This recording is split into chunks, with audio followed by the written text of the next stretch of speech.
który zwiększa wiedzę w regionie i który daje dostęp także Wam, mam nadzieję, uczestnikom konferencji, do bezpłatnych materiałów, o których za chwilę. W ramach projektu żeśmy zidentyfikowali w naszym obszarze różne bariery, które utrudniają wolontariuszom czy profesjonalistom wejście w taki profesjonalny sposób pracy, zorientowany właśnie na dobrostan i pomoc pacjentom. I widzimy, że trochę borykamy się z trudami związanymi z definicjami. Każdy mówi o tym obszarze pracy inaczej. Mamy logoterapię, kanisterapię, terapię z udziałem zwierząt, zajęcia edukacyjne. Generalnie jest trochę bałagan definicyjny, a wiemy, że są międzynarodowe dokumenty i standaryzacja, która pozwala ujednolicić ten język, a co za tym idzie, ułatwić wzajemne zrozumienie się i wspólną pracę na tych samych obszarach. Więc w ramach projektu staraliśmy się to ujednolicić i wykorzystać te międzynarodowe dokumenty, które są, do tego, żeby móc z nich korzystać także u nas lokalnie, korzystając z języków narodowych, a nie tylko z angielskiego. Zidentyfikowaliśmy też to, że w językach narodowych, zwłaszcza właśnie tych wschodnioeuropejskich czy centralnoeuropejskich, nie mamy tylu materiałów, co w języku angielskim. Oczywiście wszystkie badania o zachowaniu czy uczeniu się psów publikowane są po angielsku, więc siłą rzeczy, jeżeli ktoś ma utrudniony dostęp do języka, nie posługuje się biegle angielskim, ma trudniej, żeby się nauczyć i wziąć udział w różnego rodzaju szkoleniach. Dlatego w ramach odpowiedzi przygotowaliśmy szkolenie, które będzie tłumaczone na wszystkie języki tutaj u nas lokalnie. I zidentyfikowaliśmy też, że wysokie są koszty szkolenia. Przepraszam Was za kota, który mi tutaj towarzyszy, ale mówi, że jest zimno i on musi siedzieć pod kocem i bluzą, więc po prostu siedzimy sobie razem w ten sposób. Okej. I trzecia bariera to są wysokie koszty szkolenia, często wynikające z tego, że szkolą na wysokim poziomie specjaliści, którzy sami musieli zainwestować w szkolenia międzynarodowe. I to utrudnia dostęp praktykom, zwłaszcza rozpoczynającym swoją pracę, czy to jako wolontariusze, czy jako profesjonaliści, bo te koszty szkoleń są po prostu wysokie. I dlatego jako główny rezultat tego projektu opracowaliśmy kurs AAS oparty na wiedzy naukowej ze wsparciem międzynarodowych ekspertów. Część z nich tutaj dzisiaj będzie do Was mówić na konferencji, czyli Adam Miklosi, Elia Mazini. Widziałam też, że jest obecna Alina Russo z Rumunii. W kursie wzięli też udział przedstawiciele IOHIO czy innych organizacji oraz właśnie z naszego regionu wyszehradzkiego organizacje, które mają fantastyczne programy, którymi chciały się podzielić. I ten kurs będzie dostępny bezpłatnie dla wszystkich osób, które chcą się rozwijać i brać udział właśnie w podnoszeniu swoich kwalifikacji. Dzisiaj mamy dla Was właśnie takie przedpremierowe informacje, ponieważ projekt jeszcze trwa i jeszcze się kończy, ale kurs jest już opublikowany w języku angielskim, a z końcem projektu, czyli w lipcu, będzie opublikowany w językach narodowych. Na ekranie macie podgląd na platformę, która powstała właśnie, żeby ten kurs był szeroko dostępny. Są na niej lekcje podzielone, widzicie, po lewej stronie jest menu, tych lekcji jest kilkanaście i w każdej lekcji jest krótka notatka informująca o tym, co szkolenie zawiera oraz materiał wideo, na którym wykładowca opowiada o swoim zagadnieniu. I tak jak powiedziałam, w tej chwili kurs jest dostępny w języku angielskim, natomiast w lipcu będzie opublikowany we wszystkich językach narodowych z regionu wyszehradzkiego oraz po ukraińsku. Na ekranie w tej chwili wyświetla się kod QR, który można sobie zeskanować, żeby mailowo dostać dostęp do kursu. Też na czacie powinien się pojawić link do bezpośrednio, tak żeby nie trzeba było skanować kodu QR. Więc zachęcam Was do tego, żeby to zrobić, bo jest naprawdę świetnie przygotowany kurs z bardzo dobrymi materiałami właśnie od międzynarodowej ekipy i naukowców, i praktyków, więc daje bardzo szerokie spojrzenie na to, czym są usługi z udziałem zwierząt, jak je prowadzić, w jaki sposób uwzględniać psa w tym wszystkim jako naszego partnera, współpracownika i istotę, która jest niezwykle istotna i którą musimy pytać o zdanie, w jaki sposób chce nas wspierać, czy w ogóle jest gotowa na to, żeby to robić i dlaczego nie każdy pies tą pracę może czy powinien wykonywać. Także zachęcam do zeskanowania kodu QR albo zajrzenia na czat żeby sobie bezpośrednio kliknąć w link i uzyskać bezpłatny dostęp do kursu, na razie w języku angielskim, ale w formularzu jest też miejsce, żeby podać państwo i jak tylko pokażą się materiały w waszym narodowym języku, to będziemy je wysyłać mailowo, także zachęcam do śledzenia tego mailingu. Ok, i przejdźmy teraz do wykładu właściwego, czyli do tego, w jaki sposób prowadzić te zajęcia. Ja się będę odwoływała do rzeczy, które są zawarte w kursie i które w kursie są omówione w dużo szerszy sposób. Natomiast tutaj wybrałam te najciekawsze i najbardziej potrzebne, czy takie wymagające zastanowienia też od osób, które zaczynają się kształcić. Właśnie jako istotne problemy, na które trzeba znaleźć odpowiedzi. One nie zawsze są proste, te odpowiedzi, bo wymagają właśnie zrozumienia różnych tematów, zagadnień, obszarów, ale chciałabym Was bardzo zachęcić do tego, żebyście kierowani własną ciekawością szukali odpowiedzi i korzystali z tych materiałów, które są dostępne.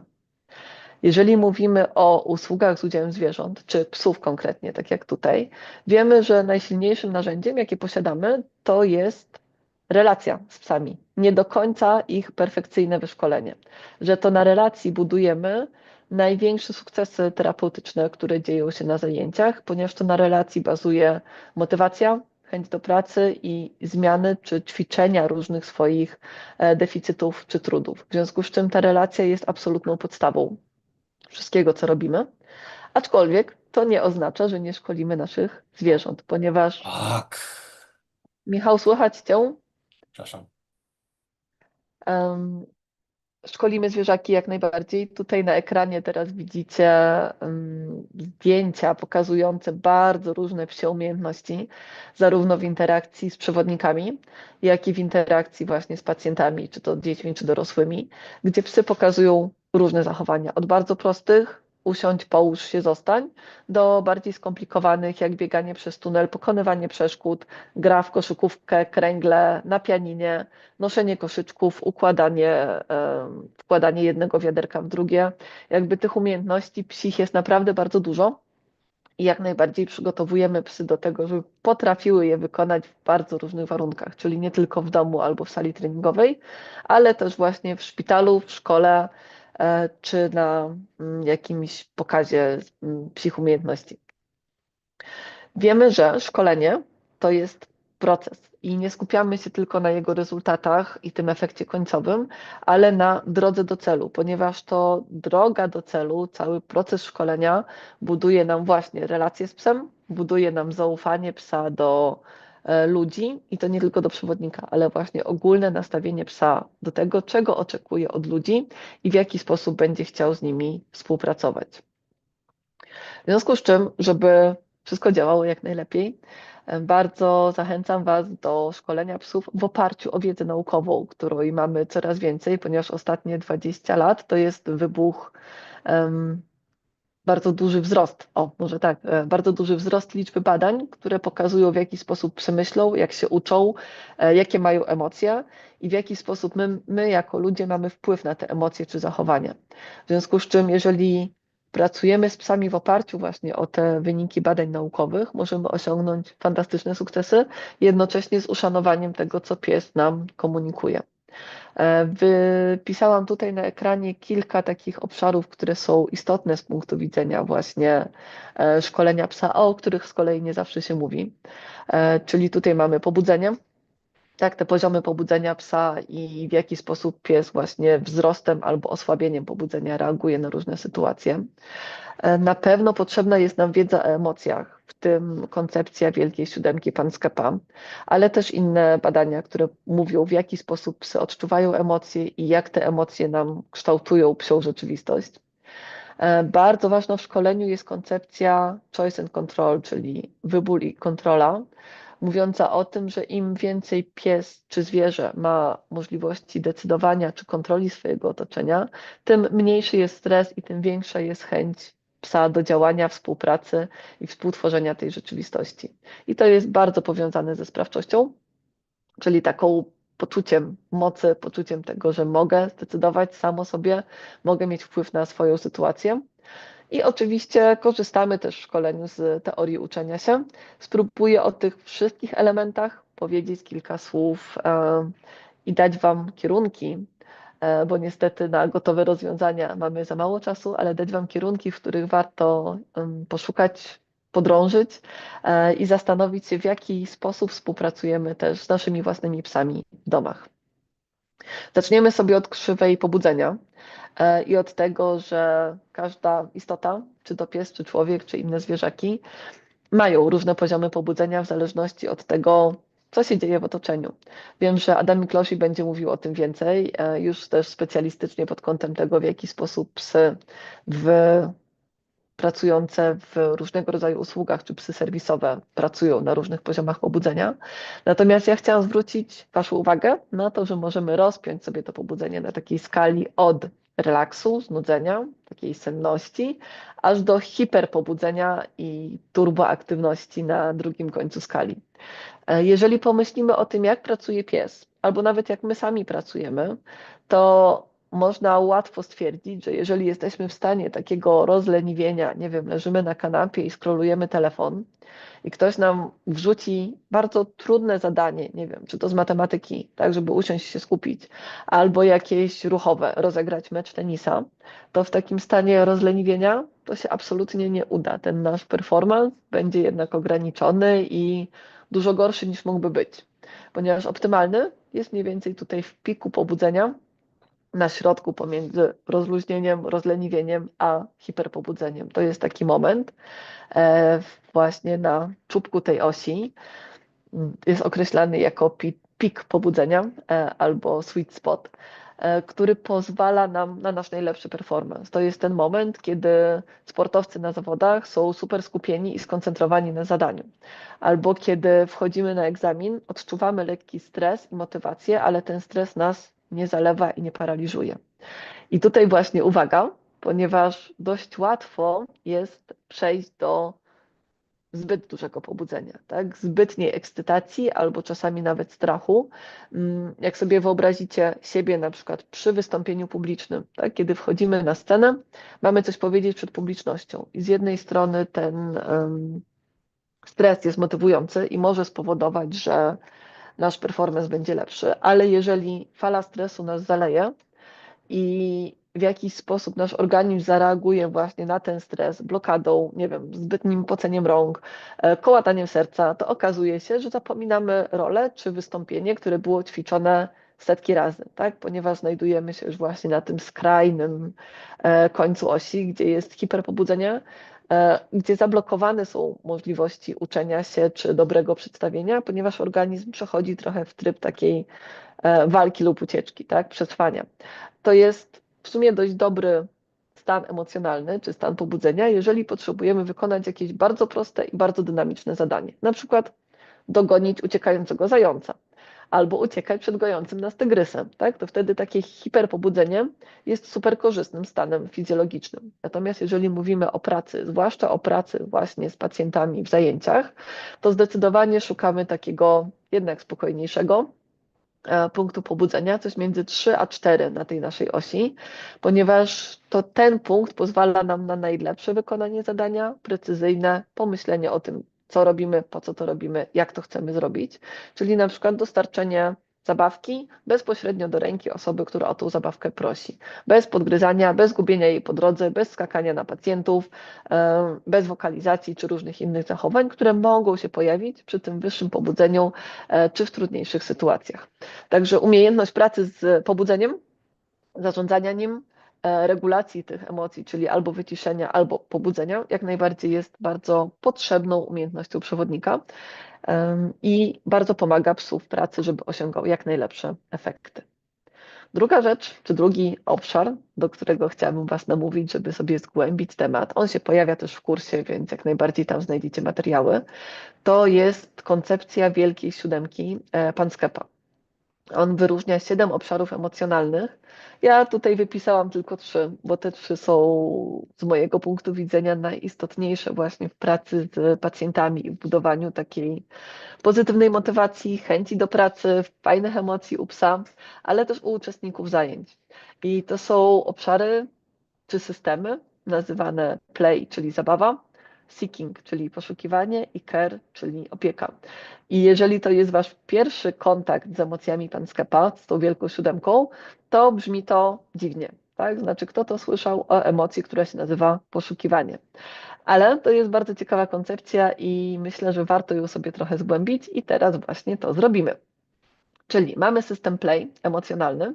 To jest taki moment, kiedy właśnie czy zwierzę, czy człowiek dobrze się bawi, tak? Wchodzi w tą zabawę i to jest taki naturalny zastrzyk dopaminowy dla mózgu, tak? Wchodzimy w zabawę, dobrze się czujemy.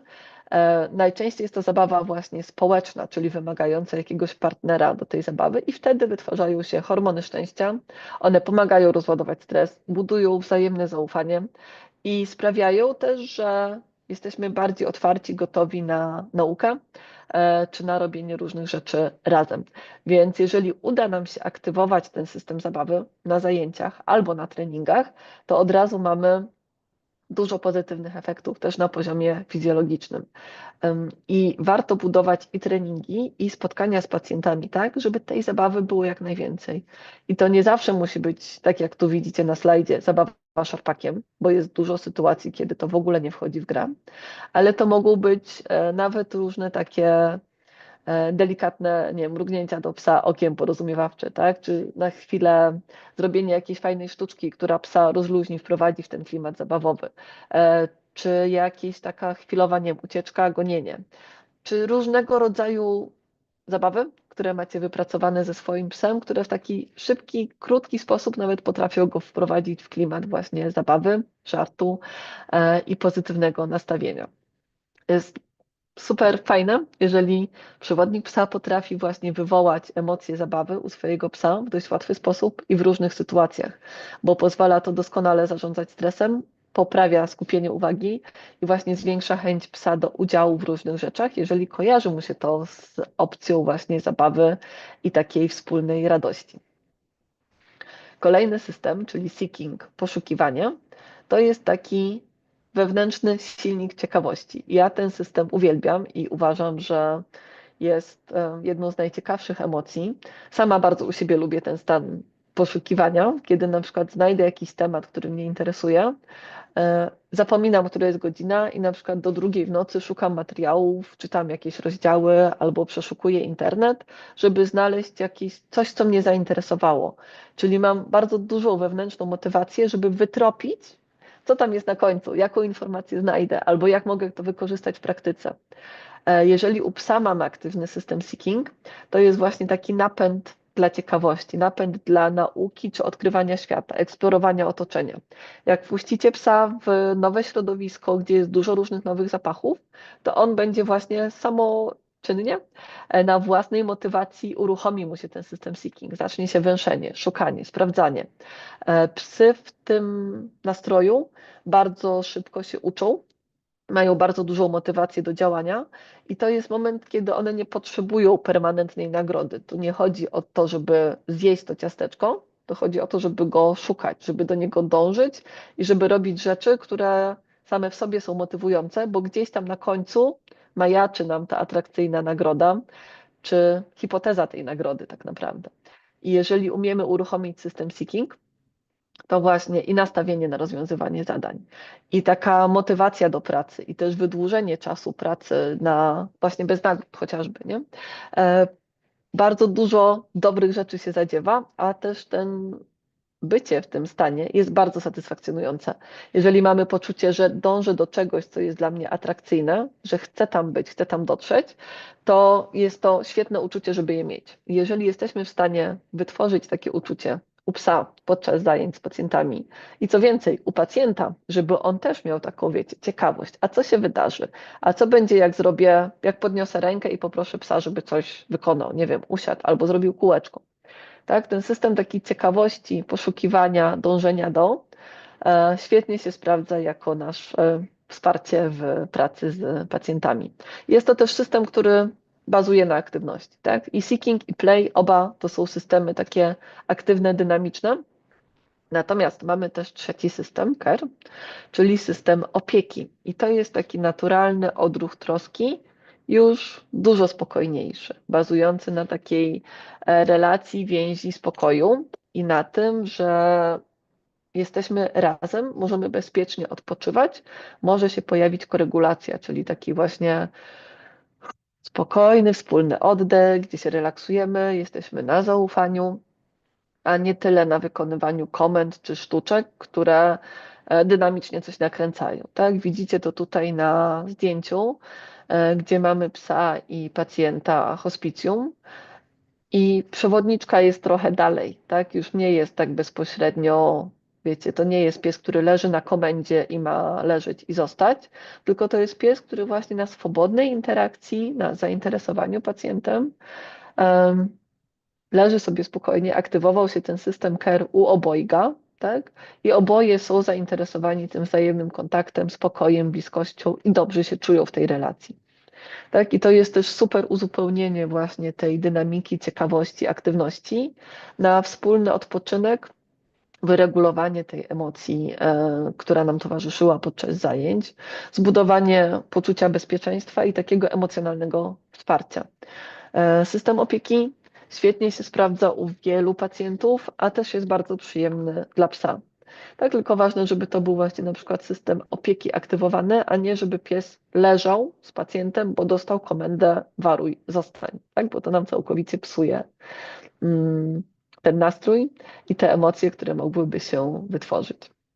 Także zachęcam Was też do tego, żeby sprawdzić, w jakich warunkach Wasz pies wchodzi w taki nastrój opieki i w jaki sposób możecie go wywołać, tak? Co pomaga, a co szkodzi.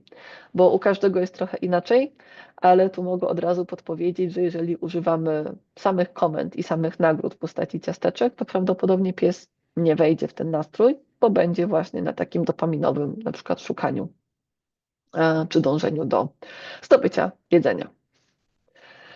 I jeżeli mamy aktywowane te wszystkie trzy systemy, to udaje nam się osiągnąć taki stan tak czy jest, w którym wszyscy uczestnicy zajęć myślą sobie, kurczę, uwielbiam to, co robię, chcę w tym brać udział i to jest super, tak? Czyli mamy taki entuzjazm i radość z tego, co się dzieje. To nie jest pies, który został na smyczy przyciągnięty na zajęcia, wprowadzony i zmuszony do tego, żeby robić sztuczki. To nie są pacjenci, którzy są tutaj za karę, albo przewodnik, który się mierzy z wypaleniem zawodowym. Tak? Jeżeli odpowiednio będziemy zarządzać tymi systemami emocjonalnymi, to mamy takie poczucie właśnie radości, spełnienia i satysfakcji z tego, co robimy. I to działa super na wszystkich uczestników zajęć. Okay. Kolejna koncepcja, którą warto zgłębić i z którą warto się zapoznać, to jest taka koncepcja choice and control. I pod tym hasłem jest sporo materiałów w internecie. Mamy to też właśnie na wykładach w kursie, jest też kawałek poświęcony tej koncepcji, ponieważ to jest taki filar nowoczesnego podejścia do dobrostanu, do szkolenia zwierząt i w ogóle do pracy ze zwierzętami w różnych obszarach. W naszym, czyli w Animal Assisted Services, to jest w ogóle kluczowe, żeby tam, gdzie się da, uwzględniać wybór psa, dać mu kontrolę nad otoczeniem i pozwolić w swobodny sposób komunikować, jak się w danej sytuacji czuje, bo dzięki temu pies jest aktywnym uczestnikiem procesu, a nie tylko biernym odtwórcą naszej woli czy wykonawcą poleceń. W związku z czym, jeżeli damy psu wpływ na to, co się z nim dzieje, w jaki sposób wchodzi w interakcję i wysłuchamy jego komunikacji, to tutaj ten dobrostan bardzo wzrasta, co paradoksalnie wpływa nam na to, że pies częściej wybiera to, czego oczekujemy, czy bardziej chce z nami pracować. W praktyce to oznacza, że pytamy psa, czy jest gotowy, żeby zacząć pracę. Mamy jakiś tak zwany start button, czyli przycisk uruchamiający współpracę. Nie ciągniemy psa na smyczy do pacjenta i nie mówimy idź się witaj, tylko czekamy, aż pies na przykład spojrzy na nas i powie hej, jestem gotowy. I ja wtedy w odpowiedzi mówię, no to idziemy. Tak? Czyli mamy tą współpracę, pies mówi teraz jestem gotowy, a jeżeli nie jest gotowy, bo nie wiem, pacjent zachowuje się inaczej niż zwykle, albo bardzo głośno krzyczy, albo ma specyficzny zapach, który z jakiegoś powodu jest bardziej intrygujący dla psa i pies potrzebuje więcej czasu, to ja bez tego sygnału ze strony psa mogę chwilę jeszcze poczekać, poświęcić ten czas na porozmawianie z pacjentem, na nawiązanie z nim relacji, a mój pies w tym czasie może obserwować sytuację, zobaczyć, jak ja się zachowuję wobec tego człowieka, który w jakiś sposób może być niepokojący, tak? Może właśnie zebrać sobie zapachy czy informacje z tego, co się wydarza w sali. I po chwili będzie gotowy i powie: spoko, wchodzę w to, teraz już wiem, co się będzie działo. Pytam psa zawsze też o to, czy czuje się bezpiecznie w tym otoczeniu, tak? Czy jest coś, co go niepokoi. Jeżeli coś jest, to mogę z psem podejść, sprawdzić, wytłumaczyć, zobaczyć, co to był za potwór. Mogę też sprawdzić, w jaki sposób pies chce pracować, czy na przykład woli, nie wiem, aportować piłkę, czy woli aportować jakiegoś tam pluszowego misia. Oczywiście nie zawsze mamy tutaj 100% wybór, ale są dni, że pies mówi: dzisiaj to ja aktywnych ćwiczeń to niekoniecznie, nie mam siły aportować, i wtedy można zmienić ćwiczenie na jakieś na przykład ćwiczenie węchowe, które jest łatwiejsze dla psa, a dla pacjentów będzie spełniało podobny cel czy rezultat zajęć. No i zawsze też pytam, czy pies potrzebuje przerwy. Psy mają, w Stowarzyszeniu Zwierzęta Ludzie mają na przykład swoje kocyki. Ten kocyk jest rozłożony w sali. Jeżeli pies się nam na kocyku zamelduje, to oznacza, że potrzebuje przerwy i ciężar zajęć przechodzi na chwilę na mnie. Ja muszę pogadać w tym czasie z pacjentami, coś z nimi zrobić. Jak pies chwilkę mi odpocznie, wraca do pracy i jest gotowy na to, żeby znowu wejść w interakcję. To nie jest tak, że te psy co chwila idą: dobra, to ja idę na przerwę i radź sobie sama. To się zdarza bardzo rzadko. Ale są sytuacje, czy to zależne od dnia, czy od intensywności grupy, nie wiem, temperatury w sali, gdzie faktycznie pies może na chwilę potrzebować takiego odpoczynku. I to najczęściej są krótkie momenty. To nie jest tak, że pies się idzie odmeldować na przerwę i wraca za 20 minut, tylko to najczęściej jest odejście z intensywnej interakcji, wzięcie oddechu albo dwóch na kocyku, i po 30 sekundach mam psa z powrotem, który się zdążył wyregulować, odpocząć, jest znowu gotowy na podjęcie różnych wyzwań, a ja w te 30 sekund zdążyłam sobie porozmawiać z pacjentem i na przykład ustalić, co będziemy za chwilę robić z psem. I jak już zadaliśmy te wszystkie pytania psu, to to, co jest bardzo ważne, to jest to, że musimy umieć zrozumieć odpowiedź. Czyli musimy być dość dobrze wykwalifikowani, na przykład w psim języku. To jest zdecydowanie absolutny must have, taki konieczny drugi język, który musimy posiadać pracując z psami. Już nie angielski, hiszpański, niemiecki czy inny, tylko właśnie ta psia mowa, która pozwoli nam zrozumieć komunikację i odpowiedzi naszego psa. Będzie dzisiaj super wykład Ali Mazini, którego jak wysłuchacie, mam nadzieję, że wniesie nowe rzeczy właśnie do rozumienia psiego ciała czy psiej mowy i też do tego, jak możemy ją interpretować. Ale definitywnie jest to temat, który zawsze i wszędzie należy samodzielnie też drążyć i rozwijać, bo wiedza w tym obszarze rośnie bardzo szybko. Co chwilę jest coś publikowane i warto być na bieżąco, żeby po prostu wiedzieć, co te nasze psy do nas mówią. Żeby zrozumieć tą odpowiedź, to też warto mieć wewnętrzną gotowość na usłyszenie i przyjęcie tej odpowiedzi. Czyli jeżeli pies mówi: potrzebuje przerwy, a ja się go spytałam, czy potrzebuje tej przerwy, to muszę uznać: OK, to w takim razie możesz na chwilę iść na tą przerwę, a ja przyjmuję ciężar zajęć. Jeżeli pies mówi: nie jestem gotowy na interakcję, to ja mówię: OK, i pozwalam na to, żeby pies na chwilę zrobił sobie przerwę, odszedł, albo żebym ja przearanżowała sytuację, która sprawi, że za chwilę te same zachowania mogą być łatwiejsze, bo na przykład zmienimy dystans, bo zmienimy jakiś układ w sali, tak? Zabiorę świeżo postawioną na stoliku obok kanapkę z pasztetem, która mojego psa wybija, i postawię ją gdzieś, gdzie przestanie tak bardzo utrudniać pracę. Więc tutaj jest bardzo dużo różnych możliwości.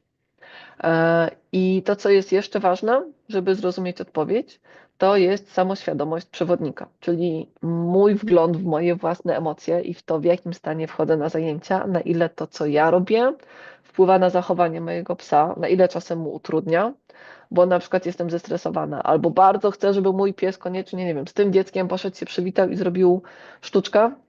I czasami ta presja też powoduje właśnie większy stres u psa, czy utrudnia mu de facto wykonanie zadania. Więc to rozumienie odpowiedzi też jest wieloetapowe i wymaga od przewodnika sporej wiedzy i umiejętności. No i oczywiście w pracy z psami potrzebujemy znać teorię uczenia się. Przepraszam, bo chyba powoli tracę głos. I tutaj nie będę absolutnie tej teorii uczenia się przedstawiać, ponieważ to jest bardzo duży kawałek i faktycznie są i podręczniki do tego, i opracowania. Natomiast to, co warto pamiętać, to jest to, że zawsze dostajemy to, co nagradzamy. Tak? Czyli zwierzęta będą pokazywały zachowania, które im się opłacają, a nie będą prezentowały tych, które są dla nich w jakiś sposób bezwartościowe albo wiążące się z trudnościami. I jeżeli o tym pamiętamy, to każde zachowanie, które zwykle nazywamy problemowym, na przykład pies szczeka, albo skacze, albo nie wiem, ciągnie na smyczy, albo kradnie, albo nie oddaje zabawek, tak? Każde z tych zachowań, jeżeli potraktujemy jako informację, a nie jako problem, czyli zastanowimy się, to co było nagrodzone wcześniej, że mój pies zamiast oddawać zabawki ucieka z nimi, tak? To taka zmiana myślenia pozwoli nam znaleźć rozwiązania, zamiast tylko się frustrować, że znowu ukradł, znowu nie oddał, znowu jakby jest trudniej z nim współpracować. W związku z czym zachęcam Was do tego, żeby mieć zawsze w głowie to, że psy powtarzają zachowania, które im się opłacają i że 90% nauki dzieje się poza sesjami szkoleniowymi, czyli w naszym życiu codziennym, w takim, że nie wiem, siedzimy przy stole, coś się wydarza, ktoś wchodzi do domu, wydarza się coś innego. To są wszystko sytuacje, w których psy się uczą, wyciągają wnioski i potem przekładają to na swoje zachowania. I oczywiście teoria uczenia się bardzo nam pomaga zrozumieć, co i jak, w jaki sposób działa wzmocnienie, w jaki sposób działa wygaszenie, co możemy zrobić, żeby te procesy wspierać, ale też możemy się dowiedzieć, że część tych wzmocnień czy wygaszeń dzieje się wewnętrznie u psa, czyli pojawiają się emocje czy reakcje wewnętrzne psa, wcale nie sterowane naszymi ciastkami czy zabawkami, czy nie wiem, krzykiem, tylko że wewnętrznie u psa też to wzmocnienie, wygaszenie może nastąpić. Na przykład pies, który szczeka, często czuje się z tym bardzo dobrze i nawet jeżeli nie nagrodzimy szczekania, dając mu ciastko, to nagroda wewnętrzna w postaci dobrego samopoczucia będzie, więc pies może szczekać więcej. Jeżeli pies obawia się na przykład kontaktu z obcymi ludźmi, a my go notorycznie wpuszczamy do sali, gdzie są pacjenci, to prawdopodobnie będziemy obserwować całą masę zachowań niepożądanych, takich jak, nie wiem, skakanie na tych pacjentów albo lizanie ich po twarzy, tak? I to jest psi sposób na skomunikowanie nam, że potrzebuje większego dystansu albo jest mi trudno w tej sytuacji. I skoczenie na osobę, która jest dla mnie trudna, dla psa, jest bardzo wzmacniającym zachowaniem. Pies się czuje w tym momencie trochę lepiej, trochę bezpieczniej, ma jakiś wpływ na rodzaj interakcji, w który wchodzi. W związku z czym być może, jeżeli to zachowanie pojawia się cały czas, jest to informacja, że pies nie radzi sobie z sytuacją i jest ona dla niego za trudna, a nie, że jest niewyszkolony, złośliwy albo jakiś, tak? Więc tutaj zachęcam Was do tego, żeby po pierwsze zgłębić teorię uczenia się, a po drugie właśnie interpretować zachowania jako informacje o czymś, pies chce nam coś powiedzieć, a nie właśnie jest niewyszkolony czy złośliwy. I to wszystko, o czym mówię, spina się bardzo ładnie w modelu Harmony, który od 2 lat bardzo mocno staramy się wdrażać. To jest taki framework, model pracy, który stawia podmiotowość wszystkich uczestników i dobrostan jako 2 filary, które musimy zawsze uwzględniać, ponieważ to nam gwarantuje, że zajęcia będą bezpieczne, będą skuteczne we wsparciu właśnie pacjentów i też będą z poszanowaniem godności psa i człowieka. Ponieważ ten model jest dość rozległy, nie będę o nim mówić w całości, natomiast to, co warto o nim wiedzieć, to to, że właśnie mamy tutaj 3 podmioty równorzędne: psa, przewodnika i pacjenta, i że żadnego z tych podmiotów nie możemy pomijać i że praca z nimi 3 składa nam się też ładnie w koncepcji One Welfare, czyli że nie można budować dobrostanu na przykład pacjenta kosztem dobrostanu psa, albo nie można budować dobrostanu psa kosztem na przykład dobrostanu przewodnika. Ten przewodnik też jest istotny. I jeżeli pominiemy któreś ogniwo, to prawdopodobnie prędzej czy później, zwykle prędzej, wydarzy się coś, co nam osłabi tą jakość zajęć, tak? Osłabi jakość pracy psa, nasze samopoczucie, czy tempo, w jakim pacjenci robią postępy terapeutyczne. Więc świadomość tego, że mamy te 3 elementy i one ze sobą współgrają, jest jak najbardziej kluczowa. W modelu Harmony relacja w zespole człowiek-pies to też jest nasz fundament, na którym budujemy wszystko, tak? Czyli ta relacja zarówno w zespole przewodnik i pies, czy tam terapeuta i pies, jak i pies pacjent jest bardzo istotna i realnie wpływa na efektywność pracy i na to, w jaki sposób możemy pomóc pacjentom w pokonywaniu ich trudności czy wyzwań. I tutaj też osoba, która korzysta ze wsparcia, jest takim sercem tego modelu, co oznacza, że to dla tej osoby przygotowujemy psy. Przepraszam. Prowadzimy zajęcia, wymyślamy różnego rodzaju ćwiczenia, natomiast ta osoba też jest pełnoprawnym uczestnikiem procesu. To nie jest tylko bierny odbiorca, który dostaje jakieś zadanie albo rzecz od nas, tylko to jest osoba, która współtworzy ten proces, która ma prawo powiedzieć nie, która ma prawo mieć gorszy dzień i która komunikuje o tym, czego potrzebuje, tak? I właśnie w oparciu o tę komunikację my dalej tworzymy scenariusz zajęć, czy elastycznie reagujemy na to, co jest potrzebne. W modelu Harmony każda literka ma oczywiście swoje znaczenie i jak powiedziałam, nie damy rady omówić wszystkich, więc tylko zrobię taką klamrę od H do Y, gdzie H jest od Human Animal Bond, czyli więzi człowieka ze zwierzęciem czy z psem. I wiemy, że ta więź to jest bardzo potężna biologiczna, nie chcę powiedzieć broń, ale może supermoc, która jest potwierdzona w badaniach naukowych i wiemy, że od takich zmian fizjologicznych, które zachodzą, jeżeli ta więź jest dobrze rozwinięta, tak? Czyli jeżeli mamy dobrą relację z psem opartą na zaufaniu i radości, to pojawiają się te pożądane hormony, takie jak oksytocyna czy serotonina, natomiast spada w organizmie człowieka i psa adrenalina czy kortyzol, tak? Czyli te hormony stresu, co z kolei przekłada się na bardzo wiele procesów i poznawczych, i zdrowotnych u jednego i drugiego. Wiemy też, że obecność psa potrafi obniżyć subiektywne odczuwanie bólu. Także dzieci, które mogły skorzystać z towarzystwa czy wsparcia psa podczas zabiegów szpitalnych, na przykład takich jak pobranie krwi, deklarowały, że odczuwały mniejszy ból czy mniejszy stres niż te dzieci z grupy kontrolnej, które tego psa koło siebie nie miały. Więc na więzi, na zaufaniu tutaj możemy zbudować bardzo dużo. I więź jest też podstawą właśnie pracy w modelu Harmony, szkolenia psa czy pracowania z nim. I ostatnia literka, czyli Y, a pozostałe niech zostaną dla Was na razie tajemnicą albo zachęcam do właśnie obejrzenia lekcji w kursie. Ostatnia literka, czyli Y to jest, po polsku tak. I to jest taki moment, kiedy praca przestaje być obowiązkiem, a jest wspólną grą, zabawą. I jeżeli w sesji, którą prowadzicie, czy to sesji z pacjentami, czy to sesji treningowej z psem, nie ma tego momentu tak, gdzie wszystkie zaangażowane strony robią wow, super, chcę, to znaczy, że to nie spełnia kryteriów modelu Harmony i coś trzeba zmienić, tak? Ponieważ chodzi o to, żeby wszystkie istoty zaangażowane czuły się dobrze, chciały i miały motywację na więcej. I to ma nam podkreślać właśnie takie dobre samopoczucie, zgodę i motywację do tego, żeby uczestniczyć. Co pomaga realizować model Harmony w praktyce? Po pierwsze, jest to odpowiedni wybór psa, czyli przetestowanie go i sprawdzenie, czy na pewno warunki, w które chcemy go wprowadzić, typu właśnie dużo obcych osób, nowe sale, przestrzenie, zapachy, hałasy, czy to wszystko to są warunki, w których ten pies będzie czuł się dobrze. I żeby to wiedzieć, musimy psa przetestować, sprawdzić jego osobowość i odpowiedzieć sobie na pytanie, czy ten pies w ogóle ma ochotę w tych warunkach przebywać. Drugi ważny puzelek, który nam się składa w cały obrazek, to jest właśnie skuteczne szkolenie oparte na zabawie. Czyli taka praca z psem, przygotowanie go do wykonywania tych zajęć i zadań, które jednocześnie będzie właśnie bazowała na pozytywnych emocjach, zabawie i współpracy. I trzeci puzelek to już jest zajęcia i taka uważna obecność na tych zajęciach i ciągłe monitorowanie tego, co się dzieje.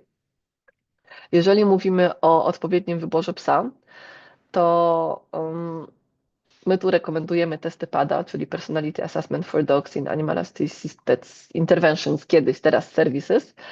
I to jest pierwszy i jak na razie jedyny naukowo opracowany test, który sprawdza nam osobowość psa do pracy właśnie w tym obszarze, czyli w obszarze relacji z człowiekiem, czy współpracy z człowiekiem. I jeżeli sprawdzimy psa, to wiemy, czy jego temperament pozwala na szkolenie i czy on się będzie tutaj czuł dobrze, czy to będzie właśnie źródło frustracji zarówno dla psa, jak i przewodnika, bo będą nam się pojawiać te różnego rodzaju zachowania niepożądane czy stresowe. Także zachęcam Was do tego, żeby psy sprawdzać przed podjęciem pracy czy szkolenia, bo może to zaoszczędzić bardzo dużo frustracji, nerwów i często też pieniędzy, tak, które wkładamy w szkolenia, inwestujemy czas, inwestujemy pieniądze, a potem się okazuje, że pies i tak nie jest w stanie wykonać zadań, o którego prosimy, bo właśnie jego temperament czy jego osobowość nie pozwala mu na to, tak? On by się czuł lepiej czy w innym psim sporcie, czy na kanapie, a może właśnie w jakichś aktywnościach wymagających tylko pracy indywidualnie ze swoim przewodnikiem, bo do tego większość psów świetnie się nadaje. Jeżeli mówimy o skutecznym szkoleniu, no to ono polega na budowaniu kompetencji, tak? Poprzez pozytywne emocje, poprzez motywowanie i poprzez też warunkowanie tych pozytywnych emocji związanych z sytuacją szkolenia czy pracy z człowiekiem. I jeżeli proces szkolenia poprowadzimy tak, że skupiamy się na samym procesie, a nie tylko na efekcie, to faktycznie ta praca będzie atrakcyjną aktywnością, a nie tylko, wiecie, nudnym obowiązkiem, który trzeba wykonać i mieć go z głowy. No i ostatni puzelek, czyli uważna obecność podczas sesji z pacjentami. Tutaj monitorujemy sobie dobrostan psa, jak on się czuje, co nam komunikuje. I tu polecam Wam wykład Alii, ale też patrzymy na pacjenta, jak on się czuje i co nam komunikuje, jaką ma motywację, czy się angażuje, czy ma na przykład dużo zachowań unikowych, które mogą być wynikiem tego, że nie wiem, pies jest zbyt intensywny, za głośny, albo może jest takim, wiecie, sensorycznym bodźcem, na przykład z intensywnym zapachem, że dla niektórych pacjentów to może być trudne. I co możemy z tym zrobić, tak? Więc tutaj w tej uważnej obecności warto mieć gotowość na usłyszenie odpowiedzi, tak? Nie zakładać, że dogoterapia jest super, wchodzę ze swoim psem, to na pewno wszyscy się cieszą, i pies, i dzieci, tylko mam gotowość na to, żeby sprawdzić, czy na pewno, i zaobserwować to, co mi uczestnicy zajęć komunikują. I teraz na już zakończenie, bo nam się czas kończy, chciałam Wam pokazać kilka przykładów zajęć właśnie z psami i zwrócić Waszą uwagę na to, w jaki sposób tutaj psy, w tej chwili Holka na ekranie, wchodzą w interakcję nie tylko z przewodniczką swoją, ale też właśnie z pacjentami. Tak? Że to nie jest wykonywanie komend tylko od przewodnika, ale właśnie zainteresowanie psa osobami w otoczeniu. Chętne wykonywanie komend, które podają dzieci czy ich rodzice. I oczywiście nagrody się gdzieś tam pojawiają, nie jest tak, że nie ma smaczków, ale one nie są tutaj osią tej interakcji. Osią interakcji jest ta radość i wzajemna relacja, która pozwala też dzieciakom się otworzyć i osiągać jakieś swoje sukcesy.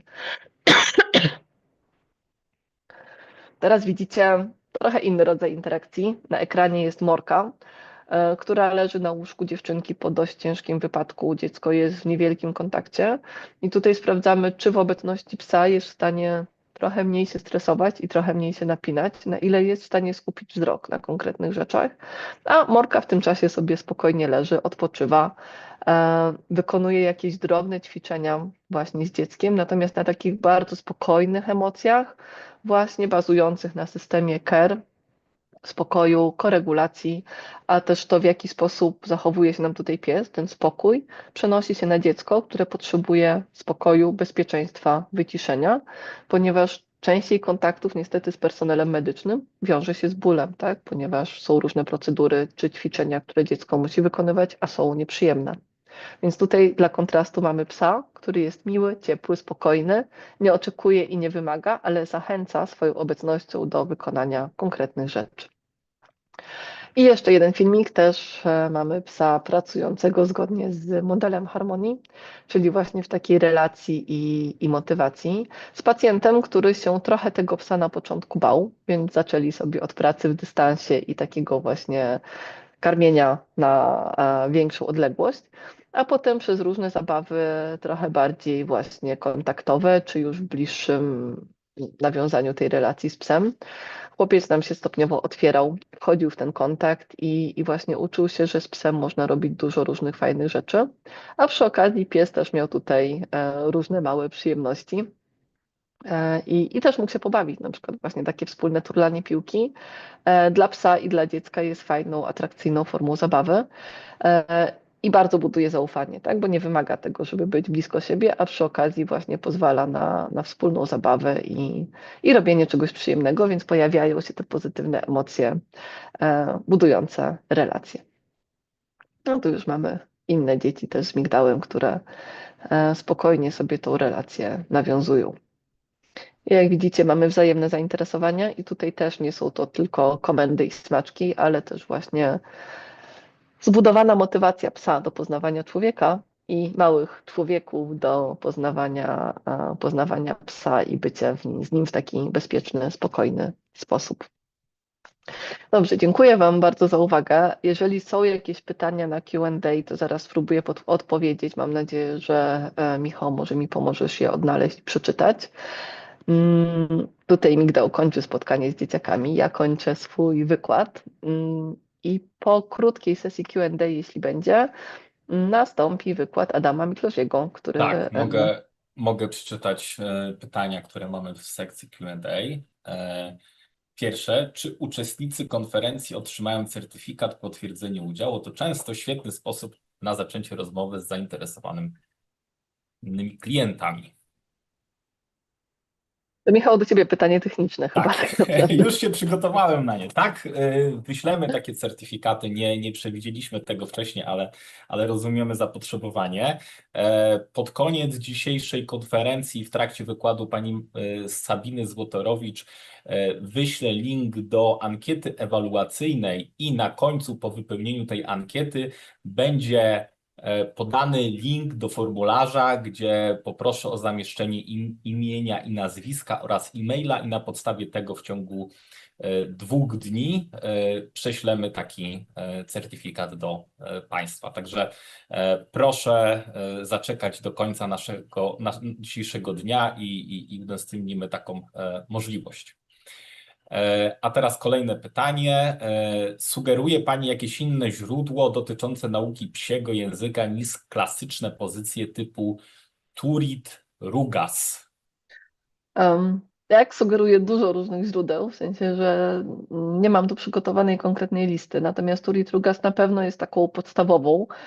Jeżeli ktoś zaczyna swoją drogę, to jak najbardziej warto to przeczytać, bo nie wiem, czy nie od tego się wszystko zaczęło i na pewno jest to wartościowe źródło, mimo że ma już swoje lata, to dalej warto się z nim zapoznać. Natomiast jest sporo badań pokazujących takie bardziej subtelne sygnały, tak? Turit nie zawsze ona opisała szeroki zbiór, ale takich bardzo dużych sygnałów. W pracy z psami podczas zajęć zwracamy uwagę też na takie rzeczy jak napięcie ciała, jak ustawienie uszu, jak właśnie widoczne albo niewidoczne białka oczu, tak? I to wszystko mamy opisane w różnych badaniach. Też są wykłady i dostępne materiały właśnie online'owo w obszarze psiej mowy ciała, więc warto po prostu kopać sobie w tym temacie i szukać różnych źródeł, a też pozycje na przykład, nie wiem, podręcznik Adama Miklosiego, tak, do behawioru psiego, do tego, jak psy reagują na różne sytuacje, jak najbardziej jest świetnym uzupełnieniem tej wiedzy i takim na poziomie trochę bardziej zaawansowanym, bo książka Turit Rugas i jej prace są taką podstawą podstaw, jak najbardziej tak, natomiast jest to za mało. Dziękuję. Kolejne Widzę, że pytanie. dalej mamy tak o A źródła pozycje pytanie. dotyczące teorii uczenia się? Again, mogę odesłać do podręcznika Miklosiego. W naszym kursie macie też spory zakres tych teorii, w sensie, że w tym bezpłatnym, który będzie dostępny na platformie po zapisaniu się na nią.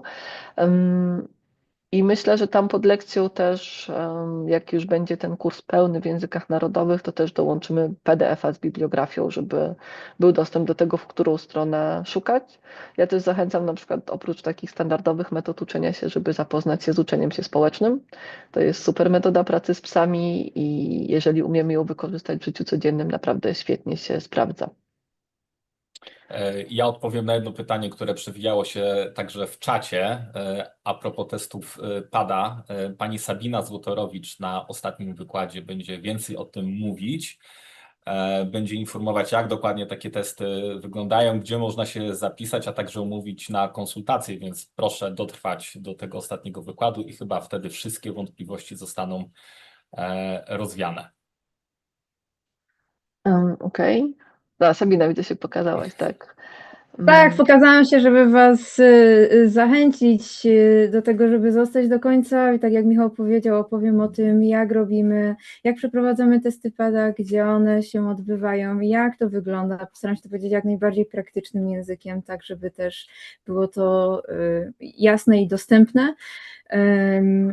I tak, zapraszam na mój wykład, który już za niedługo. Okej. Patrzę jeszcze na Q&A.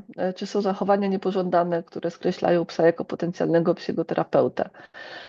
No właśnie, to jest trochę to, co powiedziałam przy okazji sprawdzania psiej osobowości, bo jeżeli chodzi o komendy, to faktycznie większość rzeczy jest wyuczalna, niezależnie od psa. Natomiast jeżeli mamy psa, który boi się ludzi na przykład, niechętnie wchodzi w kontakt z obcymi osobami, to te sygnały stresu, które się tam pojawią, są dla nas takim czerwonym światłem. Tak? To jest właśnie to, co sprawdzamy na testach.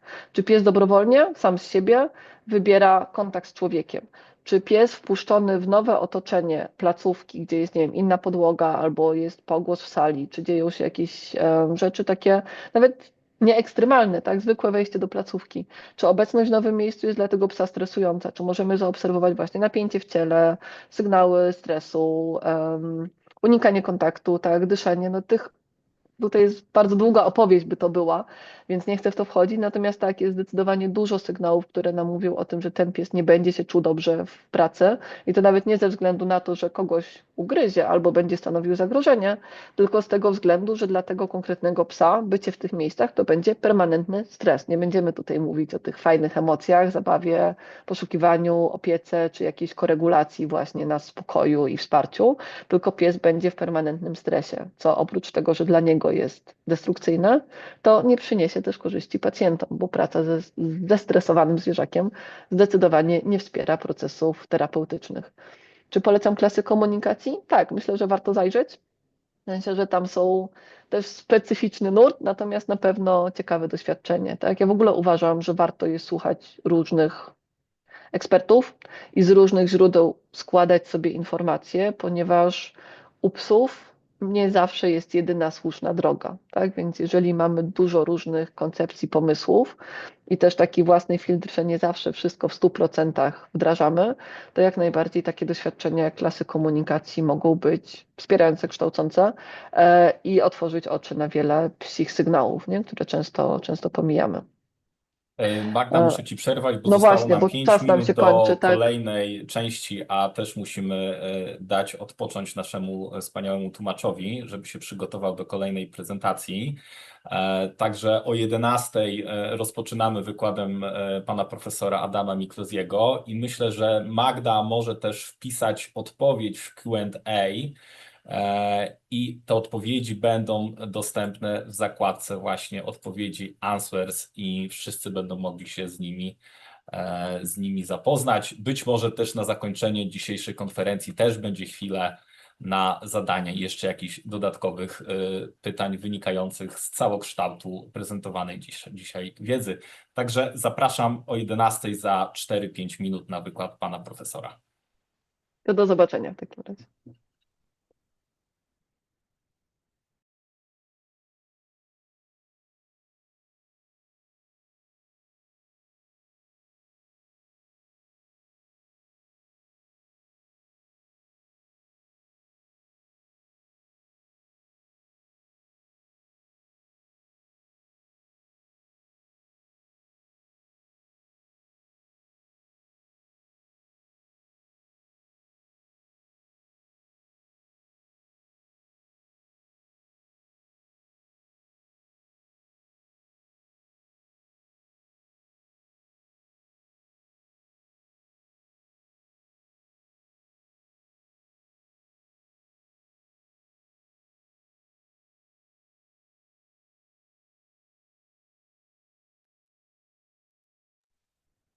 Okay. Thank you, Adam. If you could set up the presentation, that would be great. Yeah.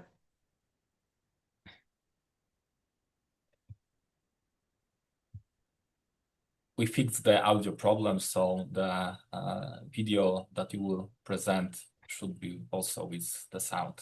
Mhm.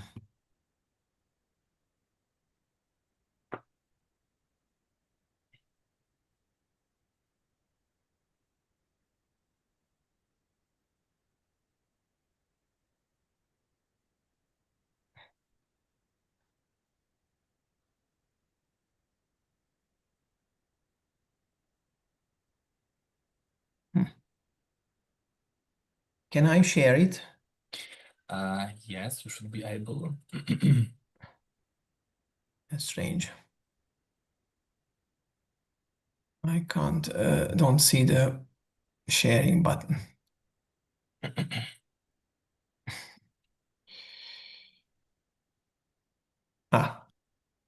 No. Okay, do you see it below? Yeah, I found it. Okay, Okay. okay, yeah. Can you see the presentation? Yes, I can see it. There are some, I think, files missing, so we can see also the gray areas. Now it's perfect. Can we test the video before we start to be sure that everything works fine? Mm-hmm.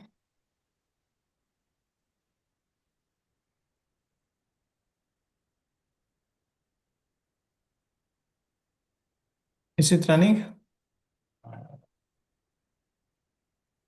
Okay, I have information that everything works.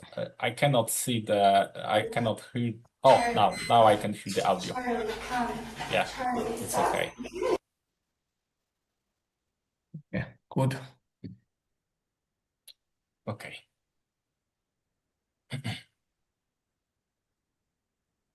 So when you're ready in 1 minute, I think you can start the presentation. But to be sure, please also start your video because I can hear you, but I cannot see you. No. Oh, now it's perfect. Okay. And is it good like this? Can you see my body? Yes, I can see you and the presentation. And Magda, if you are with us, if you could give a very brief introduction of Professor Miklosi.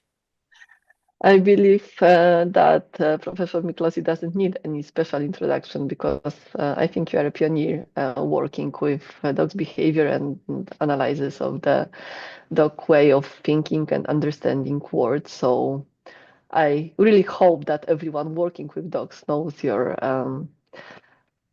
projects and your papers. And I really encourage all our guests today to listen to the lecture because I believe that it will be very important and full of knowledge and good practical information about how to understand dogs and what we should include in our practice to be better handlers with focus on dogs' emotions, dogs' personality, and how we can influence dogs' performance. So yeah, Adam Miklosi, who is a professor in ethology, I really enjoy your lectures and hope to listen to new interesting ideas.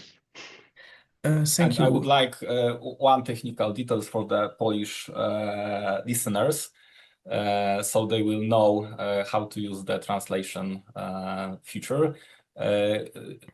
Są pytania na czacie, w jaki sposób włączyć tłumaczenie pana profesora, który będzie mówił po polsku. Zatem na dole Zooma jest ikonka w kształcie kuli ziemskiej, tłumaczenie ustne. Proszę nacisnąć je i wybrać język polski. I powinniście Państwo wszyscy usłyszeć pana Bartka, który będzie tłumaczył pana profesora z języka angielskiego na język polski. Ja tylko dodam, że ja mam tłumaczenie pod 3 kropeczkami ukryte, tak? Nie widzę go w tym dolnym menu, tylko muszę kliknąć w 3 kropeczki, czyli więcej i dopiero tam jest tłumaczenie. Powodzenia. Okay, thank you, Adam. You can start.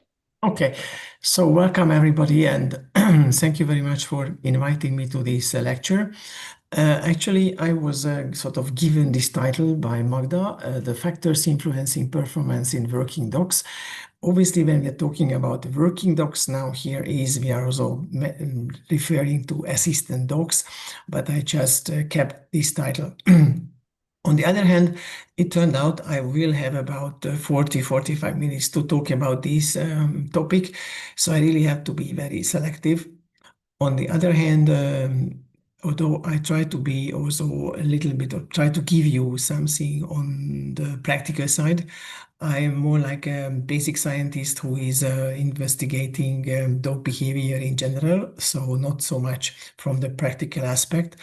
But what the goal of this presentation is to give you some feedback or some background about some concepts that are sort of circling around in dog behavior practice, and also a little bit helping you to find your way out and how you should read about these ideas. Most of them is originating obviously from science. Others are originating from some sort of naive observation of behavior. So there is actually a quite mixed picture. And therefore, I hope that this lecture might actually help you to get a little bit of clearer understanding. So well, if you talk about factors, there are actually hundreds of factors.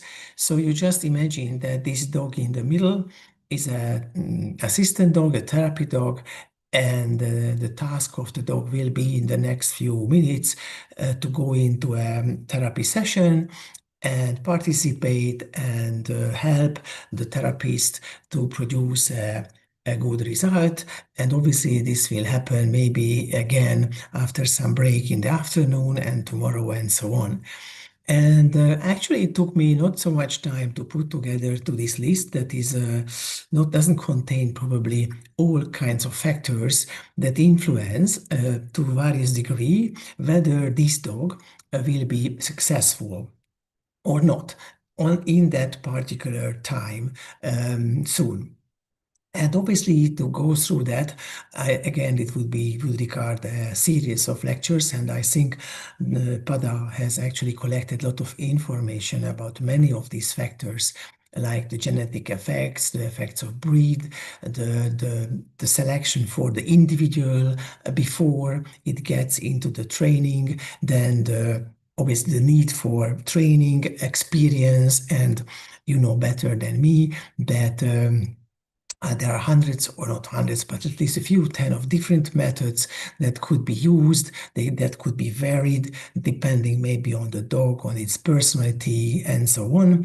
And on top of it, we also need some monitoring of the dog, or actually the handler, the owner needs to monitor the dog, its health, its stress levels, whether it likes to work or not, and also other factors like he is getting now older, so this engagement might not be so good for that dog. So there are many factors that we should look at it, and this group of factors, actually I might call them ultimate or indirect factors. They also have an effect on the behavior of the dog, but it's again a little bit from a distance, as though the effect is indirect because the breed has an effect, but you can't really change it anymore. There are other groups of factors, and this is what we try to focus a little bit today, are what we call proximate factors. That means that actually just before the session or during the session, these factors might have a direct influence on the performance of the dog. And here we can separate like the inner state of a dog that might change or during the time. It might feel some stress, it might get exhausted for various reasons. So this is what might also affect the state of work. Then obviously things can happen. We are speaking about real life. That means that the patient can have a problem, the dog can have also a problem, or there's some interruption to the therapy session and so forth. Then obviously the handler is not just enough to be at the end of the leash. The handler should be participating in the session, at least with that task that it should attend the dog, it should monitor the state of the dog and interfere if there is some need. And obviously the end of the session, or what I call the post-work experience, so how the dog feels or what his experience is at the end of the session, will actually influence how the dog will go into the next session. So it's just the same and that we also as humans do. So there are many factors, and in this lecture or this talk, I would concentrate on the inner state of the proximate factors, and a little bit, or the other part would be about the handler-dog interaction, how this might influence the performance. Actually, on this slide, you can see already the title, which is Optimal State for Work. And I actually wrote that because this is also something that we very much can sympathize with. So probably I can assume that most of the listeners, the audience, people have some sort of work. Yes, they might work as professional dog trainers, but they just have some other type of work, working in the bank or having a garden or caring for children or teaching. So we are also working. So for us, obviously, this is quite understandable that we want to have, or actually we should have, an optimal state of work. Now, what is the problem with these very simple words? Actually, we have to sort of explain what is state and what is optimal. Now, you think it's quite easy to say, but actually it's not. So, for example, for state, we usually assume that there is a mental state, so it happens in our mind, that sort of describes how we sort of, with another word, feel. And the problem here is, however, that there are many, many labels. I mean, that you can talk about motivation, arousal, drive, stress, and many others. So it's actually for a non-educated or less experienced person with science, it's actually quite complicated to find out whether these labels are actually different ones, so that they refer to some different state, or they are just synonyms. So people are using it because they, let's say, they don't want to use the same word all the time. The problem here is that if you look at textbooks, it's not just about dog behavior, but generally in ethology or in psychology, you don't really find universal definitions. And the problem here is also because sometimes people think that these states differ fundamentally between humans and, let's say, other animals. So again, for an ethologist, the question is whether the dog and the human share these mental states. Maybe we can say that some states are shared. So, for example, when we feel stress, then and the dog feels stress, it might be the same for the human and the dog.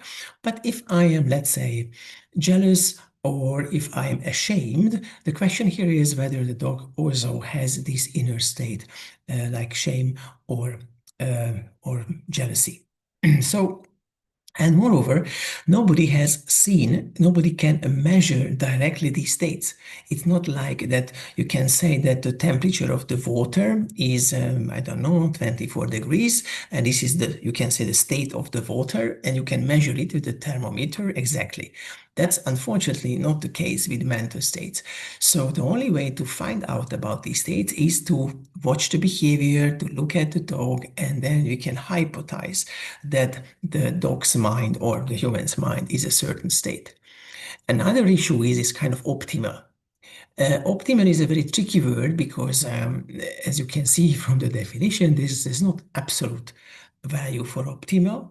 It depends on the subject and it depends on the context. If you want to have a very simple comparison, just think about now it's summer, you want to go to swim, and the temperature of the water is very different. Now, some people like to swim in cold water. This is optimal for them. Others would swim in warm water because they like that.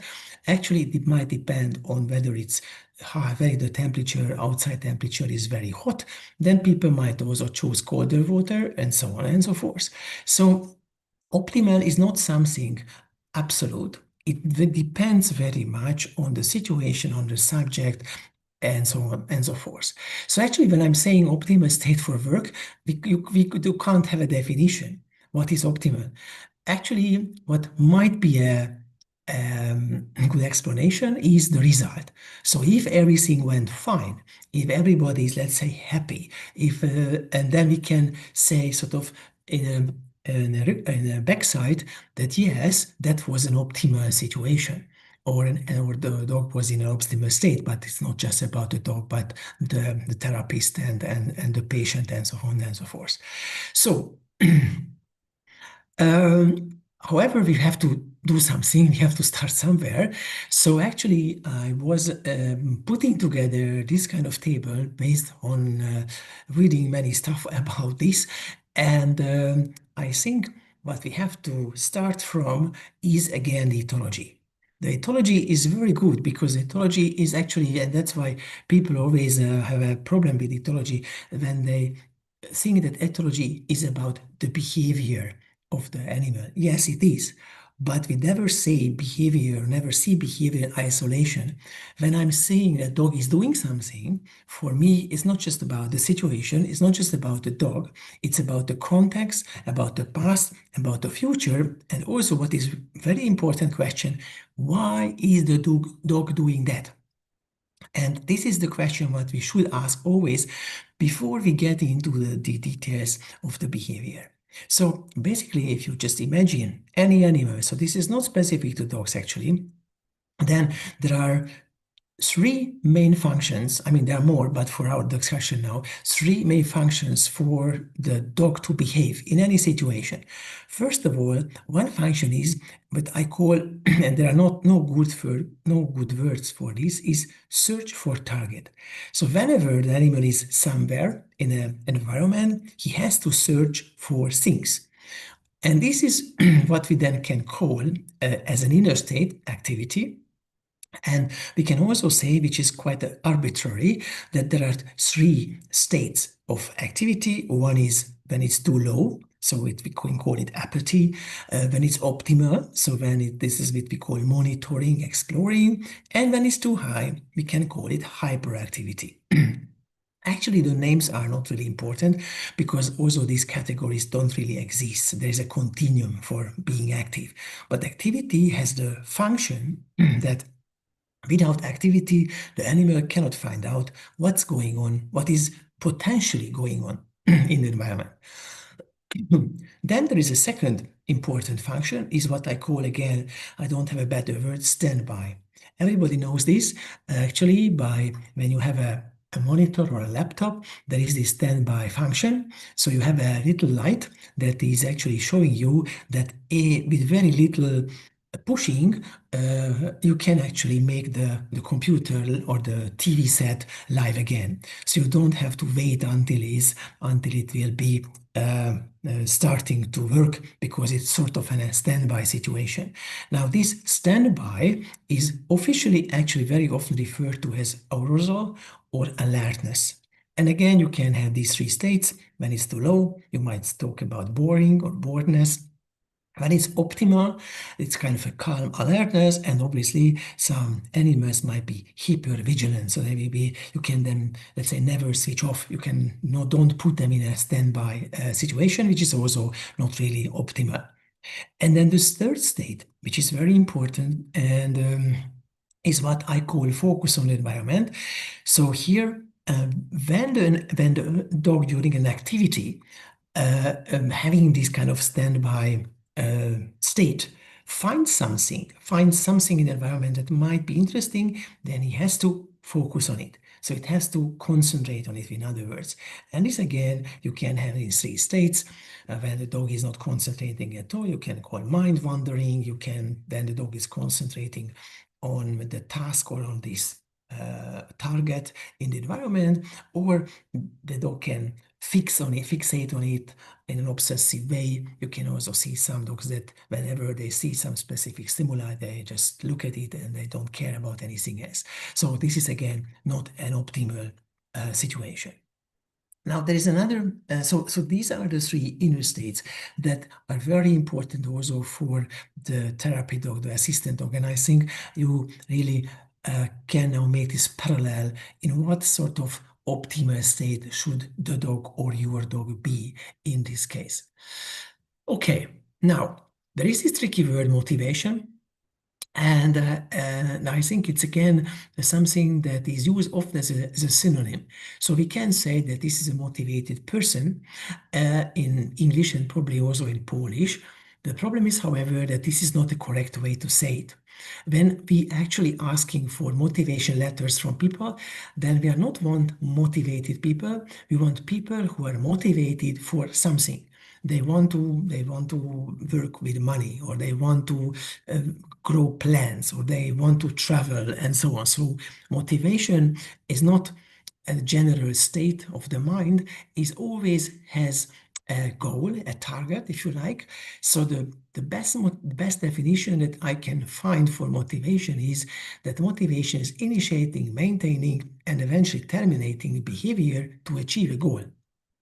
And if you're using this definition for motivation, then you can assume that there is actually a problem.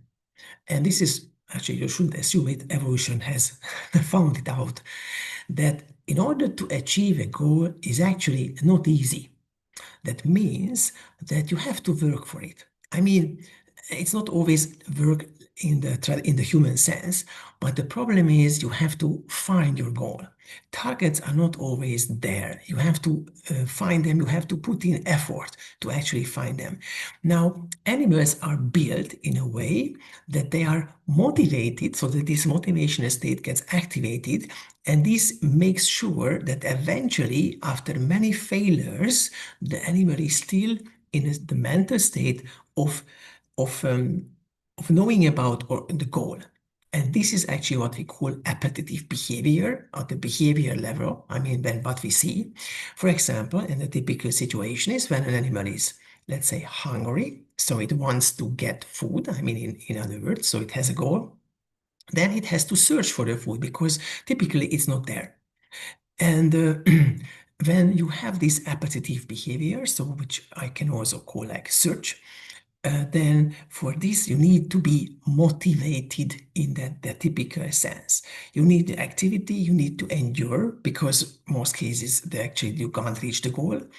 Obviously, there needs to be some sort of an inhibition for non-goals, so things that you can't eat.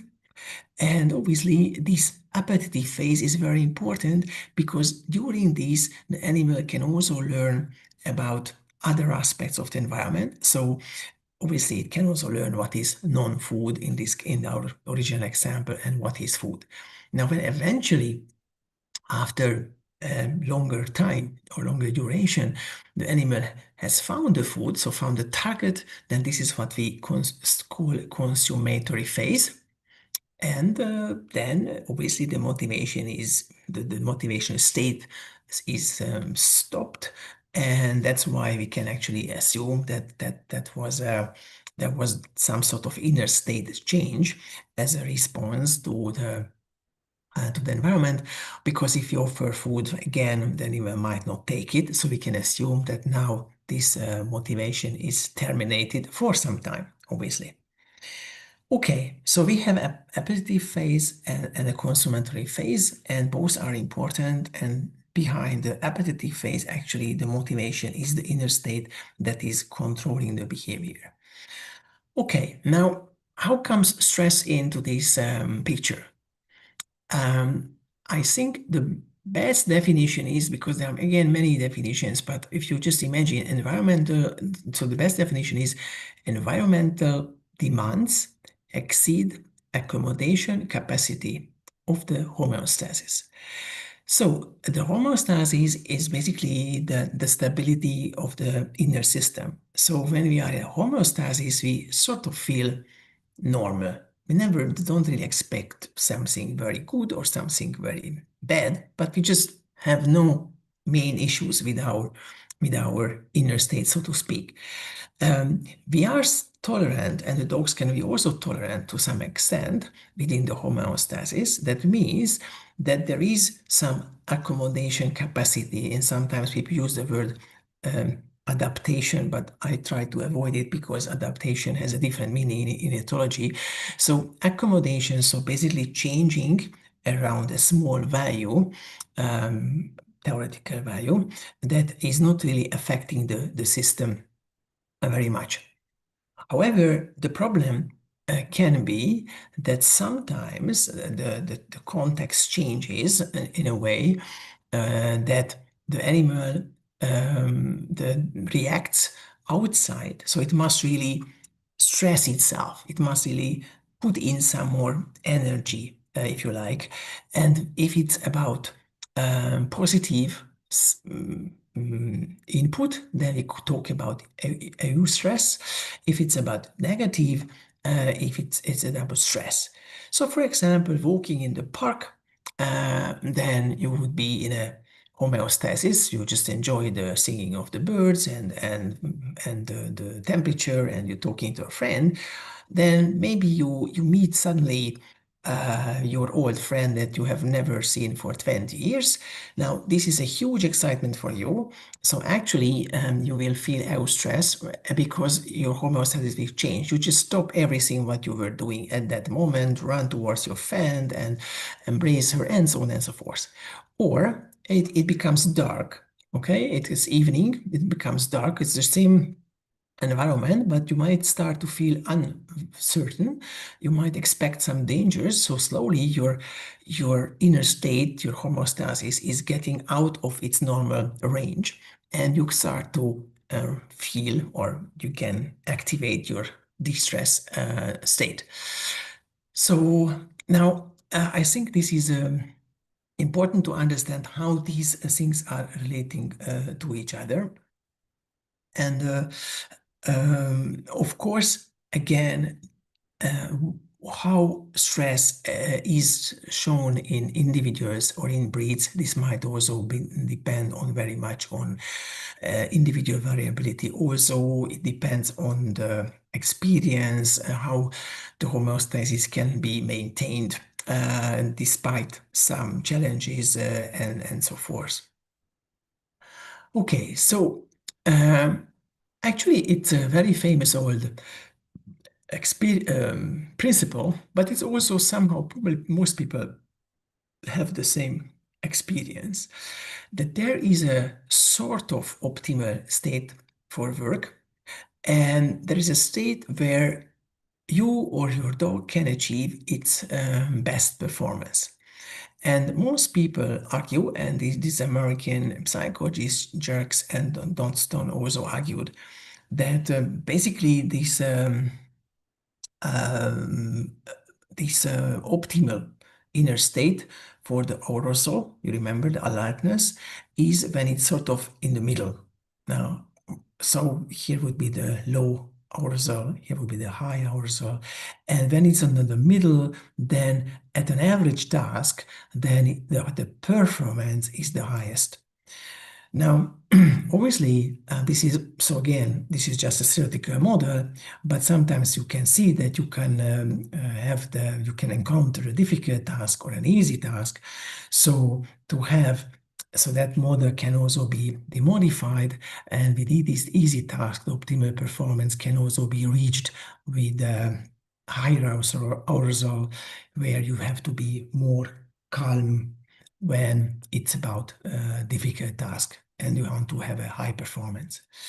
So obviously, for competitive situations like sport, the ideal is the main task actually for the trainer and for the sportsman or the sportswoman is also to put itself in the best arousal state depending on the task. So if a chess champion plays with other world champions, then it has to be in his mental state has to reach a low arousal. It is quite difficult.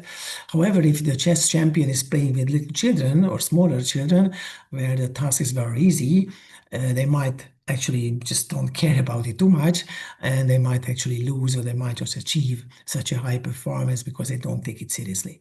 So again, this is again very, very important to know. Now, obviously, the problem for us ethologists is how can we provide evidence for that, and how can we find out what is the relationship between arousal, so this kind of alertness, and performance.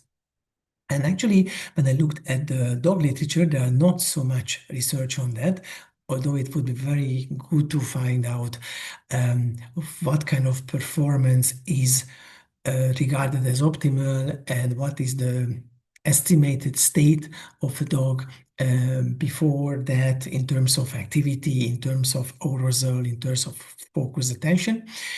But anyway, a group from the United States, Emily Bray and colleagues, actually did one experiment, and I want to explain this to you because I think you can then get the feeling how these concepts are really working in the practice. So the idea was that let's take two groups of dogs. One is the typical companion dog that is living in a family. And because these dogs could be from anywhere and they're not specifically trained, most of them we can assume that they have a tendency for high arousal. So when they are facing a task, they usually display a high or higher arousal. This is in contrast with assistance dogs that are actually bred, sometimes even selected, or for sure trained for low arousal. They are used to situations that are strange, that are new during their development, and also, as I said, they were chosen for having a low arousal in general.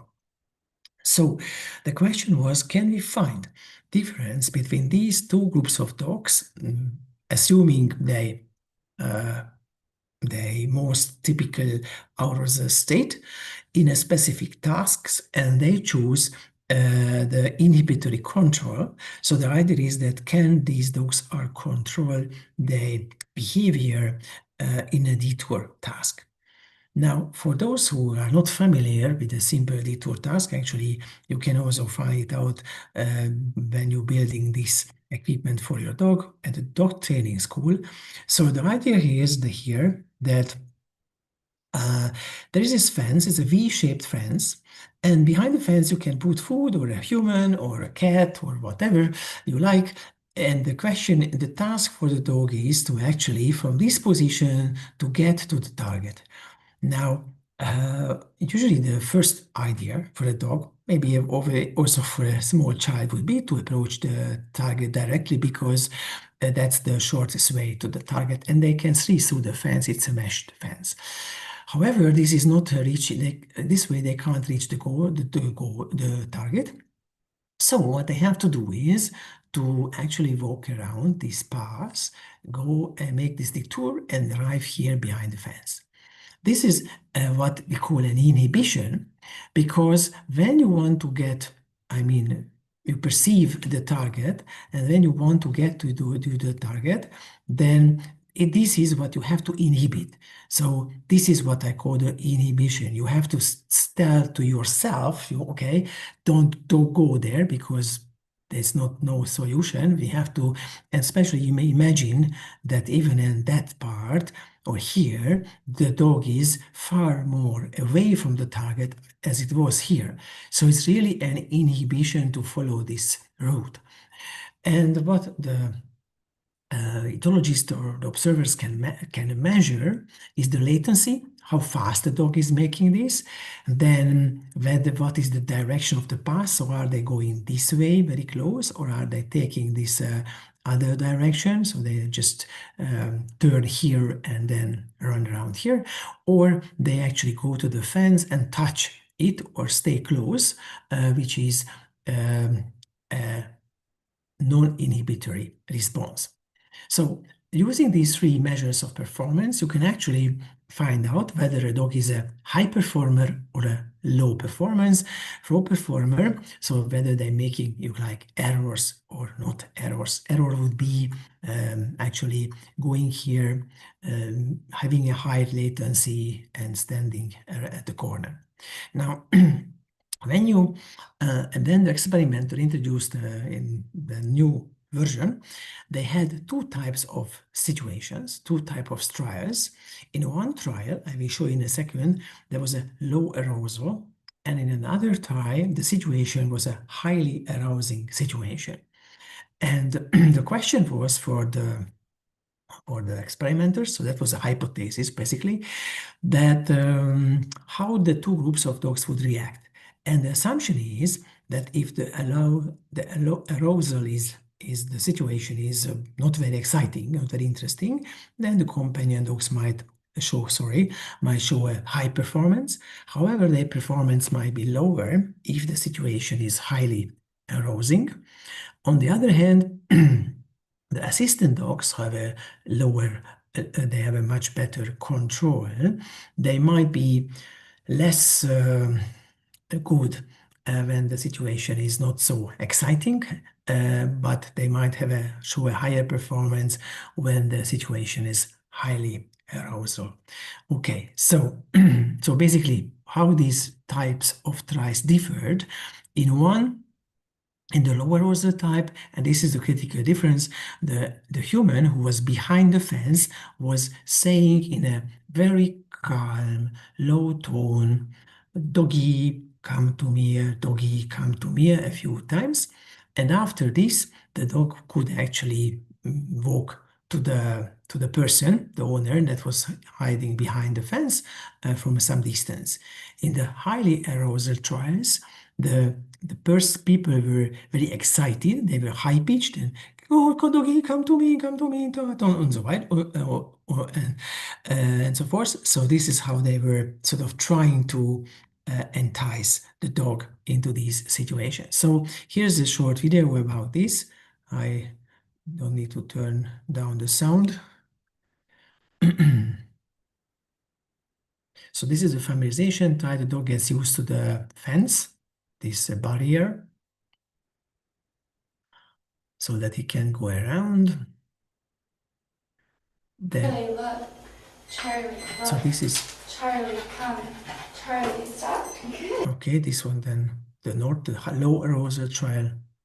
Charlie, look. Charlie, look. Charlie, come. Charlie, come. Charlie, come. Charlie, come. Charlie, come. Charlie, come.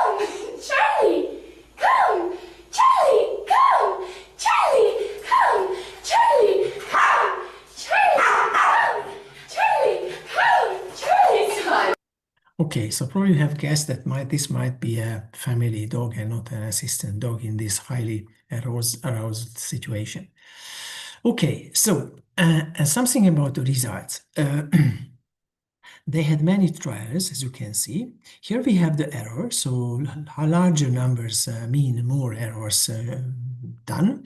This is the assistant groups on the left, the companion dogs on the right. What you can see is that there are two lines because the experimenters varied the sequence of the trials. So there were half of the dogs were first encountering a low arousal try and other half the high arousal and vice versa. And okay, so this makes this little bit complicated. When you just look at these figures, independently of these two versions of the experiment, you can see that assistant dogs actually start with a little bit higher error level, but they seem to learn very fast. So by the 9th and 10th tries, they rarely make an error.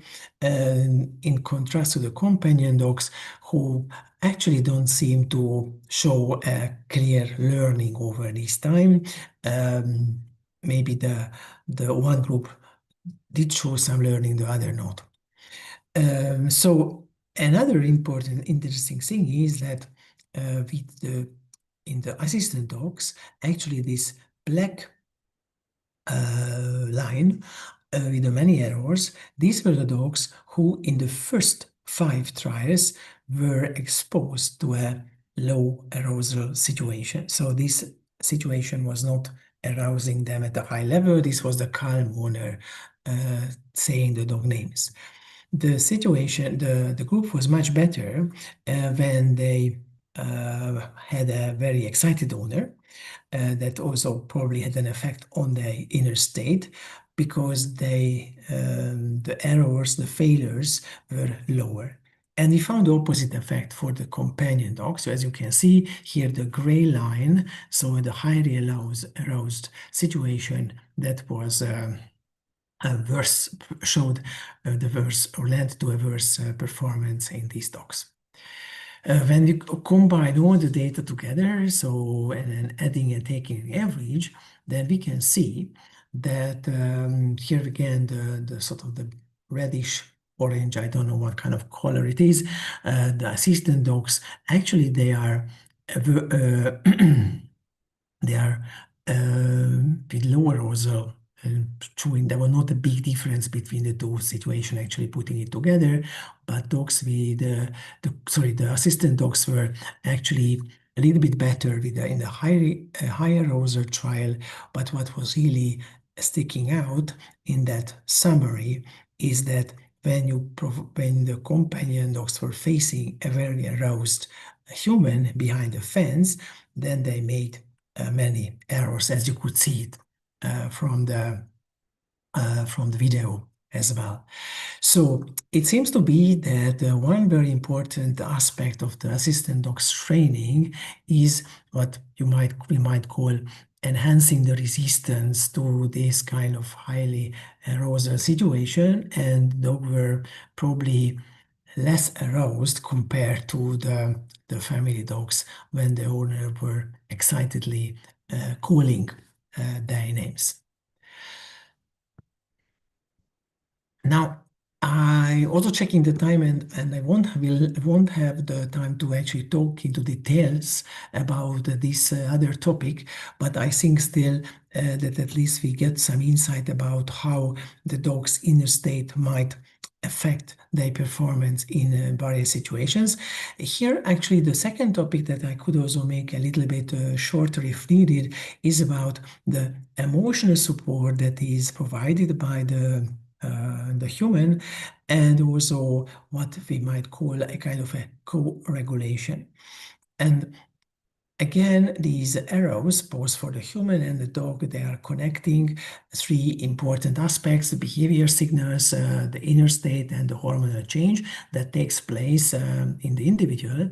What is, however, very special in dogs is this kind, and humans in this, and especially in working diets. This is where we should actually be part of the dog training. This is what we call the mutual attention. And the mutual attention is making sure that these behavior signals that are produced by the dog and the human lead to some kind of joint behavior changes. And altogether, in many situations, actually, this is increasing the behavior synchronization between the dog and its owner. So there are many aspects that you can study of this behavior synchronization. I'm showing this because again, this is a very simple experiment that you can try out with your own dog at home and see how your dog is reacting to these different situations. You can also have one kind of session or condition one day, so the dog doesn't get exhausted or bored. With this, so the task is very simple. You put one piece of food on one plate, and many here, I think it's 6, 7. You can also put more pieces of food on the other plate. The task is again very simple. After these plates are on the floor, and you should not touch them actually, so the dog shouldn't see when they are placed on the floor, then the dog has the very simple task to make a choice. Actually, dogs don't show a huge preference, but they usually statistically prefer the bigger amount. Now, if you establish that your dog is able to choose the bigger amount by varying the sides, so sometimes the large amount of food is on the left, or others tries on the right, then on the next day you can choose one of the two conditions. What you like is either you repeat the same as before, but before you allow the dog to choose, you or some other members of the family go to the smaller amount and start sort of eating. Obviously, you don't eat the dog food, but you just mimic the eating. And then you go back to your chair, sit down, that is not shown on the figure, and then the dog has again a chance to choose. And the same way you can also have two equal amounts where the human is showing some sort of a preference. And the results actually are quite clear. That experiment done by Italian ethologist Emanuele Prato Prevede has been repeated many, many times in many labs. So that basically we can say that, and this figure shows here that this is the chance, this is when the dog can choose on its own. They have a preference, they are better than chance. As you can see, it's not a very huge preference. Okay, however, after the human shows a preference for the smaller amount, then the dogs change their preference and they are a chance. So some dogs are going still to the large amount, other dogs switch and show preference for the smaller amount that the human was touching and eating. So this experiment also shows this kind of, if you like, behavior synchronization, shared preference for something, even in a case when the shared preference is disadvantageous for the dog. Another important behavior is what we call social reference and referencing. And this is actually something that has a practical side as well, because dogs during the therapy session, especially if there is a new situation, an unexpected situation, they might use the handler and sometimes even the other person, because the therapist is also familiar to the dog, for a kind of an information. They want to find out that before they react to this strange situation, what is the reaction of the humans? And this is what we call social reference. So in the classic example done by Merola, the Portuguese ethologist, what the researchers were doing is exposing a dog, that is these were companion dogs actually, to a strange object like a fan with some sort of stripes that were moving when the fan was on. This is after many experiments, they found that this is a stimulus that is not so frightening for the dog, but it still evokes some interest or maybe some avoidance. So the dog was put at some distance of the fan was turned on, and then the owners or the humans were given different tasks. Either they should show some happiness, or they should show some sad or fear facial expression. And what experimenters were observing, what the dog was doing, moving forward or moving backward. And generally the observation is that when a dog has a happy person close by, then they have a tendency to go ahead. If, however, the person shows fear, then the dogs show a tendency to actually go behind.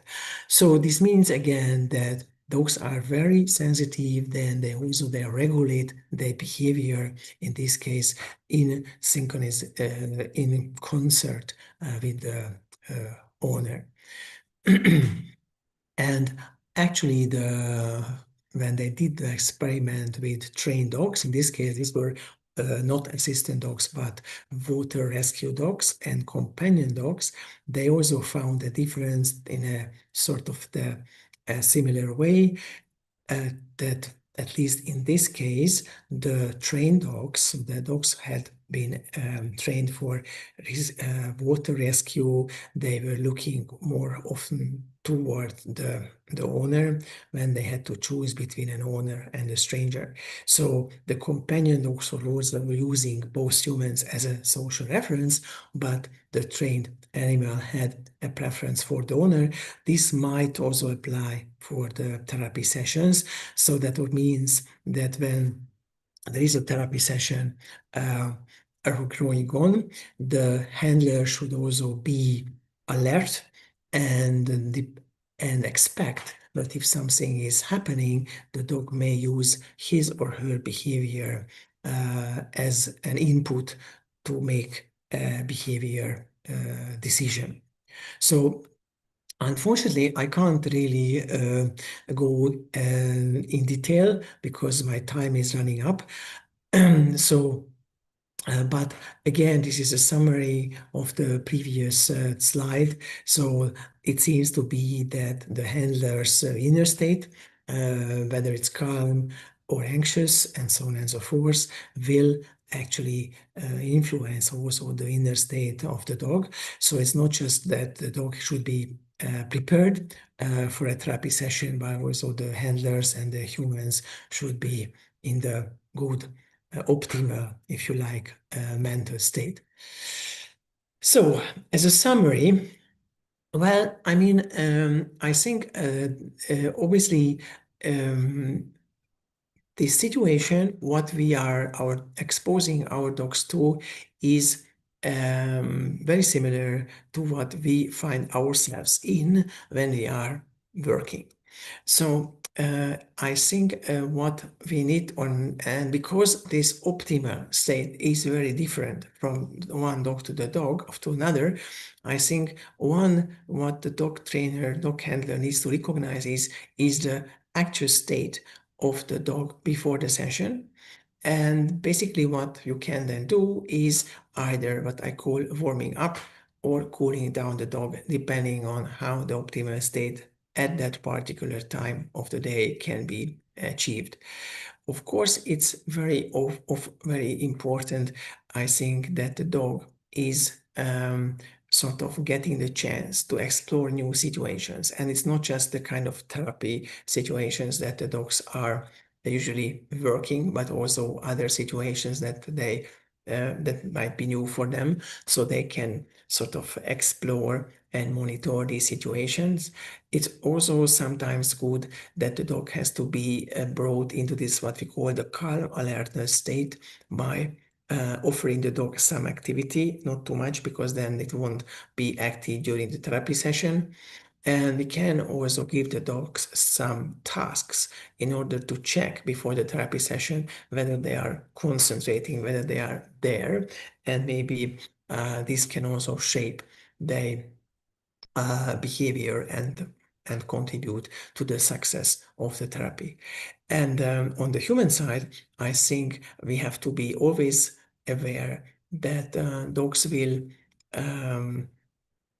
actually rely on our behavior. They want to synchronize with our behavior. That is a kind of a secure connection to the human. We have to, or the handler has to monitor the dog's behavior, the inner state, if you like, and also obviously our own mental behavior, whether we are actually there at the session and we have the necessary control to execute the task at hand. And with these words, thank you very much for listening. If there are any questions, maybe later I'm happy to answer them, or you can also write me an email or can reach me another way. Thank you very much. Thank you, Adam, for your talk. I have one question. It's on Q&A section. There was a question about sources or maybe some papers you can recommend about breed characteristics and genetics behind the behaviors. Can you recommend something? There are many papers on genetics. This is probably about breeds.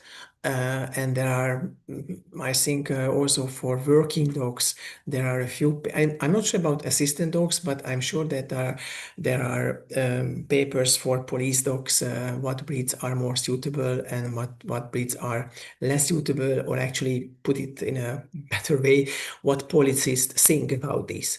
It's not the same.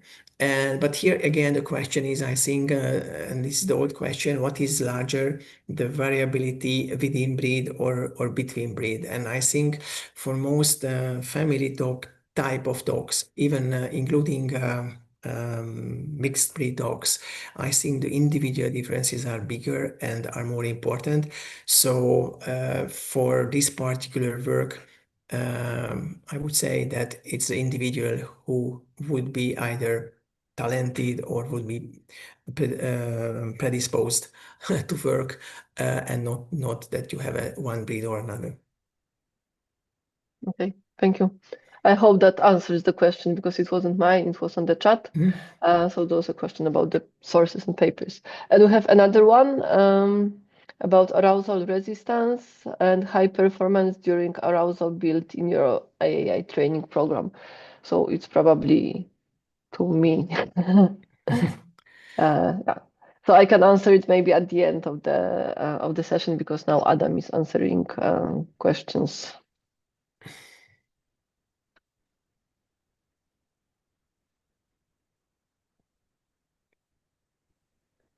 Thank you, Adam, very much. Now we will have a brief break, and we will start again at noon with another panelist, Alia Mazini. Alia, if we can now set up your presentation, that would be great. And as I wrote on the chat, in our AS online course, we have two very broad and very detailed and nice lectures from Professor Adam Miklosi. So you are all invited to register and watch it, everything totally for free. Thanks to our Thank you. Visegrad project. Thank you, Adam, for the lecture. Thank you. you. Thank you. Okay, goodbye. Bye. Goodbye. Hello, Alia. Hi, how are you? Okay. We're If having we- fun. Yes, Good, if we that's good. can, if we can set up your presentation, that would be Perfect. great. I will just share screen. If you have any videos with the audio, you need to check the box to share with your computer sound Let me just, at the beginning of after you click the share button. There should be an options on the right side of the screen. sorry. When I start sharing, you mean? Yes, Like- yes. Before you choose the presentation, because you should have Okay, the just- screen with I the. will stop sharing and then, okay. Yes. Yeah. And Just then choose the share, and share, and then, in the main window probably you will have like many options what to want to share, and on the right or left side there should be options share with. share with sound. Yes, exactly that one. Okay, share with sound. Then it's Yes. optimized for video sharing or just share with sound? Just share with sound. Okay, perfect. Sharing now. Opening, I hope this will work. During my presentation, can I close myself, or do I need to be We there would prefer waving my to hand? see you because it's better, for the Okay. concentration and for all the Okay. viewers to see the panelists. No But worries. better is Okay.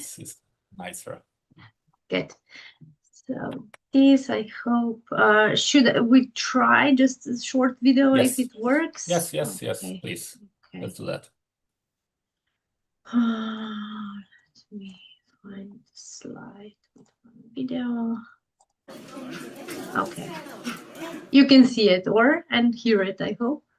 Yes, we can. Okay, was working. Could Okay. you make the full screen to be Mhm. sure that the video is also available in the full screen option? Yes. Okay. Yes. So it's working. Okay, good. This, I hope everything will work because you know how it is. It's always the technique and maybe fail something, but I hope it will be fine. No, it will work. Looks Okay, perfect, so I believe yeah. it will be very good Yes, performance. we will be back in 3 minutes. So Good, perfect. See you in a see you in sec. 3 minutes. Yes, Yes. in a second. Thank you.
Okay, Alia, let's start your presentation if you are ready.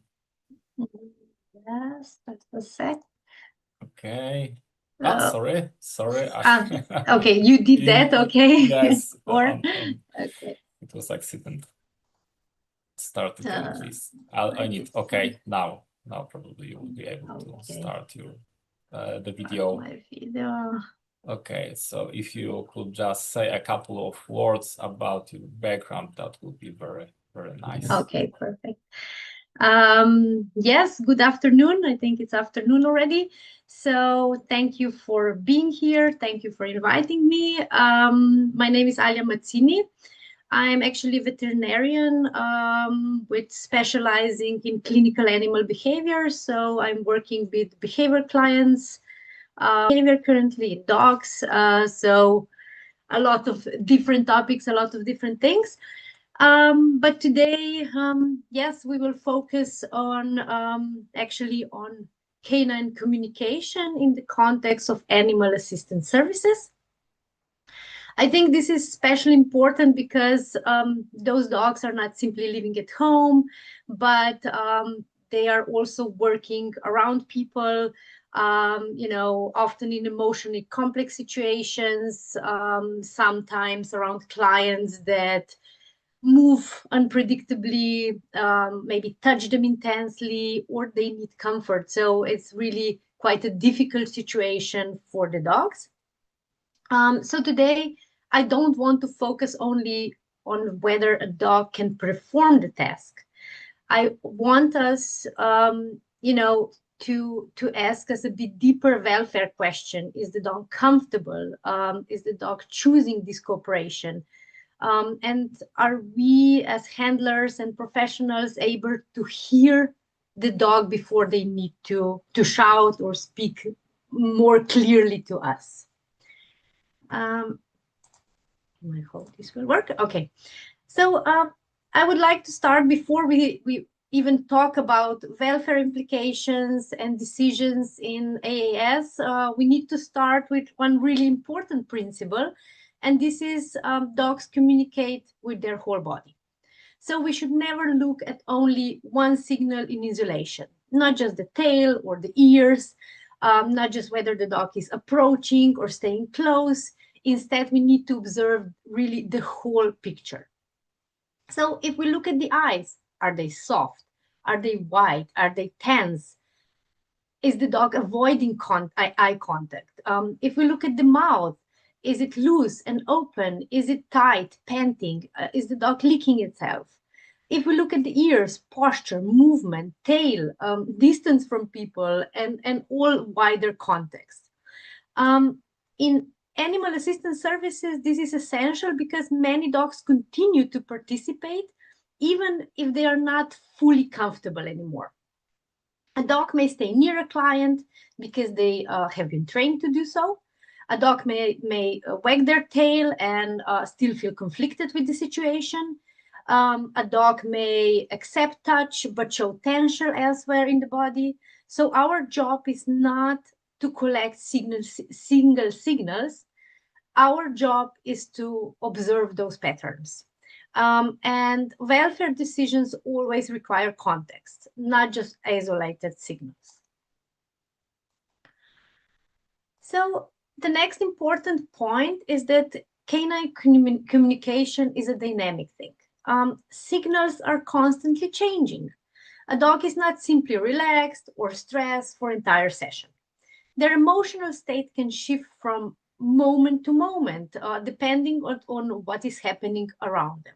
So the dog may start relaxed, then something changes. Maybe a person approaches directly, or a hand reaches over their head, or environment becomes noisy, or the dog feels trapped. A lot of unpredictable things are happening at every moment. And at first, the change may be very small. The dog may shift its weight backwards, the mouth may close, the ears may change position, and the dog may just look away or start sniffing the floor or scratching itself. And those are not really dramatic behaviors, but they are meaningful, and this is important. This is why a single snapshot is often not enough. We need to watch what changes over time. And we need to observe, does the dog become softer or more tense? Do they move toward the interaction or away from it? How is the recovery? Do they recover quickly, or does stress accumulates? And like I said, the goal is to observe patterns, not just isolated moments. And this principle will be important throughout the whole lecture. So I think this is the basic that we will look through the whole lecture today. And let's start. This brings us to what I think is the most important welfare question in animal assistance services. So traditionally, we often ask, can the dog do the work? Can the dog stay in place? Can dog tolerate being touched? Can the dog follow the cues? Can he remain calm enough for the session to continue? But this is just not enough. So many dogs can do the work. That's not a question. And many dogs can remain physically present, even they are not fully comfortable anymore. And many dogs can comply. That's the fact. So I think more important question is, does the dog want to participate? And to answer that, we need to look at choice and agency. Can the dog leave? Can the dog increase the distance if he wants to? Can the dog refuse interaction? Can the dog disengage without negative consequences? If we have a dog on a really short leash, or he's in a corner, or he's in a position that he can't move away, he needs to stay there, does he have an option? I think this is the important question here. Also importantly, if the interaction stops, does the dog voluntarily re-engage with the situation? In animal assistance services, welfare is not only about the absence of obvious distress, it's also about the choice, the agency, and the freedom to say no.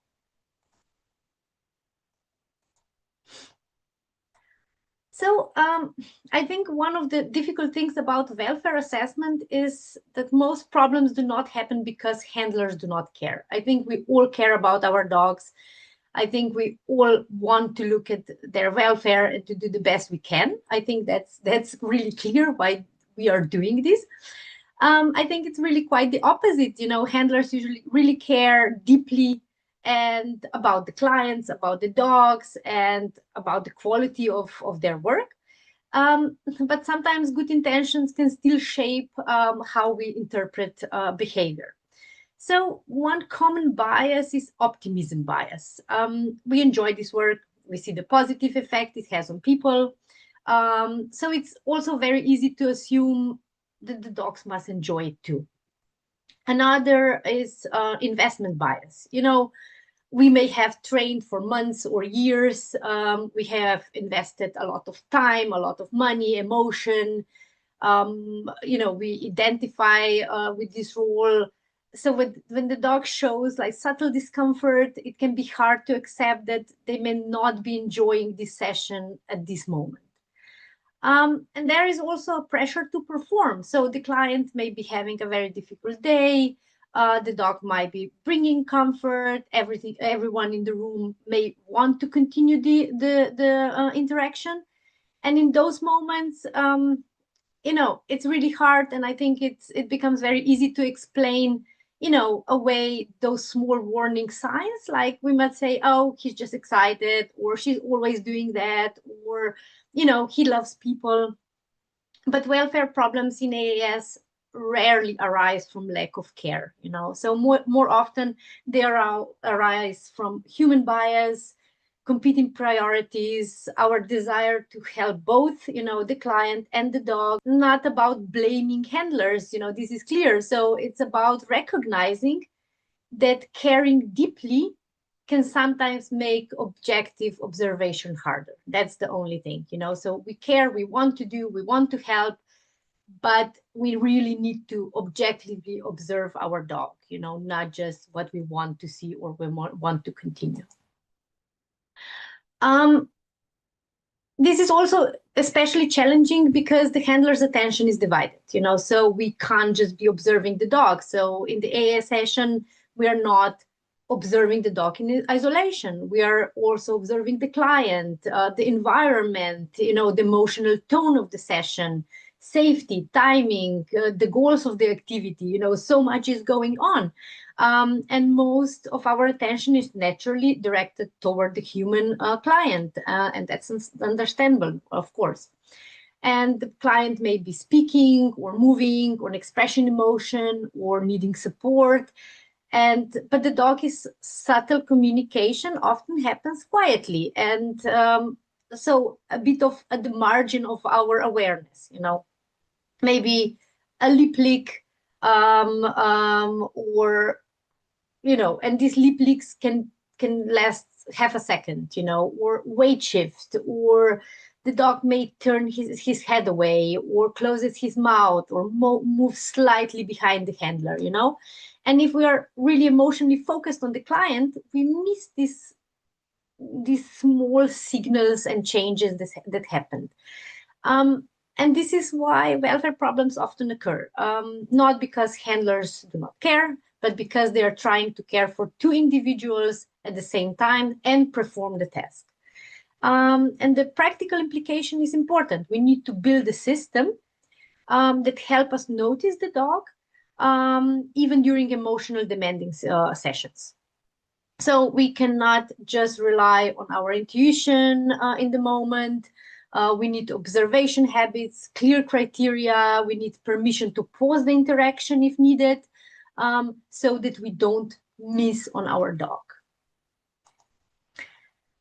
Now, let's look at the most common sources of misunderstanding between humans and dogs. Many humans' gestures are meant to be affectionate. We mean well, we tend to do it like, oh, I like you so much, I want to have a contact with you. And so we might walk directly toward the dog because we want to greet them. We make eye contact because in human communication, this signals connection, this signals warmth. We reach over the dog's head because we want to pet them. But we need to ask ourselves, how is this perceived from the dog's side of things? So a direct hand approach can feel confrontational. The sustained eye contact may feel hard or like a bit threatening. We are reaching over them.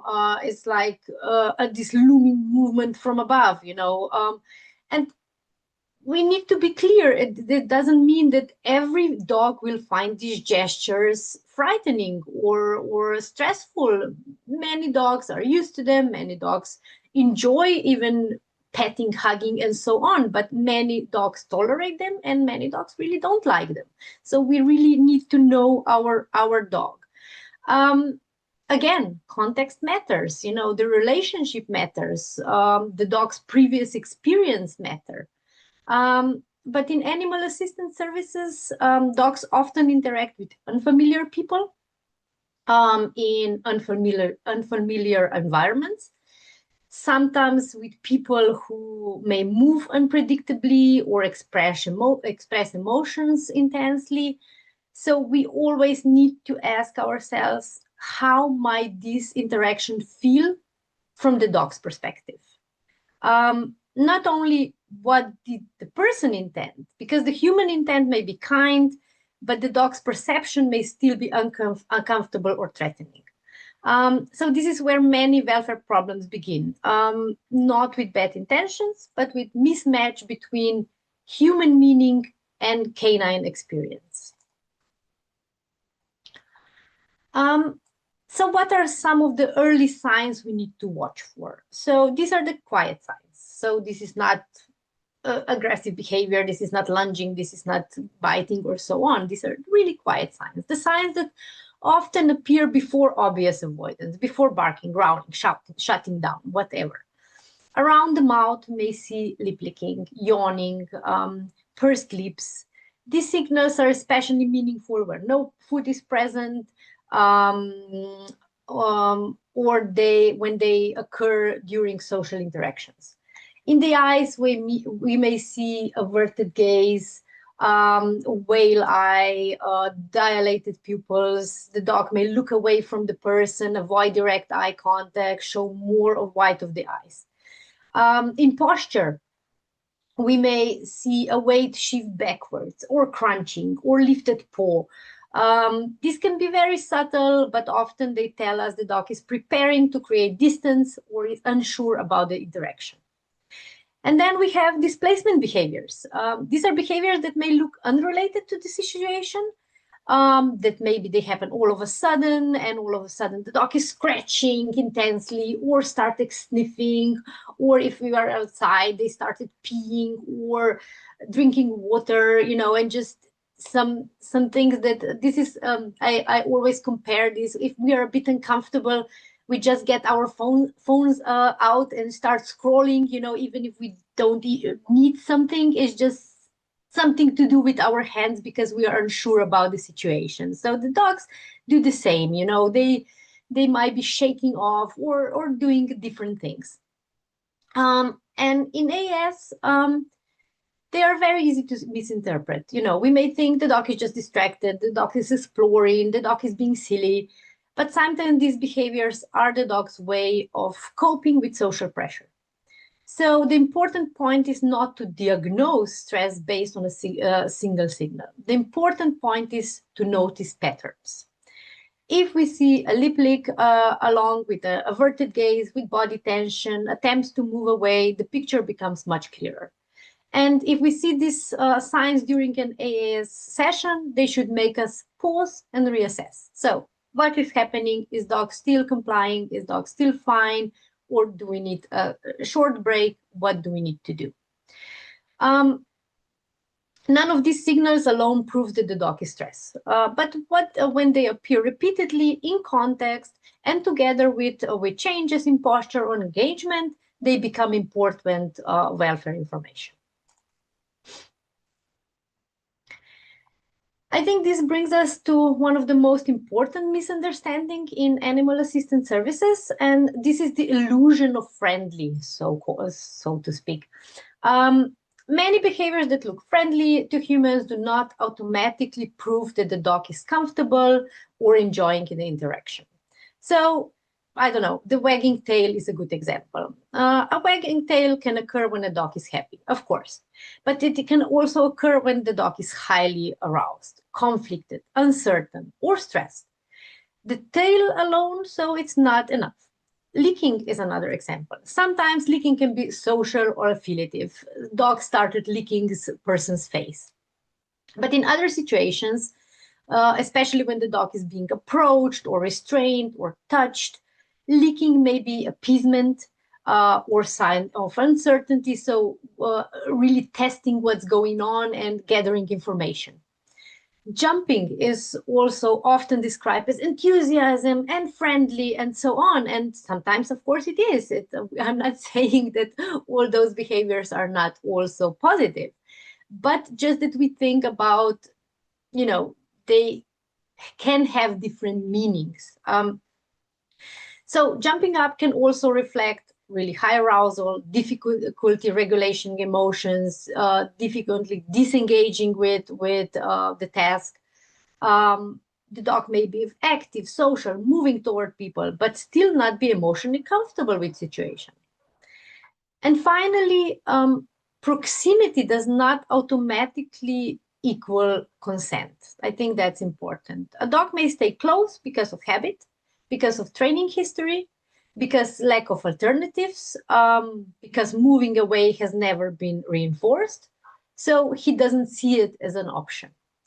And I think this is particularly important in AAS.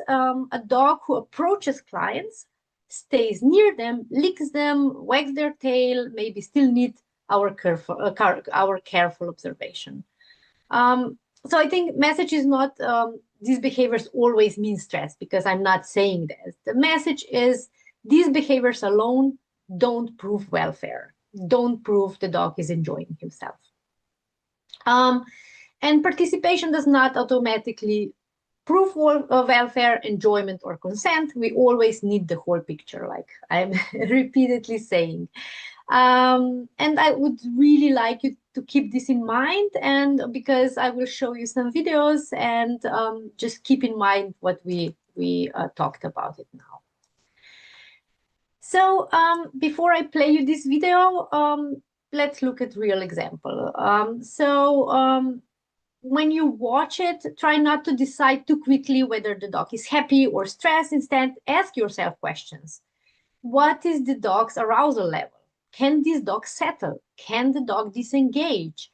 And does this behavior tell us enough to conclude that the dog is comfortable or uncomfortable? So I will show you the video, and then we will shortly discuss it.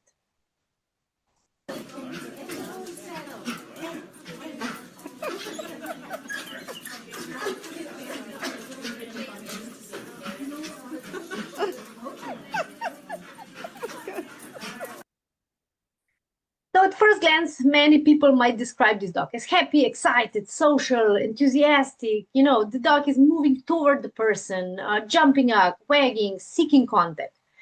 But let's look more carefully. What I notice here is a very high arousal. The dog is intensely activated. You know, the movement is repetitive and difficult to interrupt. The dog doesn't appear to be able to settle or calmly choose another behavior. This doesn't mean that the dog is unhappy in a simple way, but it does mean that we should not automatically label this as joy. In AAS, this kind of behavior is often interpreted as, oh, he loves people, she's so happy to be here, this is enthusiasm. You know, I also see it in a veterinary practice. You know, the dogs come in like you know, a wind and just jumping around, giving kisses and so on, you know. But like I said, the high arousal is not the same as a good welfare. You know, high arousal may reflect excitement, frustration, social conflict, lack of emotional regulation, or simply stress. And the practical question for the handler is, can this dog, you know, back down? Can the dog settle? Can the dog take a break? You know, if not, the dog may need help before the session continues. Oh, sorry. This is the next example. So again, now look at this because I think it's again important, like we said before, you know, don't rely on one single signal or trait, you know, like the tail. While you will watch this, you know, pay attention not only on the wagging tail, but also dog's mouth, eyes, breathing, facial tension, overall body posture, you know. So let's look at this video. It's a bit short one, but I hope you will notice some things.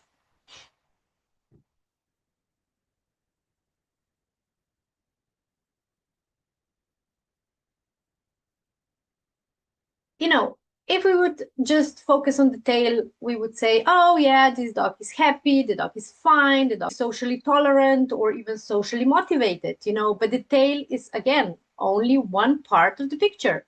Look at the panting, look at the facial tension, look at the lip licking, look at the white of the eyes, you know, look at the overall context. You know, this dog is a veterinary setting, you know, he's sleeping on a slippery floor, with limited options for escape or to move away, you know. And this is exactly the situation where welfare can easily be overestimated. The dog is not aggressive. The dog is not trying to dramatically escape. The dog is still participating. You know, when he's called, he's coming, he's doing something, you know. But again, the participation alone is not enough. We need to ask, is the dog relaxed? Is the dog able to choose distance? Is the dog able to disengage? You know, is the dog recovering or is stress continuing? And this is why the whole dog, the context, and the pattern over time matters so much.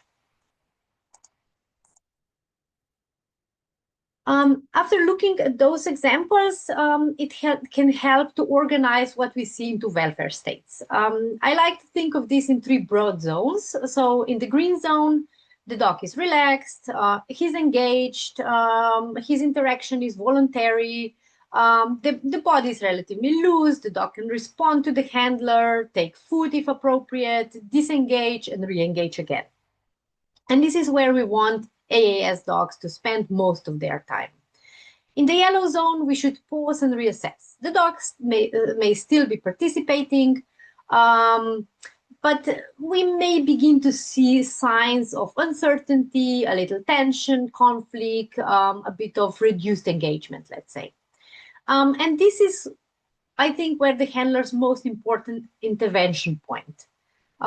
We don't wait for the big things. We don't wait for barking or panic or growling or freezing or completely shutting down. We intervene while the signals are still really small. So, and then there is the red zone. In the red zone, the dog is no longer truly interacting. The dog is focusing on coping. So they may look like high arousal, they may look like panic, defensive behavior, freezing, shutting down. And at this point, our job is not to continue the session. Here, our job is to pause the interactions, to support recovery. And the key, I think, is not to ask ourselves, can we manage the red zone? The key is, can we recognize the yellow zone early enough that the dog doesn't need to go there to the red zone? And I think important is, of course, dog won't be in the green zone all the time. He will come in and out of yellow zone, but I think this is important. He come in and he goes out again to green zone, and then we can continue. We just need us to recognize where the dog is. Now I want to introduce a very common AAS scenario, the dog who never says no. So this is the dog who always approaches clients, always participates, always stays nearby. He never growls, he never avoids dramatically, never makes a scene.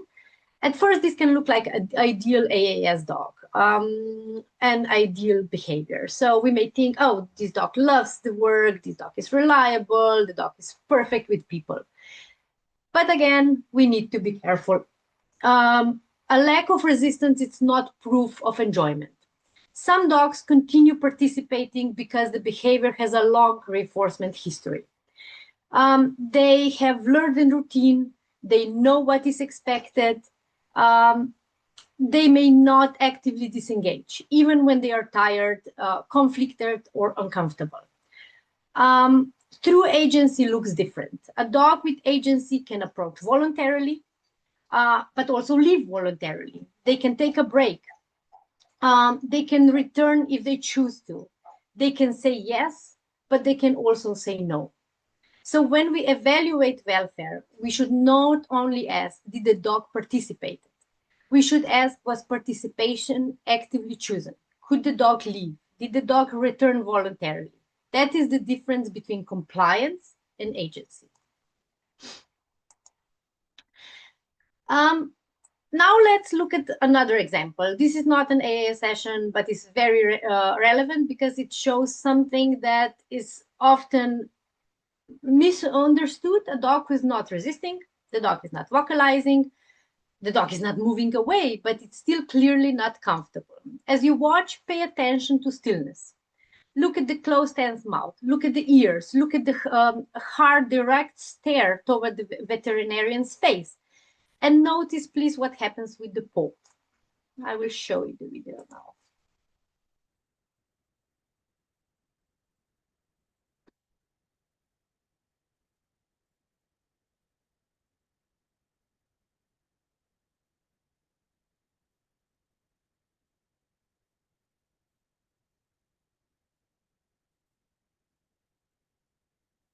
Like I said, this dog is hardly moving.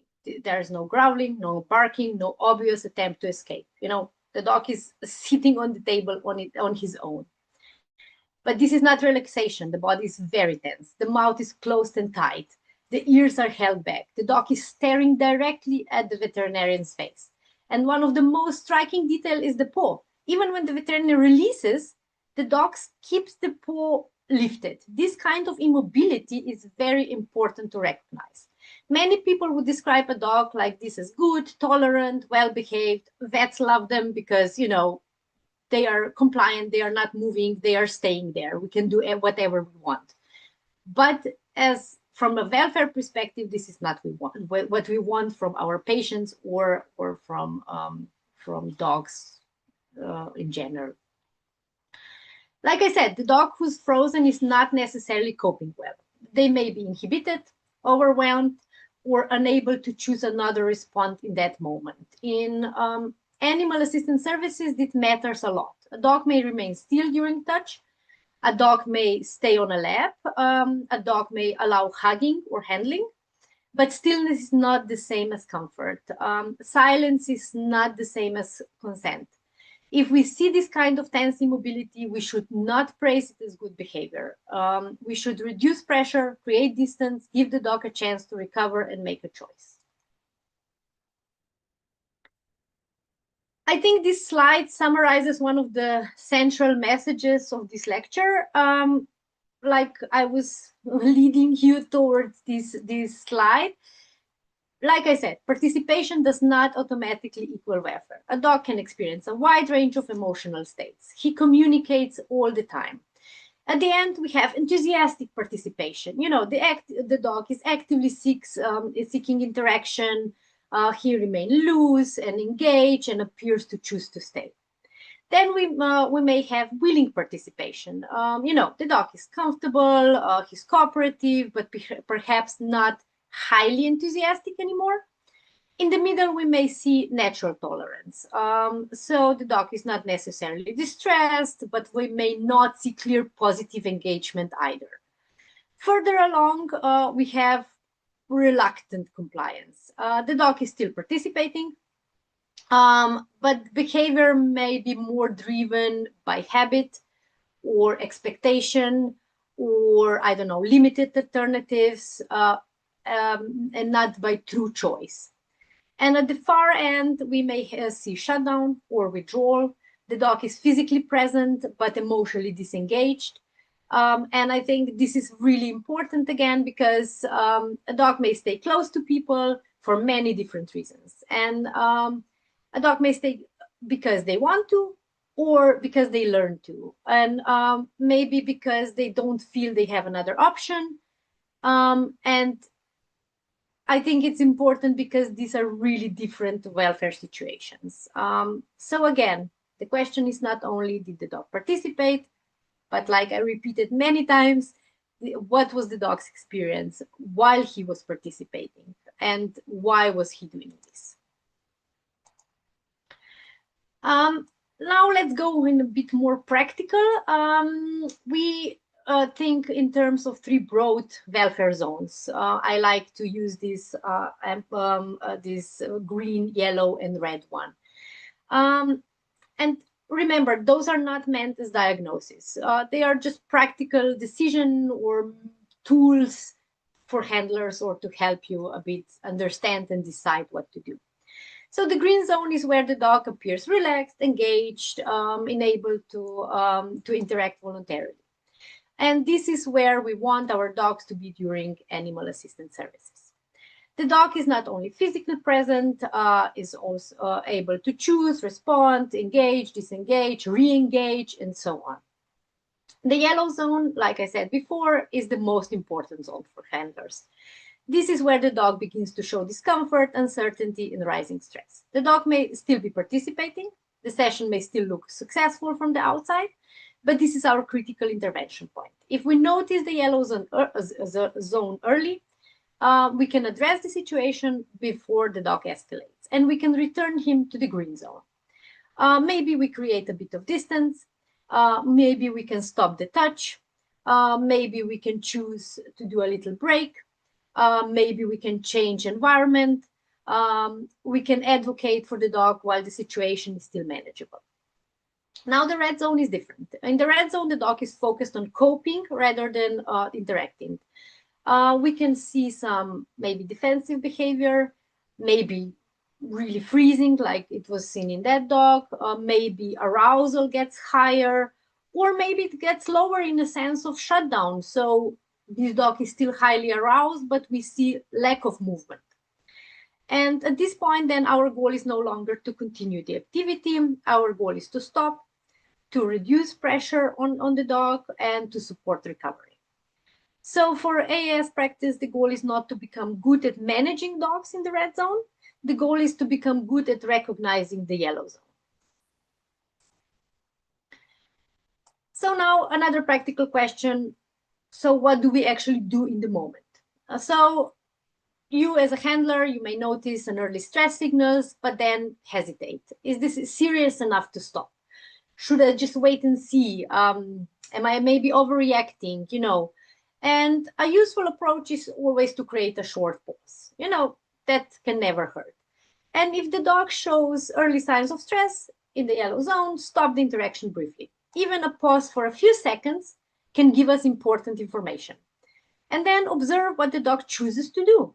You know, does the dog stay away? He shakes off, he looks away, or really moves away from the person. If yes, we should respect that information.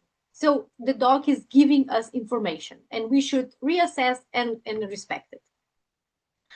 Maybe he was telling us, hey, that was too much for me at this moment, or I need a bit of more distance. And then in that case, we intervene, you know, by increasing the distance, maybe stopping the touch, maybe changing setup, or maybe just ending interactions entirely. We need to decide what's really happening.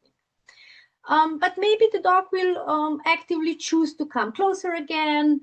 The body will be loose again, you know, the expression will be relaxed, and we may continue. But again, with caution and ongoing monitoring. You know, the important point is, again, that we remove the pressure, we observe the dog choice, and then we decided what to do next, you know.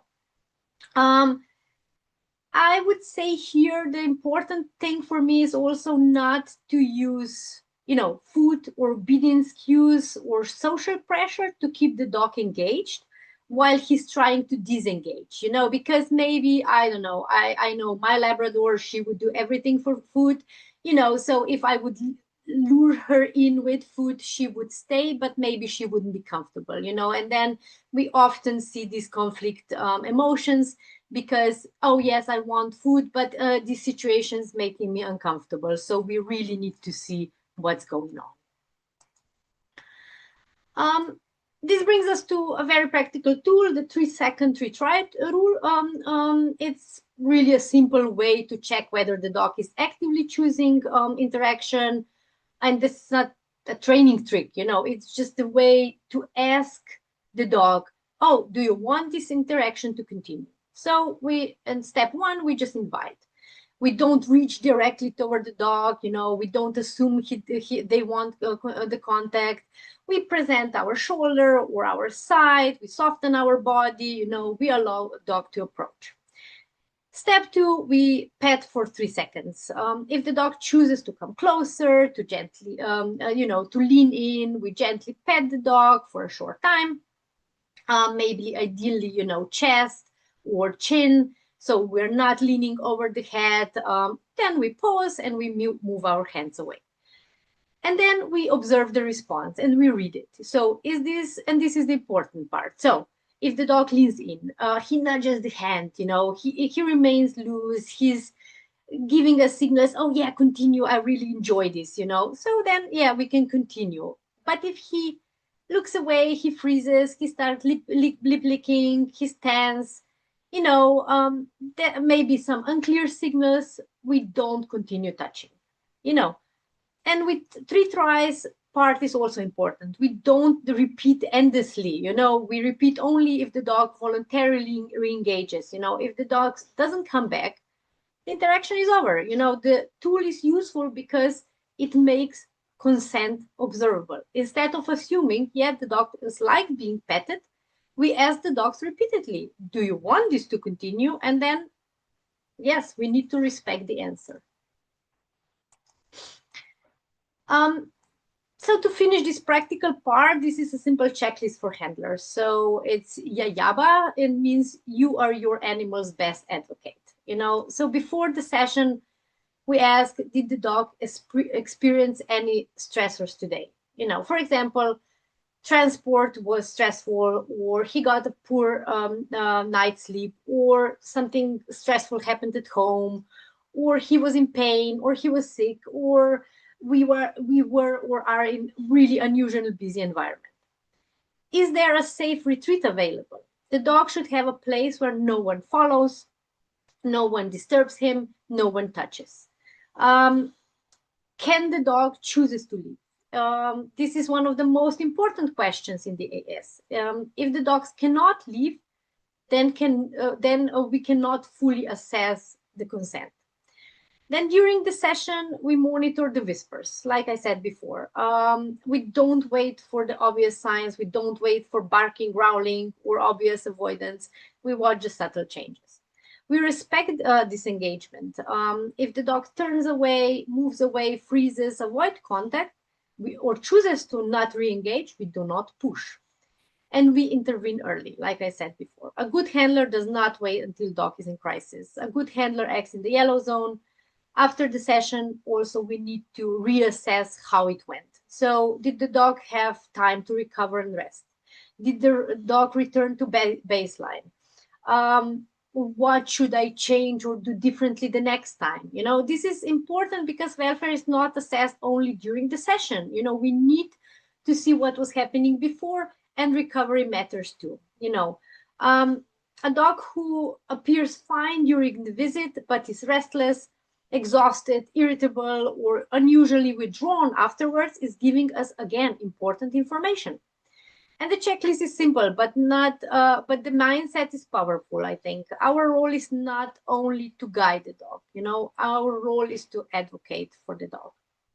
And I always like to give also the example, from my clinical part of behavior, if we have a specific trigger, like for New Year's, dogs are afraid of loud noises. And then I ask people, when do they return to normal self? And some people say in February, so this is how long the recovery after such a stressful event was, so this is important. The recovery is not like, oh yeah, he shook it off and he's fine now. This can stack up. We have trigger stacking is important thing, and we need to let them recover.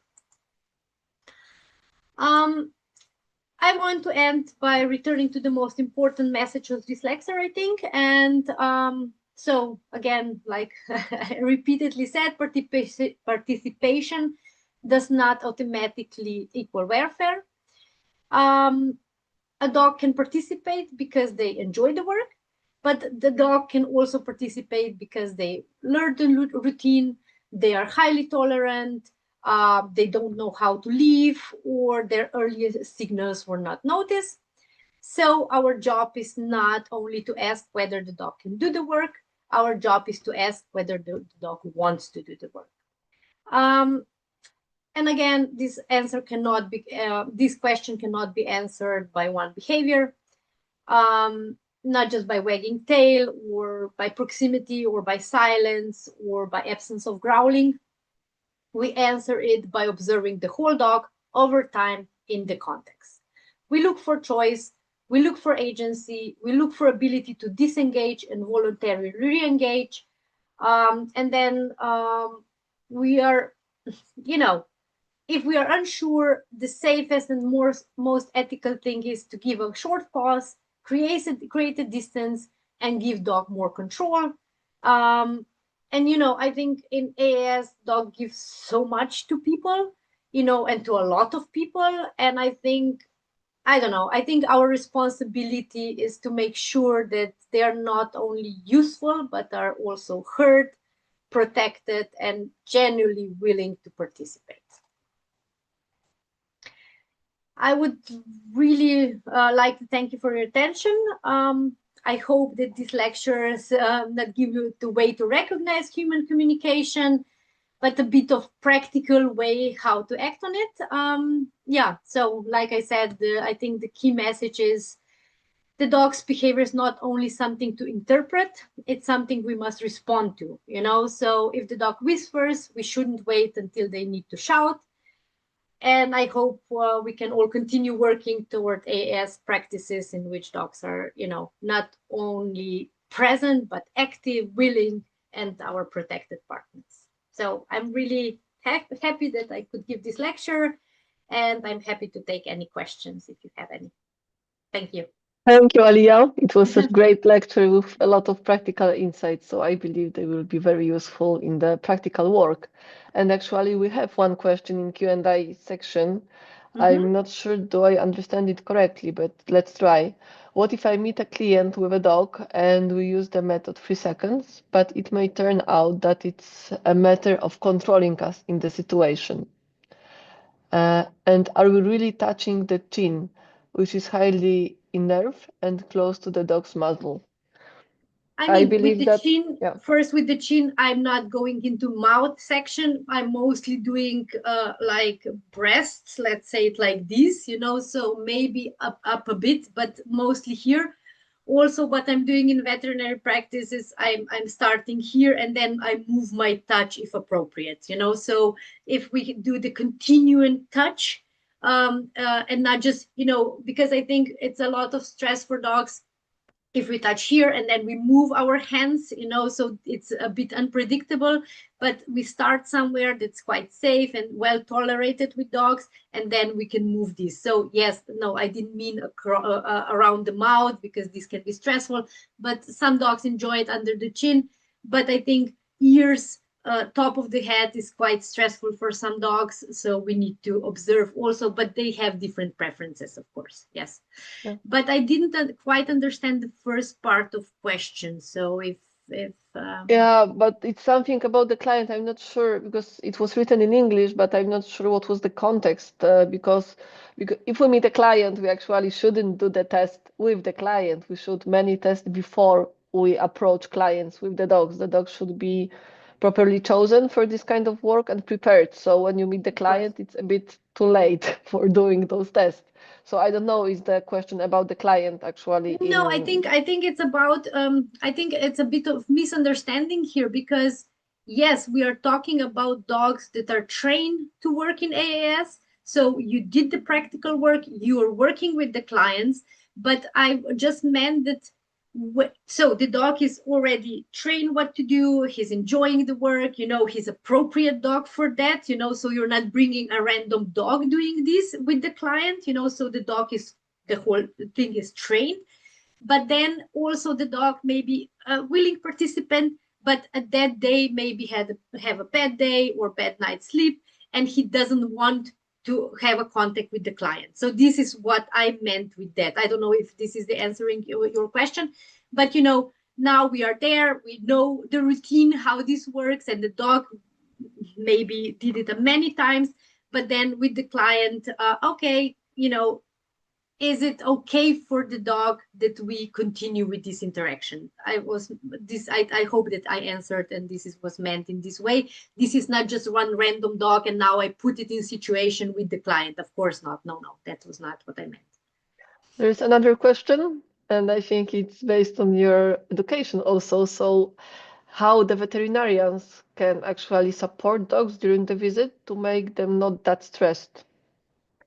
I will say that can be a very long answer, but first, what I do a lot is I start early. So this is with puppies and with positive interactions to begin with. If the dog is already stressed with the vet, what I like to do is I like to sit down, have a conversation with the client, and leave the dog be. So I don't pay any attention to the dog, so they can explore the environment, they can relax a little bit. So I hate the approach coming in, throwing them on the table. No, table comes at the end if table comes in the question. So maybe I do it on the floor. I hate doing it on the floor if they are running away or hiding, because I think that makes the situation more stressful. So maybe sometimes the table is the better option, which shouldn't be slippery, of course. I like to use food if they can take food. I like to really slowly approach. I like to prepare everything that the day that I'm not running around, that it goes smoothly as possible. What I think it's important, it's also I ask questions as what's most stressful for your dog, so that I start with less stressful thing and we see, and the most important thing, and then we see if we can make everything happen that day or we made another appointment. And I use medication if needed. I use medication, anxiety relieving medication that people use before they come to the vet, because I think this is important. I don't think vet visits should be stressful. They should be as as so little stress as possible. If even meds don't work, I would use sedation. So, I choose steps, and I'm observing the dog, and I'm not working. I had a dog in a panic because we need to trim the nails. I stopped the situation, let them go home, give the medication. We tried, and he was perfectly fine with it. So why trim the nails today? He won't die with long nails, so we can reassess the situation. Yes, Great, I thank you. think that. And there was one question at the very beginning about your secret behind the presentation. Can you share with us what kind of program did you use for that? Yeah, I was now playing with different programs because I'm doing quite a lot of presentations. So this is Notebook LM, and these are all my materials. So these are my paper lectures, different materials I have, and then I use it to help me make the slides. So yes, I mean, it's annoying for some parts, but I think I really like it for the pictures and the because I think it makes really really good pictures that I like, that I think they are showing the picture. Okay, Yes. thank you. And we have a lot of very nice commentaries, and people are very happy to listen to your lecture, and some excited about it. So hopefully they also will join the course to listen to the full story that you recorded for us. Thank you very much for the inspiration. Thank you so much for inviting me and for listening and for your questions. So enjoy the rest of the lectures. Thank you. Bye. Thank you very much. Bye bye. Thank you very much. And as I wrote on the chat, the full lecture on this topic is made by Alia Mazini, is available on a free learning course that I put the links on the chat. So you are welcome to go there and listen to the longer version of this lecture. Okay, and now we will have a brief break till 1 o'clock to rest a little bit. And I would like to ask Antonina for setting up a presentation.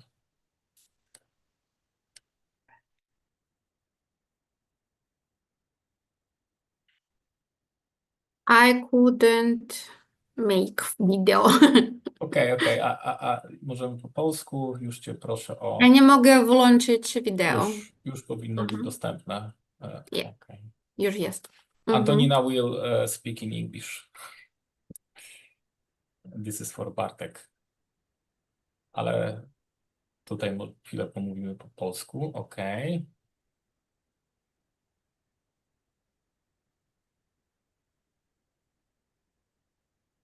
Ja włączę.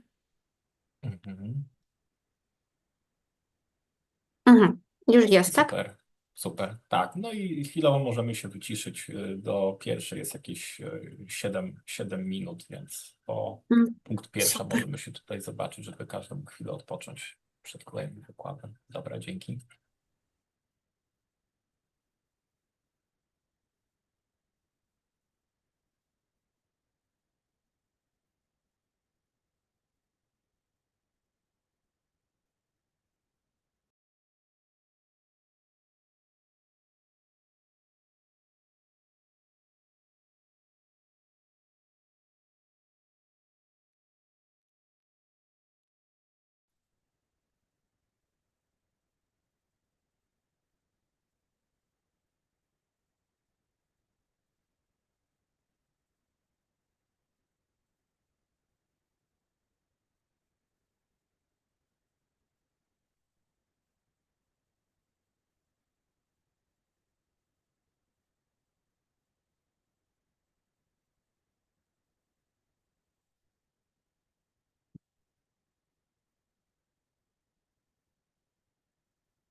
Okay, Antonino, we have 1 o'clock on the watch, so you can Okay. start your presentation.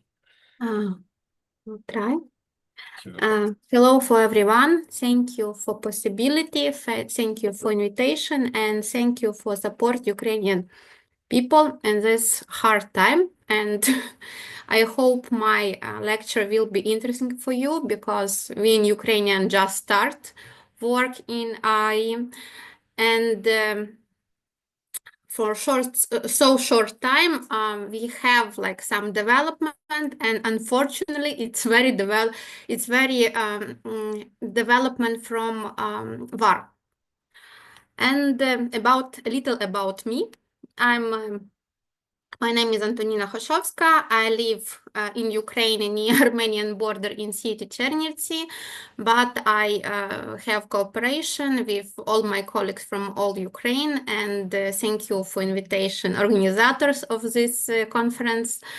I'm also have education of psychologist, canine therapist. It's like psychologist who involves dog in his activity. I'm also team leader of assessing dog for canine therapy according to the International PADA protocol, project manager. And also I will start from like animal rights activist. It's also my activity now, and owner of 2 dogs. Also, I'm head of NGO School of Canis Therapy. In Ukrainian, we usually use terms canis therapy from a Czech. Some verb like dogotherapy or different English version of verb, until not so much time was even not popular. People even don't know about that. And also in 2024 year, we opened in Chernivtsi, in my city, canine therapy center. It's also a few centers opening also in different city in Ukraine, also with support of Real Canin Foundation.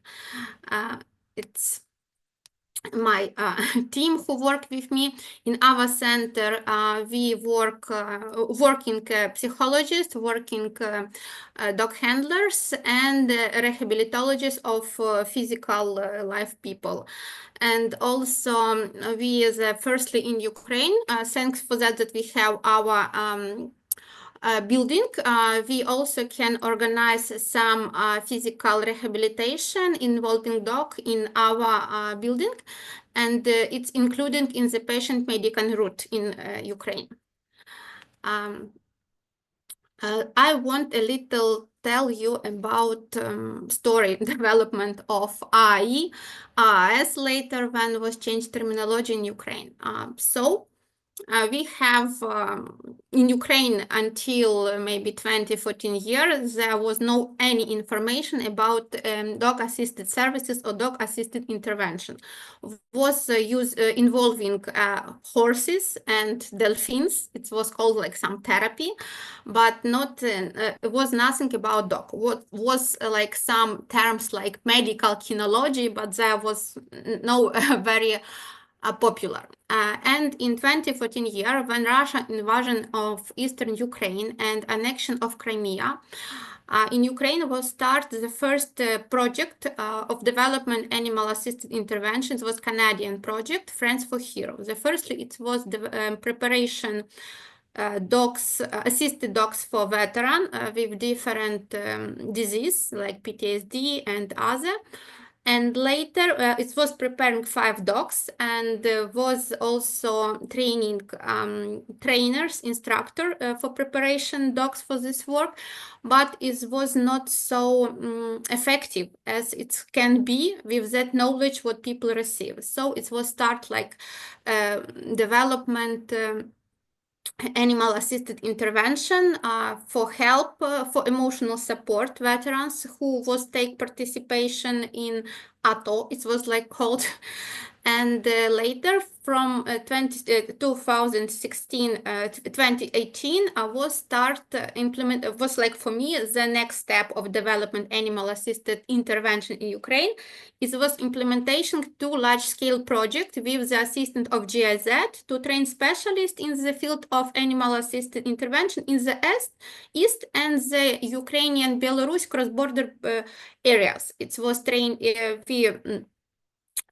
was asking trainers from Latvia, from Hungary, from Poland to make some courses for specialists who want to take participation and organize this event. And this is really was very nice investment in human resources.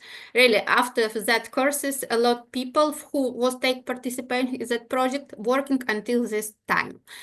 And from that time was start development animal-assisted intervention in the field of assistance to children with disabilities, and was start development a little reading with dogs in libraries. Later, from 2019 to 2022, it was really nice development. We start to create community. We start to organize a scientific and practical conference. We are very happy to have a lot of our partners in different countries who share their experience. We take that in our life, and this was really very nice. But in 2022, you know what has happened, and it was start full-scale Russian invasion in Ukraine. And role of dogs start more for engage in 2022 when war was just start in total. The first list was a psycho-emotional assistant for refugees. I know you also in your countries make the same with your dogs, and we're very grateful for you for that. And from 22 to present period, we have active involvement of dogs by specialists to provide assistance in the field of mental and physical health for people. It's organizing visits to different placement and development animal-assisted centers and different projects. For example, our national police start involve dogs for providing psycho-emotional support for a soldier who have treatment in their special hospitals with they working like policeman trainer and psychology who work in police and in hospital. If we will see for this map, in 2015, you can see it was just Friend of Hero. Later in 2018, it was just maybe 3 in Vinnytsia and in Zaporizhia was also 2 center. And in 2025, it was like this situation we have. But if we will think that in any city also working police project, we can see in every region we have that. But in different way. Also, I want to say a little about dog testing in Ukraine and role of PADA protocol for that. For all this time, we also try to understand and find solution how dogs can participate, how is correct, how is better to do that. And I'm very grateful also for Magda, and in 2020 in Lviv we organized some training for animal-assisted intervention specialists and was testing 14 dogs. It was our first PADA test in Ukraine, and 8 of them passed PADA test, and 4 of them it was dog from street and shelter. I know in animal-assisted intervention and services we need very good to know story of dog, but sometimes it's impossible, and PADA test is a very nice help to understand reaction of dog and to see is possible or not possible, is this good dog or not good to work in animal-assisted services. Also, after that, we, like our Ukrainian team, they participate in few PADA camp, and we are very happy for that. So we now in Ukraine also have specialists, but unfortunately we don't have possibility and time also to organize PADA testing, if be true, because Ukraine is very big country and we live in different cities and it's hard even to connect to us. But I hope once we also start to doing it, like doing PADA test in different countries. But anyway, this knowledge is very help for us in our work and help for explanation and understanding and very useful knowledge from these courses. And if you know some personality of your dog, some situation, what you need to be care, what the main in evaluation of dog for animal assisted intervention, it's very helpful for you, and it's helpful for you, for your dog, and it's safety and welfare for all participants of this process. Also a little I want to tell you about my work of my friends in different cities. We have in Chernivtsi also shelter for kids and shelter for dogs. There is connection. There also shelter for mother who go away from home violence. It's really very nice place and nice results of their work. Also, my friend in Kyiv, they work a lot with soldiers and going with visit, organizing and support for psychologists and physical rehabilitation in rehabilitation of soldiers and veterans. It's also work with kids with special needs. Our friend from Zaporizhia, Alena, her dog is pass all exam for dog animal dog for activities, dog for education, and dog for therapy. And she is very nice. Work in very hard condition in Zaporizhia because there is not safety place, and she work a great work. She make a great work. What we want to also say about that, what we see in specific work with children in wartime. I know you have also your experience. I know you also give a lot recommendation for us in that work, and we need to understand that children in Ukraine, it's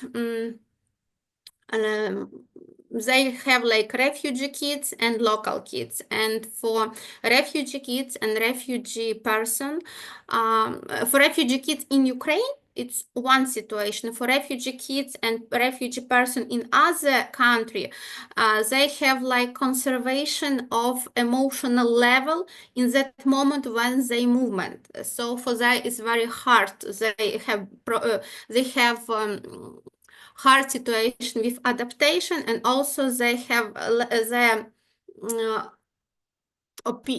their feeling of emotional level in the same level like was when they go away.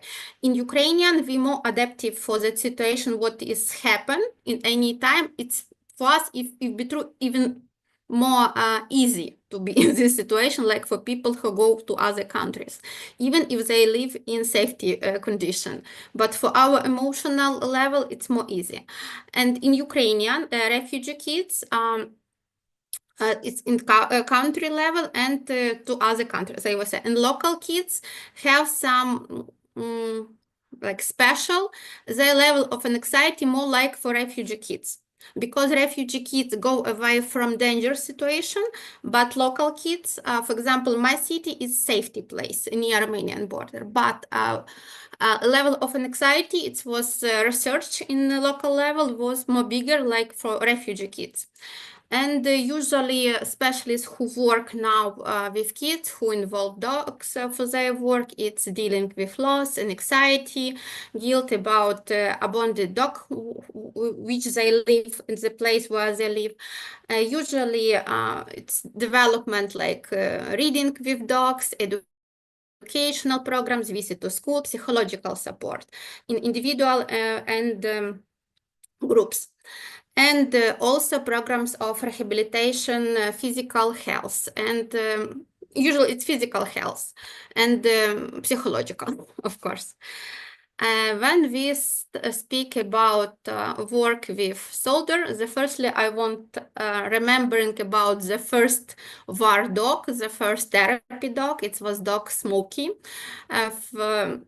from who was work during World War and after, and he was found in New Guinea.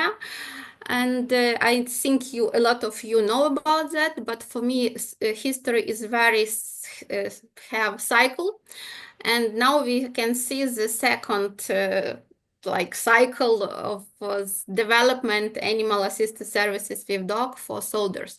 And Smokey was sometime with his owner in VAR, and after make visit to hospital to different soldiers, the same we have in Ukraine. A lot soldier in the active hostilities have a lot dogs about who carry it, who take off at home and try to save them. And also we have other situation when we make visit to soldiers and veterans to hospitals with some visits, and also for support some specialist in physical and psychological health. Okay, it's a little when we speak about some specific work with military person, we need to understand that in Ukrainian we have two type of people. It's and when we're going to hospital, was guys and girls also. It's can be rehabilitation center with problem with physical health, but also we make visit to military person in psychiatric clinic. And this is a little different type of work, and also it's a little different challenges also for our dogs, because for example, if they going to a person with amputations, they need to know, they need to be socialized for different stuff what can be in the hospital where they can meeting with this person. And when we, for example, going to psychiatric clinic for visit, of course, guys, they don't have this problem with legs or with hands, but they need to be very careful with them, and their emotional level, it's different, it's a little different, yes, and need to be very careful about different triggers, what can be when we start to speak with them or start doing something. Also, military person, of course, all of them who in the hospital, they need psychological support, but they don't want going to speak with psychologists. Really, it's a big problem, because also as a situation in Ukraine army, they also have military psychologists, but usually military psychologists in army, it's a different like in a hospital, because military psychology in army, it's this guy who needs to speak with them to say you need to make that, you're strong, to protect their like emotional level for fighting and other things. But when they come into hospital and they remembering that experience and they thinking the same, after a situation, it's when psychologist it's not ready to work with military, because big empathy start it's hard to work with a different type of trauma, and that is why soldiers sometimes say you don't was there where I was, how you can help me. But when we come in with dog, they start just interact with dog, and sometimes we can through the dog give for them like some small advice how to reduce level of stress. How dog, for example, reduce the stress. Do you know how dog is breathing? When he stressed, he go to drink water. So we start to speak about different. We speak about dogs, if be true, but in that moment we try to organize our visit in that way to make this is a little useful and to change a little their emotional focus and give for their resource. We don't speak with them about emotional.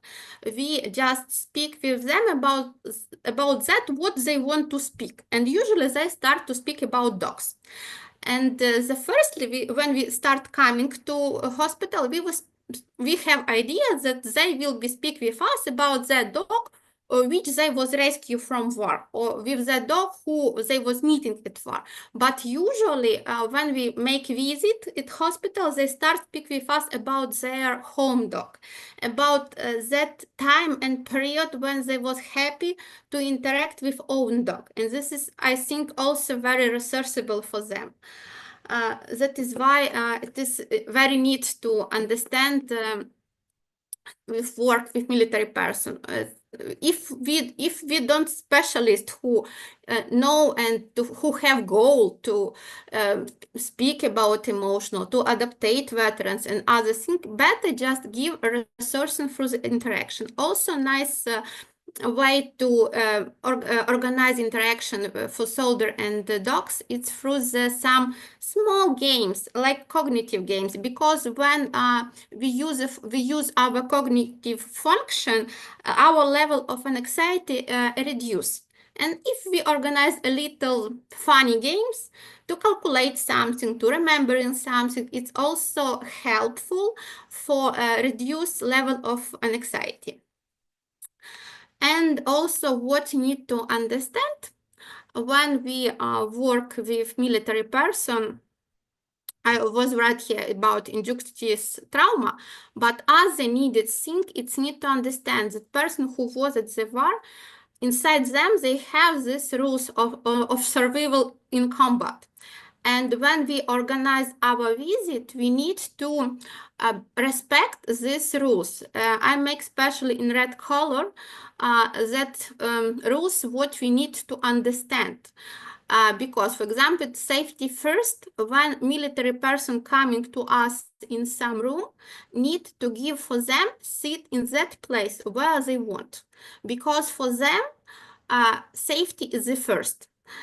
And don't trust immediately. It means we need very clearly explain who we are, why we're coming, what will be here, how long time it will be, what rules of this interaction and other things, and be respect in that about what we say. And here also about control of emotion. We need to understand that there will be control of emotion because it's their inciting rules. And speaking about war is hard, but about dogs is easy, but not for everyone, because sometimes dogs is also is trigger, because at the war conditions they was in so different situations that we even don't know, and sometimes dogs can be even trigger of some situation about what they even don't remember it. And they need to understand, and if, for example, we see some situation, sometimes we can just recommend for some psychologist or some person who support us in this visit to maybe speak a little about that. Maybe it's possible to a little manage the situation. And I also prepared I want to tell you and show a little our project what we organize after that visit. When we start going to psychiatric clinic, we have speaking with some guys, and they say about the society is not ready for their returning. When war is finished, kids will be scared, the veterans and soldiers, it will be very hard. And for us, it was like a little, it was impressed us, and we have nice communication with our local library. And from there also was some idea to organize something for veterans, and we decided to organize some reading with dogs and veterans. And if usually we make reading with dogs, and the main goal for us was interest kids for book through the communication with dog, reading for dog. In that way, we organize this event. If be true, it's even more easy for dog in that moment, where dog is bridge between kids and veterans, because war is scared. War is not good situation. Part of father stayed home and also don't want to go to the war. Part of father at the war, and kids also scared. When rocket and alarm is also not very safety situation, and a lot different thing from war is very scared. And we decide to organize and start to speak about that, what is scared, through the communication with veteran and soldier. And for veterans, it's also very treatment for me, because they're very unmotivated when they come into civilian life.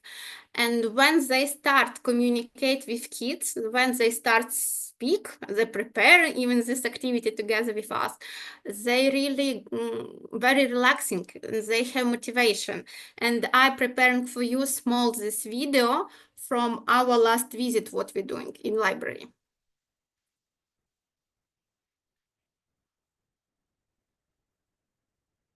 So firstly, I'm a little relaxing my dog.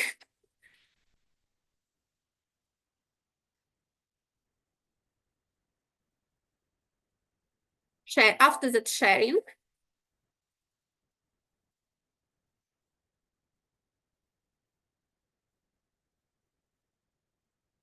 And we decide what book we will be read. And we try to take that book where it's about dogs at the war, what was written by soldiers, or about Ukraine, or some national. You can see how even soldier relaxing through the petting dog.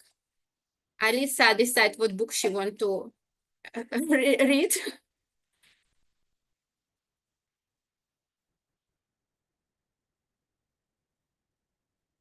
After that, kids a little read by phrase, because they're not too much good read, but they very want. Alisa likes to hear. And in that moment, Kostya, he is veteran, he also a little communicate, and we speak about that what in book. It was about some dog at the war, how he was helped. After that, guys usually prepare some activity for kids, like to speak through the ratia, show how to be safety in different situations, and dogs also can give a little treat for dogs. And after usually they finish like sharing with the soldier and veteran at that moment. This is our experience. This is what we are doing in our library, and we see how after that really changing emotional feeling from all participants of this activity. And what we want to say, in this activity, dog just bridge, but he can make more bigger rapport for between different participants of this activity. And also, like Magda was speak from start, it's about when we start care about someone, it's also very give good feeling and emotional and help for people. But this is very depend of welfare. This is of dog, because we need to understand that they very have big impact interaction with dog and with any other animals have very big impact at hormonal level. And we even speak with psychiatric from other clinic, from the police clinic. We speak about that the different activity, different dog have different even impact of different hormones. Yes, if we care about dog, we have grow up of oxytocin. If we playing with dog, we have good impact for dopamine and serotonin. And this is, but if dog in stress, if dog have big cortisol, they together with person with stress, they will be just cortisol each other. So it's not good. It must to be the firstly caring about welfare of all participants of this process, and it is can help us give good result in our work. So thank you very much for your attention, and thank you very much for your help and support for us in so hard time, and thank you. Thank you very much, Antonina. Thank you. Do we have any questions? I've seen one question about Malinois working in Ukraine, but it's not connected to the AAS. It was the question about the military. Do you have a lot of Malinois working in Ukraine? I have I'm very happy. Our police a little smart people, and they try to educate in different way, and they if they don't use dog, they even prepare special their policeman test for dog who can go for the visits. And other way, it's need to understand that for soldier, big dogs like Malinois and German Shepherd, sometimes it's very similar for that soldier.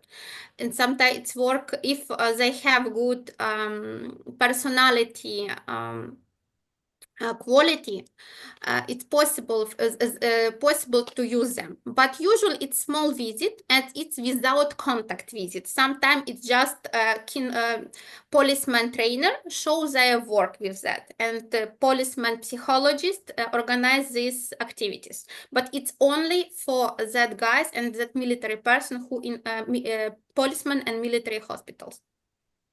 Okay, thank you very much. To teraz przechodzimy do wykładu Sabiny. So the lecture will be in Polish. So English speaking participants, please switch into translation because Sabina will speak in Polish. You can choose the translation option on the menu in the bottom of the Zoom window, and Bartek will interpret the lecture for you. And Sabina, you are welcome. The field is yours. So you can talk about the best practices in AAS. Looking forward. Dzień dobry, witam Was serdecznie. Dajcie mi chwilę, żebym mogła udostępnić okno i podeprzeć moją wypowiedź prezentacją. Już teraz powinna się Wam wyświetlać. Widzimy, Wszystko jest działa, tak. widoczne. I tytuł, który Magdalena przeczytała. Dzień dobry jeszcze raz. Nazywam się Sabina Złotorowicz-Ryś. Jestem zoopsycholożką, a dla Stowarzyszenia Zwierzęta Ludziom projektuję różne ścieżki rozwoju w obszarze AAS, czyli dogoterapii. Stworzyłam i koordynuję największy kurs dogoterapii w Polsce, o którym z chęcią później opowiem. W swojej pracy na co dzień spotykam się przede wszystkim z Wami i z Waszymi psami. Kiedy zaczynamy pracę z psem, niezależnie od tego, czy szkolimy go na domowego towarzysza, czy przygotowujemy do pracy w dogoterapii, bardzo szybko trafiamy na ścianę i pojawia się frustracja. Podczas dzisiejszego wykładu przeanalizujemy te najtrudniejsze zachowania. Rozłożymy je na czynniki pierwsze, podzielimy na 5 kluczowych obszarów. Od regulacji emocji przez motywację, aż po specyfikę pracy w zespole dogoterapeutycznym. Zobaczycie, że te problemy to są naczynia połączone, a rozwiązanie ich wcale nie leży w uczeniu psa kolejnych komend czy sztuczek, ale w zrozumieniu, jak działają jego emocje. Zanim przejdziemy do szczegółów, spójrzmy na plan dzisiejszego spotkania. Przygotowałam dla Was takie 4 bloki tematyczne, przez które wspólnie przejdziemy. Zaczniemy od diagnozy, czyli przyjrzymy się właśnie temu, z jakimi konkretnie wyzwaniami spotykamy się na co dzień podczas treningów i dlaczego pies czasami zachowuje się, jakby nas nie słyszał. Zejdziemy głębiej pod powierzchnię. Odpowiemy sobie na pytanie, z czego tak naprawdę wynikają te trudne zachowania i na jakich obszarach musimy skupić naszą pracę, żeby przestać kręcić się w kółko. Dostaniecie już gotowy plan działania. Przedstawię Wam mapę drogową, czyli konkretne etapy i elementy skutecznego szkolenia. Pokażę Wam, jak świadomie zarządzać emocjami, motywacją, uwagą psa w trudnym środowisku. I na koniec pokażę Wam praktykę. Zobaczycie, jak cała ta wiedza przekłada się na konkretny system i jak krok po kroku przebiega Akademia Dogoterapii. Lista wyzwań bywa długa. Pies szybko się pobudza, nie potrafi poczekać, szczeka, wymusza, w domu robi wszystko idealnie, a na zewnątrz nagle wszystkiego zapomina. Znacie to, prawda? Pomyślcie o tym teraz i podzielcie się swoimi doświadczeniami na czacie, ponieważ zaraz do tego dojdziemy. Tutaj zachęcam, Sabinka, żeby...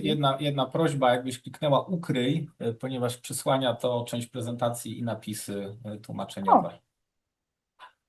Mamy taką prośbę, dzięki. Dzięki Michał. Podzielcie się swoimi spostrzeżeniami na czacie albo po prostu pomyślcie sobie o nich, z jakimi spotkaniami się spotykacie, bo za chwilę do tego dojdziemy.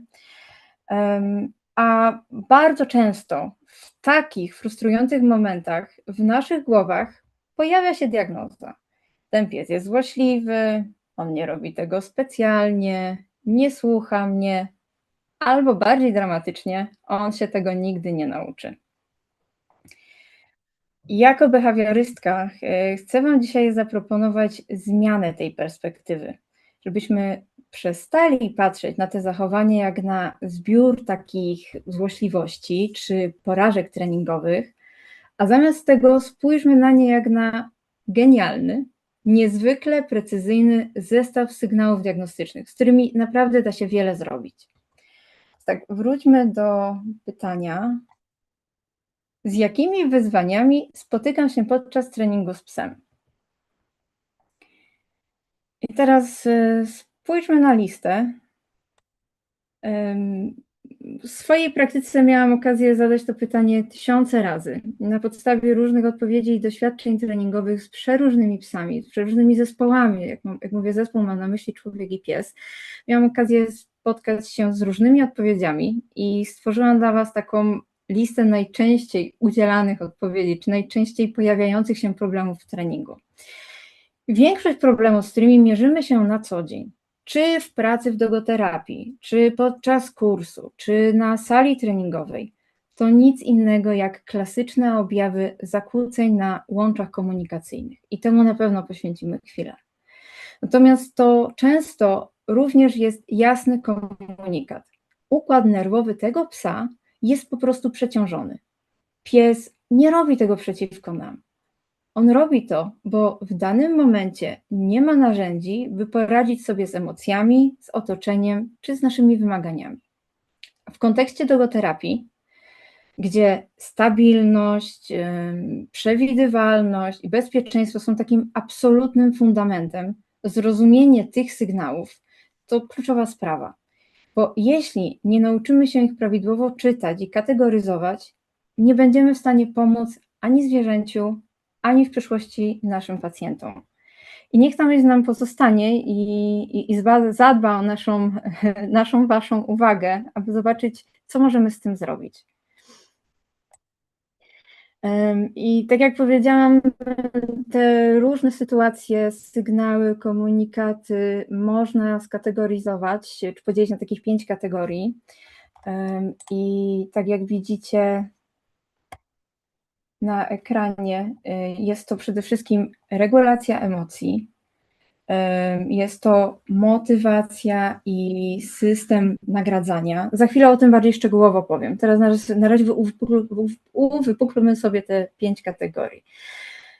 Kolejne to komunikacja i zrozumienie kryteriów, tu z takim wskazaniem komunikacji dwustronnej, czyli komunikacji, która wypływa od nas do psa, ale również komunikacji w drugą stronę, czyli od psa do nas. Kolejny obszar mocno dedykowany dogoterapii to ukierunkowanie uwagi i roli w zespole. I ostatni to generalizacja i praca w rozproszeniach. No i tak, przyjrzyjmy się po kolei temu, jak to można, co można z tym zrobić i każdemu z obszarów z osobna. Próbuję przejść do następnego slajdu. OK. Mam nadzieję, że macie w głowie jeszcze te odpowiedzi i tą listę, którą przed chwilą pokazałam, bo teraz właśnie przypiszemy te różne trudy do konkretnych kategorii, żeby też zrozumieć, co możemy zrobić, jak możemy zaradzić, aby pewne problemy rozwiązać albo uniknąć. I pierwszy obszar, jak widzieliście przed chwilą, jest związany z regulacją emocji. I tutaj możemy sobie zadać pytanie, jak pies radzi sobie z własnym pobudzeniem, stresem czy czekaniem na nagrodę. I ja bym to jeszcze bardziej uściśliła. Jak my pomagamy psu, jak wspieramy psa, aby właśnie w tym obszarze mógł sobie poradzić z własnymi emocjami.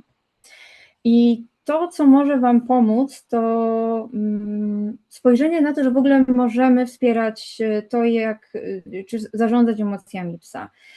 Możemy wspierać go w tym, żeby rezygnował z pewnych zachowań, szczególnie kiedy one nie są preferowane, a mówiąc bardziej dosadnie, są niepożądane. Wspierać tak samo psa w spokoju, w ogóle dawać mu taką możliwość do tego, żeby był spokojny, odpowiednio tą sytuacją manipulować. Manipulować w bardzo pozytywnym znaczeniu tego słowa. Warto wprowadzić krótkie sesje na początku. Na początku mam na myśli początek dla psa, czyli na przykład jego młody wiek, jeśli jest młody, albo jeśli jest początkujący, niezależnie od wieku, czy pies ma 2 czy 5 lat, teraz zdecydowaliście się na tą wspólną drogę w dogoterapii, bo nigdy nie jest za późno. Więc tak, krótkie sesje na początku. Inna rzecz, która też pomaga regulacja emocji, to nagradzanie czekania i w ogóle uczenia psa, że czekanie jest fajne i może być fajne, że nie musi być presyjne, nie musi być pełne frustracji, może być gratyfikowane, czyli właśnie nagradzane. Czekanie i tak samo nic nie robienie, szczególnie jeśli macie psy, które uwielbiają być aktywne, uczestniczyć w tym, co robicie, albo aktywnie obserwować, co się dzieje. Im też przyda się właśnie ta nauka nic nie robienia i lubienie tego przede wszystkim. O tym mówiła Magda Nawarecka-Piątek w swoim wykładzie, żeby właśnie uczyć psa i mieć psa jako partnera w dogoterapii, takiego, który potrafi zwolnić, położyć się na kocyku i oddać nam przestrzeń, nam dogoterapeutom, przestrzeń do prowadzenia zajęć. I w to zarządzanie emocjami również wpisuje się taka mądra, przemyślana socjalizacja.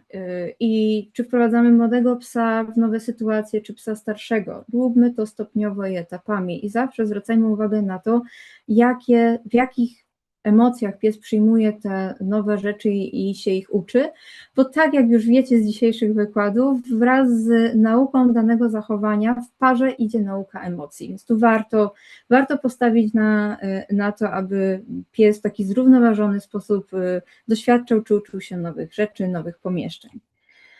OK, drugi obszar mówi o motywacji i o tym, jaki możemy mieć system nagradzania i jak możemy tą motywacją zarządzać. Już też dzisiaj trochę o tym słyszeliście z takiego poziomu teoretycznego, więc ja chętnie przejdę do praktyki. I tutaj możemy sobie zadać pytanie, czy pies zna i rozumie zasady oraz czy jest wzmacniany w przestrzeganiu. I tak samo dodaję tutaj albo bardziej doprecyzuję, czy my jesteśmy świadomi tych zasad, jakie wprowadzamy w relacje z naszym psem, czy już konkretnie w trening z naszym psem i czy umiemy ich przestrzegać i czy one są w ogóle dla nas, ludzi i dla psów jasne. I wracając do motywacji, do tego, żeby mieć psa, z którym chce się pracować, chce mu się wykonywać te rzeczy i zadania, o które go prosimy, nawet jeśli to są trudniejsze środowiskowe warunki pełne dystraktorów. To tutaj mówimy o tym, żeby mu odpowiednio wyregulować tą motywację. I często motywację u psa zabija takie naprowadzanie psa smakami. I tak jak Magda mówiła o tym, że nie jest istotny sam efekt szkolenia w sobie, oczywiście jest istotny, ale bardzo ważne jest całe przejście przez ten proces nauki, od punktu A do B. Więc jeśli my od punktu A do B psa przeprowadzimy, pociągniemy smaczkiem za nos, to pozbawimy go myślenia, takiej sprawczości w działaniu. I on wykona to zadanie, dlatego że pojawił się aromatyczny smak i z tego A do B przeszedł, natomiast nie będzie miał takiej refleksji, świadomości tego, co właściwie zrobił. Więc też właściwie możemy w ten sposób, kiedy, że tak powiem, szastamy tym jedzeniem, albo ono jest bardzo obecne w naszych rękach, możemy sprawić, że nasze psy zamienią się w takie maszyny do przetwarzania jedzenia. Mówię o tym, ponieważ często widzę, że właśnie z tym zmagają się zespoły w treningu i właśnie pojawia się często taka troska o to, że pies pracuje tylko jak jest na smak w rękach. I odpowiedzią na to może być nauka odroczonej nagrody, czyli właśnie zmotywowanie siebie i psa do tego, abyśmy przeszli z tego punktu A do B, pomyśleli, jak to możemy zrobić, a na końcu niech pojawi się ta nagroda i niech ona wtedy w ogóle pojawi się na horyzoncie. A propos nagród, warto również pomyśleć o różnorodności nagród. I nie mam na myśli tutaj tylko o różnorodności w smaczkach, czyli od ryby po wołowinę, ale przede wszystkim też świadomości tego, że nagrody mogą być różne. I oczywiście różnie psy, różne podejście mają różne psy do nagród, ale jednak to może być zabawa. To może być nagroda socjalna, to może być taniec z radości, bo psu udała się jakaś komenda albo zadanie, albo długo zostawał w pozycji i na koniec zwalniamy go i właśnie tańczymy razem w radości, że było super. To też zmniejsza właśnie poziom frustracji u psa, który na przykład miał jakoś dłużej pracować w skupieniu albo w jakimś takim bezruchu. Dzięki temu, że będziemy mieć różnorodne nagrody, pies nie będzie oczekiwał jedzenia. Mówię o tym, dlatego że jako prowadząca zespoły w tych pierwszych krokach już samodzielnego prowadzenia zajęć logoterapii, widzę, że taką pułapką, czy wcześniej jeszcze na kursie, czy na treningach, widzę, że taką pułapką jest to jedzenie i ta obecność jedzenia, w ogóle idea tego, że pies jakoś się zachowuje w imieniu, w myśl, czy w intencji o smaczkach. Jeśli chodzi o motywację, to ważne jest też, żeby dopasować odpowiednio ćwiczenia do możliwości psa, czyli mieć na uwadze, jaki ma dzień, oczywiście jakiej jest rasy, jakie ma predyspozycje, co lubi, ale też w jakim jest nastroju. I tak samo myślmy zawsze o sobie, jak my się czujemy w trakcie treningu, czy jak proponujemy trening zwierzęciu. Coś, co jest również dużym wyzwaniem, to pilnowanie czasu treningu.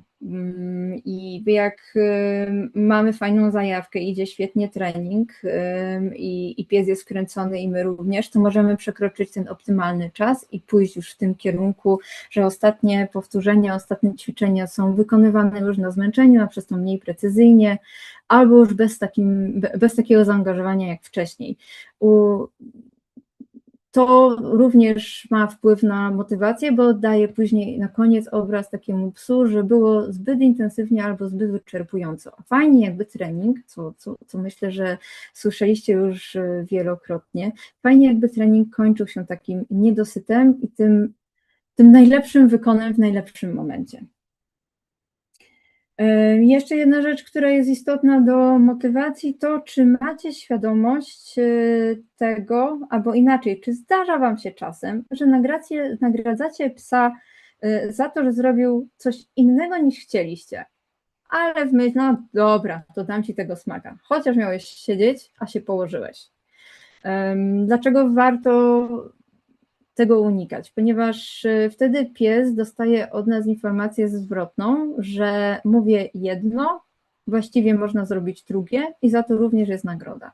I w momencie, kiedy będziecie chcieli pójść o krok dalej w treningu i zrobić wariant może bardziej angażujący albo podnieść poziom danego ćwiczenia, przejść do kolejnego etapu, może być Wam trudniej, ponieważ pies może być przyzwyczajony do tego, że pracuje na pół boiska i za to też jest nagroda.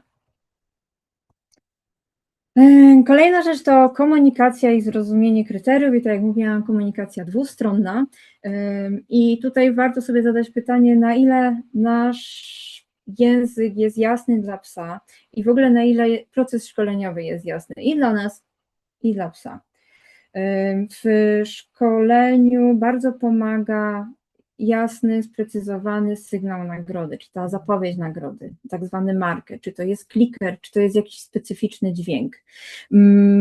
Mamy tendencję, kiedy mówię my, mam na myśli te setki, tysiące osób, które w swojej pracy spotkałam i samą siebie również. Mamy tendencję do dużego, że nadmiernego gadania do psów i generalnie to jest spoko. Ja bardzo to lubię i nie chciałabym tego zmieniać. Natomiast w treningu, jeśli to się wydarza na co dzień, warto wesprzeć się właśnie jakimś konkretnym sygnałem nagrody, żeby jasno zaznaczyć psu, tak, właśnie w tym momencie zrobiłaś to, o co mi chodziło i teraz pojawia się nagroda.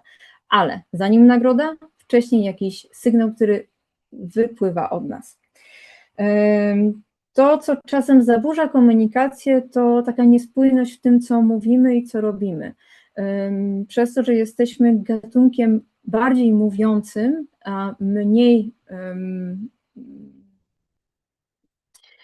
przekazującym jakiś tok myślenia w ruchach czy gestach, czasem to się nie spaja ze sobą. Mamy na myśli to, że zdarza się na treningach, że przewodnik, przewodniczka mówi jedno, a swoim zachowaniem czy postawą ciała pokazuje coś odwrotnego. To się dzieje również na co dzień. Warto mieć świadomość tego właśnie, czy nasz pomysł na zajęcia, nasza komenda, czy sprecyzowane zadanie również odzwierciedla się w tym, jaką mamy postawę ciała. Warto też podnosić stopniowo kryteria i dostosowywać je do możliwości psa, bo to również buduje się na komunikację. Jeśli wymyślę sobie jakieś ćwiczenie i samodzielnie albo w pomocy z pomocą behawiorystki rozczłonkuję je na pomniejsze kroki, też zadbam o to, że moja komunikacja i przechodzenie z kroku na kolejne etapy będzie dla psa czytelne. I wtedy też uniknę frustracji, zniechęcenia, czy oferowania 5 różnych zachowań przez psa, o które wcale mi nie chodziło.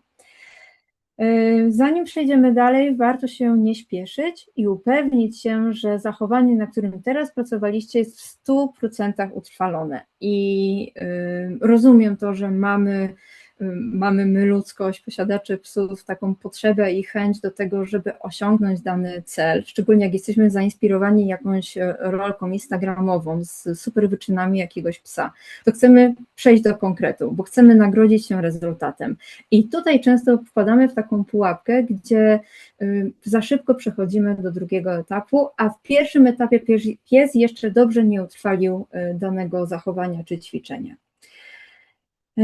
I w komunikacji, jak i w również innych obszarach pojawia się plan działania i konsekwentne jego wprowadzanie i przebieg. Ok, ukierunkowanie uwagi i rola w zespole jest istotne w obszarze logoterapii, bo tutaj, jak widzicie na zdjęciu, jestem inicjatorką tych zajęć, natomiast jestem z boku.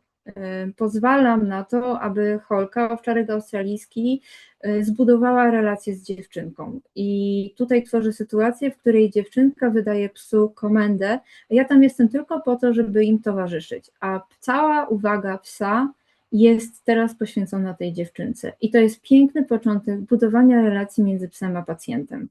To bardzo trzeba o to zadbać na treningu, żeby właśnie pomóc psu przełączyć się z przewodnika na pacjenta, czy na osobę, z którą pracuje. Piąta rzecz to generalizacja i praca w rozproszeniach. Będzie zbiorem trochę tego, co już zdążyłam powiedzieć, czyli właśnie pilnujmy tego i panujmy nad tym, żeby trening był dobrze dopasowany, żeby pies zrozumiał, czego od niego oczekujemy, żeby znał dobrze zachowanie, kiedy podnosimy poziom trudności. I ten poziom trudności właśnie często objawia się, czy ta zmiana poziomu trudności często objawia się w tym, kiedy z środowiska domowego, dobrze znanego psu i takiego neutralnego, chcemy przenieść jakieś zachowanie na trudniejsze środowisko, czyli na dwór, na ruchliwą ulicę, do parku, czy w jakieś inne miejsca. Też warto pilnować tego, aby ułatwić to psu i stopniowo utrudniać, właśnie również przez zmianę środowiska. Obiecałam mapę drogową.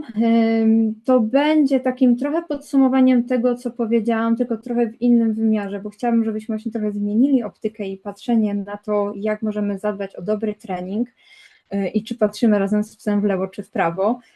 Zobaczcie teraz, jak to może przebiegać. Jak zaczynamy trening z psem, to może się wydawać bardzo oczywiste, ale miejmy świadomość rasy i osobowości psa. Czyli załóżmy sobie trening, który będzie zgodny z możliwościami psa i z tym, co on lubi i z tym, jaki ma temperament. Kolejna rzecz, elementarna, ale nie można o niej zapomnieć. Zanim zaczniecie trening, upewnijcie się, że pies ma zaspokojone potrzeby, a tym samym jest w dobrym samopoczuciu i gotowy do treningu. I tu nie może was w tym zabraknąć. Również zadbajcie o swoje samopoczucie, jak się czujecie podczas treningu, bo jeśli boli was głowa, jesteście sfrustrowani, przejęci czymś innym i głową tak naprawdę zupełnie gdzie indziej, to utrudnicie psu ten trening i również sobie.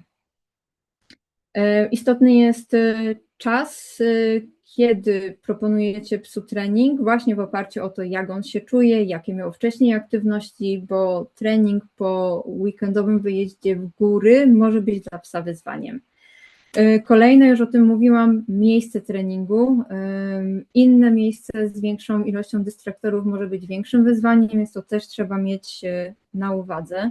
Czy jeśli przyjdziecie do Akademii Dogoterapii, miejscem będzie sala w centrum Alzheimera, ale też będą inne czynniki, jak inne psy obecne w grupie podczas zajęć. O emocjach już powiedziałam, więc teraz nie będę tutaj nic więcej dodawać. Szalenie ważne, aby o nich pamiętać. Tak samo ten plan, o którym wspominałam. Miejmy plan działania, kiedy zapraszamy psa do treningu. Dopasujmy te odpowiednie nagrody, o których mówiłam. Bądźmy świadome naszego ciała i tego, co robimy przy psie czy przed psem. Dbajmy o motywację swoją własną do treningu, ale również psa. Zadbajmy o tą komunikację, o której wspominałam.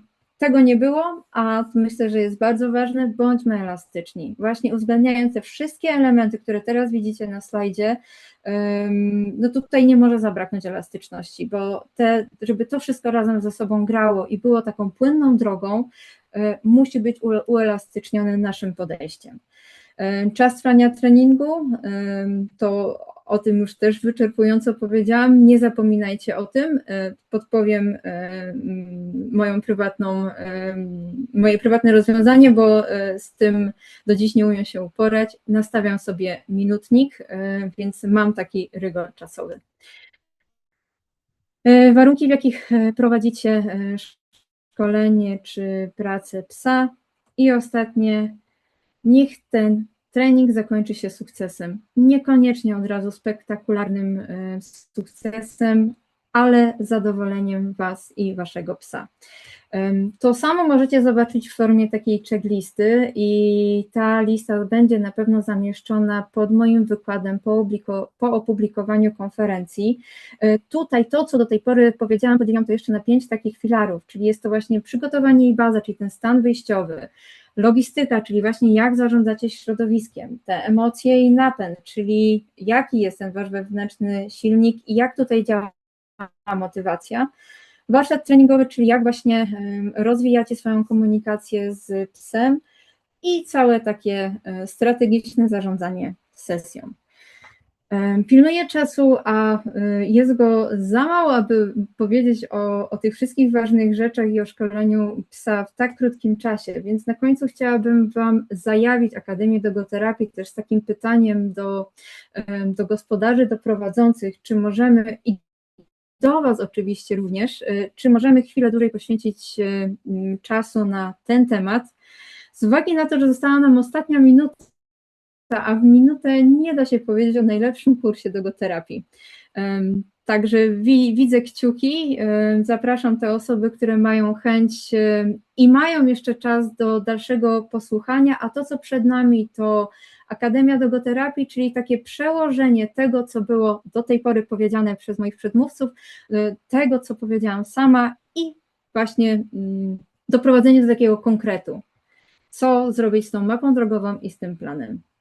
Tak, ja myślę, Sabina, że możemy chwilę jeszcze poświęcić, natomiast też chciałam tylko powiedzieć, że na czacie pojawiły się linki do ewaluacji, więc bardzo prosimy o wypełnienie ich. Widzę też, że w formularzu jest błąd, który za chwilę będzie naprawiony, także prosimy o chwilkę cierpliwości.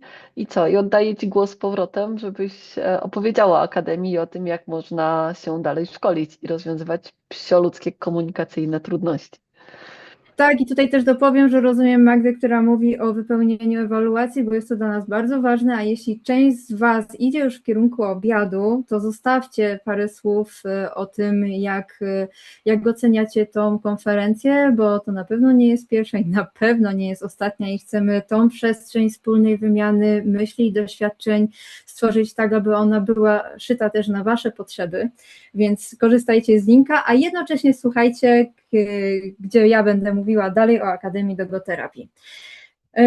Nasz kurs jest specyficzny w porównaniu do innych kursów, które odbywają się w Polsce czy w innych krajach europejskich i nie tylko.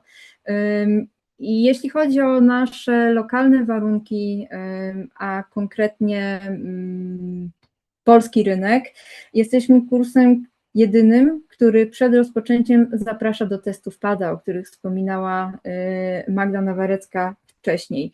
Dlaczego? Ponieważ chcemy uniknąć takiej sytuacji, że szkolimy psa, Wy poświęcacie czas, bardzo dużo tego czasu, poświęcacie pieniądze i wkładacie dużo zaangażowania w coś, co może na końcu okazać się niewłaściwą drogą. I to też jest ok. Natomiast przed kursem zapraszamy na testy PADA. Kiedy zaczynam mówić o testach PADA, bardzo często pojawia się pytanie z Waszej strony, czy są jakieś rasy, które mają większą możliwość zdania tego testu albo lepiej się w nim odnajdą. Popatrzcie na ten slajd. Nie ma takiej rasy, która byłaby bezsprzecznie najlepsza, albo rasy, która kompletnie się nie nadaje, ponieważ to chodzi o osobowość psa. Rasy między sobą są bardzo różne, oczywiście mają różnymi cechami psy się charakteryzują w danej rasie czy w grupie ras, natomiast ważne jest to, co pies nam powie o sobie, a nie ma takich samych psów w grupie retriewerów, w grupie owczarków niemieckich, więc też trudno tutaj mówić o konkretnej rasie, będziemy mówić o jednostce. I teraz jak mogłabym opowiedzieć o teście PADA? Wyobraźcie sobie, że to jest taka sytuacja, w której pies jest sobą i wszyscy jesteśmy na to otwarci i mamy z tym ok. Czyli zapraszamy psa do różnych sytuacji. Te sytuacje są ze świata dogoterapii i patrzymy, co pies wybiera. I to jest moment, w którym Wy jako przewodnicy psów przestajecie być liderami sytuacji, a dajecie psu taką wolną rękę do tego, żeby sam się odniósł do tego, jak ma się w danej sytuacji. I tak jak powiedziałam, te sytuacje to są różne zdarzenia z świata dogoterapii, które często na zajęciach mają miejsce. A dzięki temu, że prowadzimy test PADA w takich warunkach bezpiecznej przestrzeni i symulujemy te sytuacje, te zdarzenia, mamy pewność, że unikniemy stresu albo jakiegoś trudnego dla psa doświadczenia. Na teście analizujemy krok po kroku wszystkie emocje, wszystkie zachowania psa, jego strategie zachowań i też Wam o tym na bieżąco opowiadamy. Czyli jesteście przy psie, obserwujecie to, co się dzieje i często dowiadujecie się o psie również nowych rzeczy. I jest to zaopiekowane naszym komentarzem, też takim wyjaśnieniem, z czego to wynika, jakie temu towarzyszą emocje. I patrzymy na te emocje, jak one przebiegają, z taką, jak wcześniej powiedziałam, otwartością, czyli jeśli pies się pobudzi, jeśli się zaniepokoi albo wycofa, też Patrzymy, ile trwa ta emocja, jak długo pies w niej jest, jak sobie z nią radzi i czy potrafi samodzielnie wrócić do takiego neutralnego stanu emocjonalnego. Na koniec wskazujemy mocne i słabe od strony psa, też z taką otwartością, że to jest bo taki jest wasz pies i to jest klucz, to jest najważniejsze.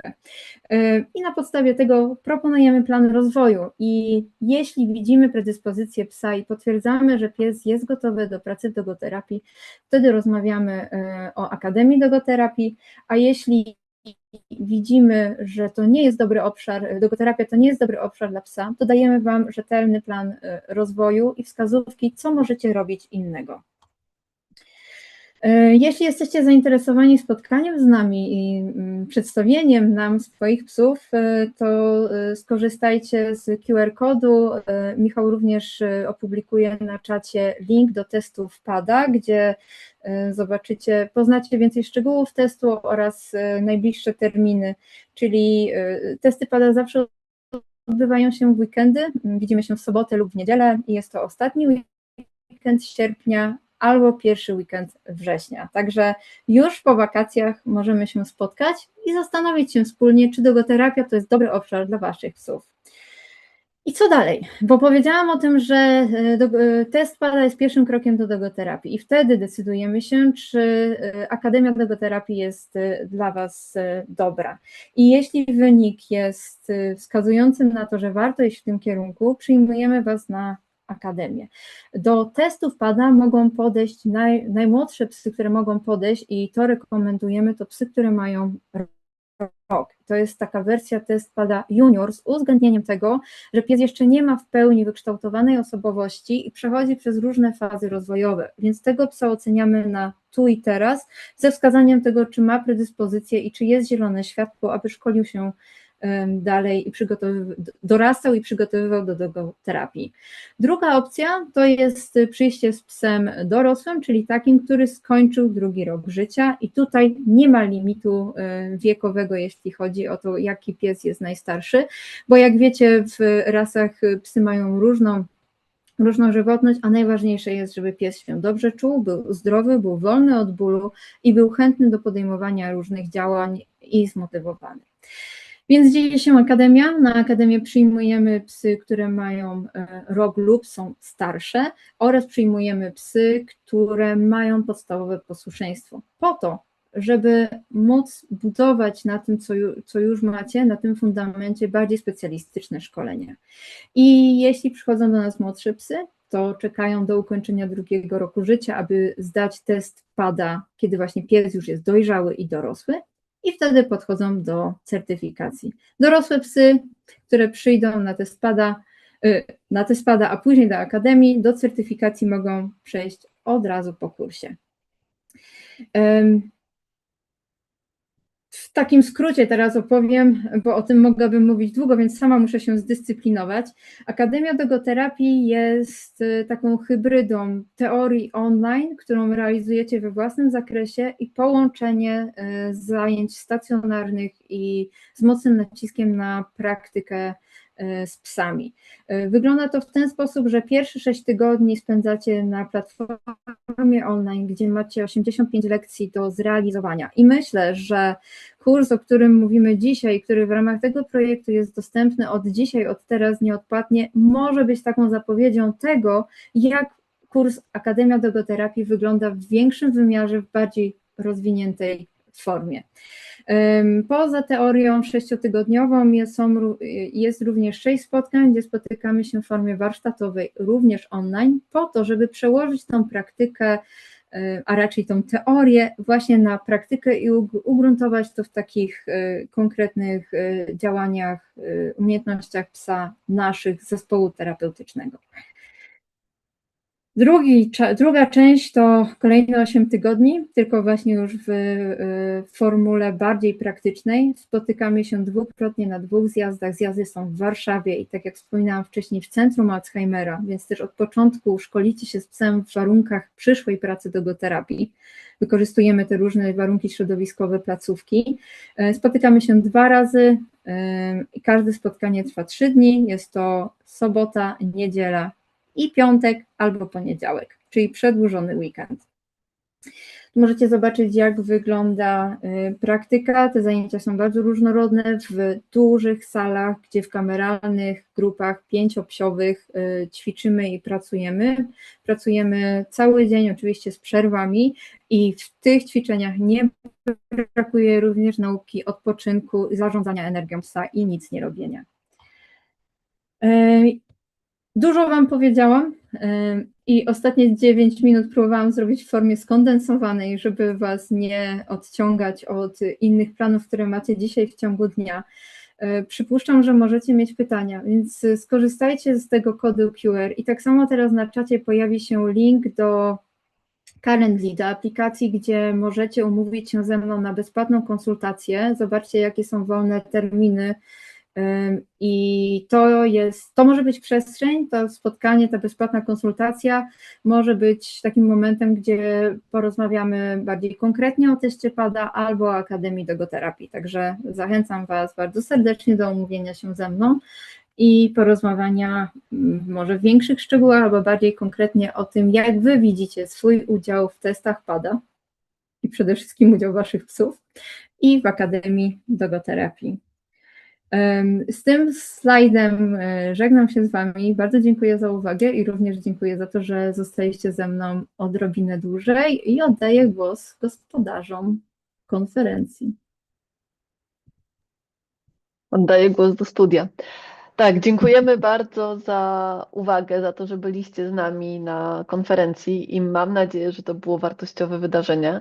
Zbieramy Wasze oceny w formularzu ewaluacyjnym, a przypominam o tym, bo dzięki takim formularzom możemy robić więcej konferencji, bo wiemy, czego się spodziewać, tak? Czego Wy potrzebujecie i czego oczekujecie i w jakiej formie przygotowywać właśnie prezentacje, konferencje, kogo zapraszać, więc ten feedback jest bardzo, bardzo potrzebny. Na jesieni na pewno będzie kolejna konferencja, co prawda stacjonarna, ale też bezpłatna. I jeżeli chcecie więcej takich wydarzeń i uważacie, że to są wartościowe prelekcje czy wiedza, która się przydaje, to zapraszamy do tego, żeby nam to pisać, bo dzięki temu możemy właśnie więcej takich wydarzeń robić. Także dziękuję Wam jeszcze raz za dzisiaj. Cieszę się, bo widzę na czacie i już pierwsze oceny też spływają w formularzu, że jednak Wam się podobało. Dużo osób dotrwało do samego końca, także super. I co mogę powiedzieć? Do zobaczenia następnym razem i mam nadzieję, że wrócicie teraz do swoich psów i pogadacie z nimi tak na poważnie. Spytacie ich i wysłuchacie odpowiedzi. Także do zobaczenia.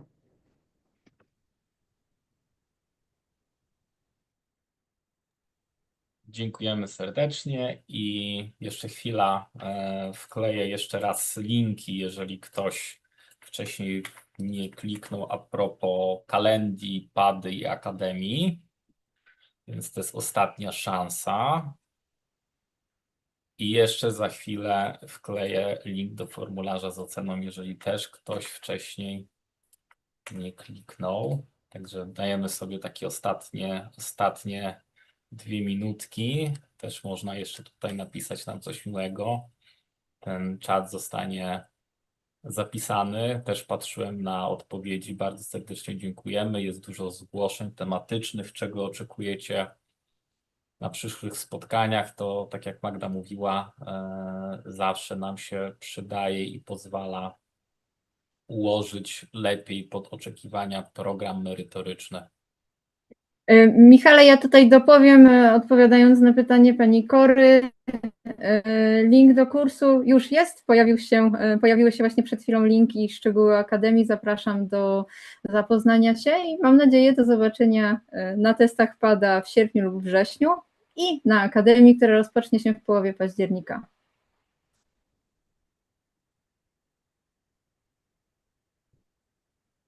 A jeszcze raz link do certyfikat dla wszystkich. Link się wyświetla po wypełnieniu formularza ewaluacyjnego. Czyli przechodzą Państwo przez ewaluację i w końcowym kroku w informacji z podziękowaniem, informacją o zapisaniu ewaluacji pojawia się link do formularza, gdzie można podać swoje imię i nazwisko. O, już Pani Julia znalazła maila i my w ciągu 2-3 dni prześlemy ten certyfikat w wersji online. Tylko, że tutaj mamy, widzę, że parę osób zgłosiło, że jest po angielsku, nie mamy jest polskiego Nie, formularza, nie mamy. także niestety trzeba sobie radzić z angielskim, Tak. ale część pytań jest w ocenie od 1 do 5, więc one są w miarę łatwe, a szczęśliwie może translatory i inne narzędzia AI-owe mogą pomagać w uzupełnieniu kilku słów na temat pytań, które wymagają odpowiedzi. Także kończymy transmisję. Dziękujemy serdecznie i do zobaczenia na następnym wydarzeniu. Do zobaczenia. Do zobaczenia.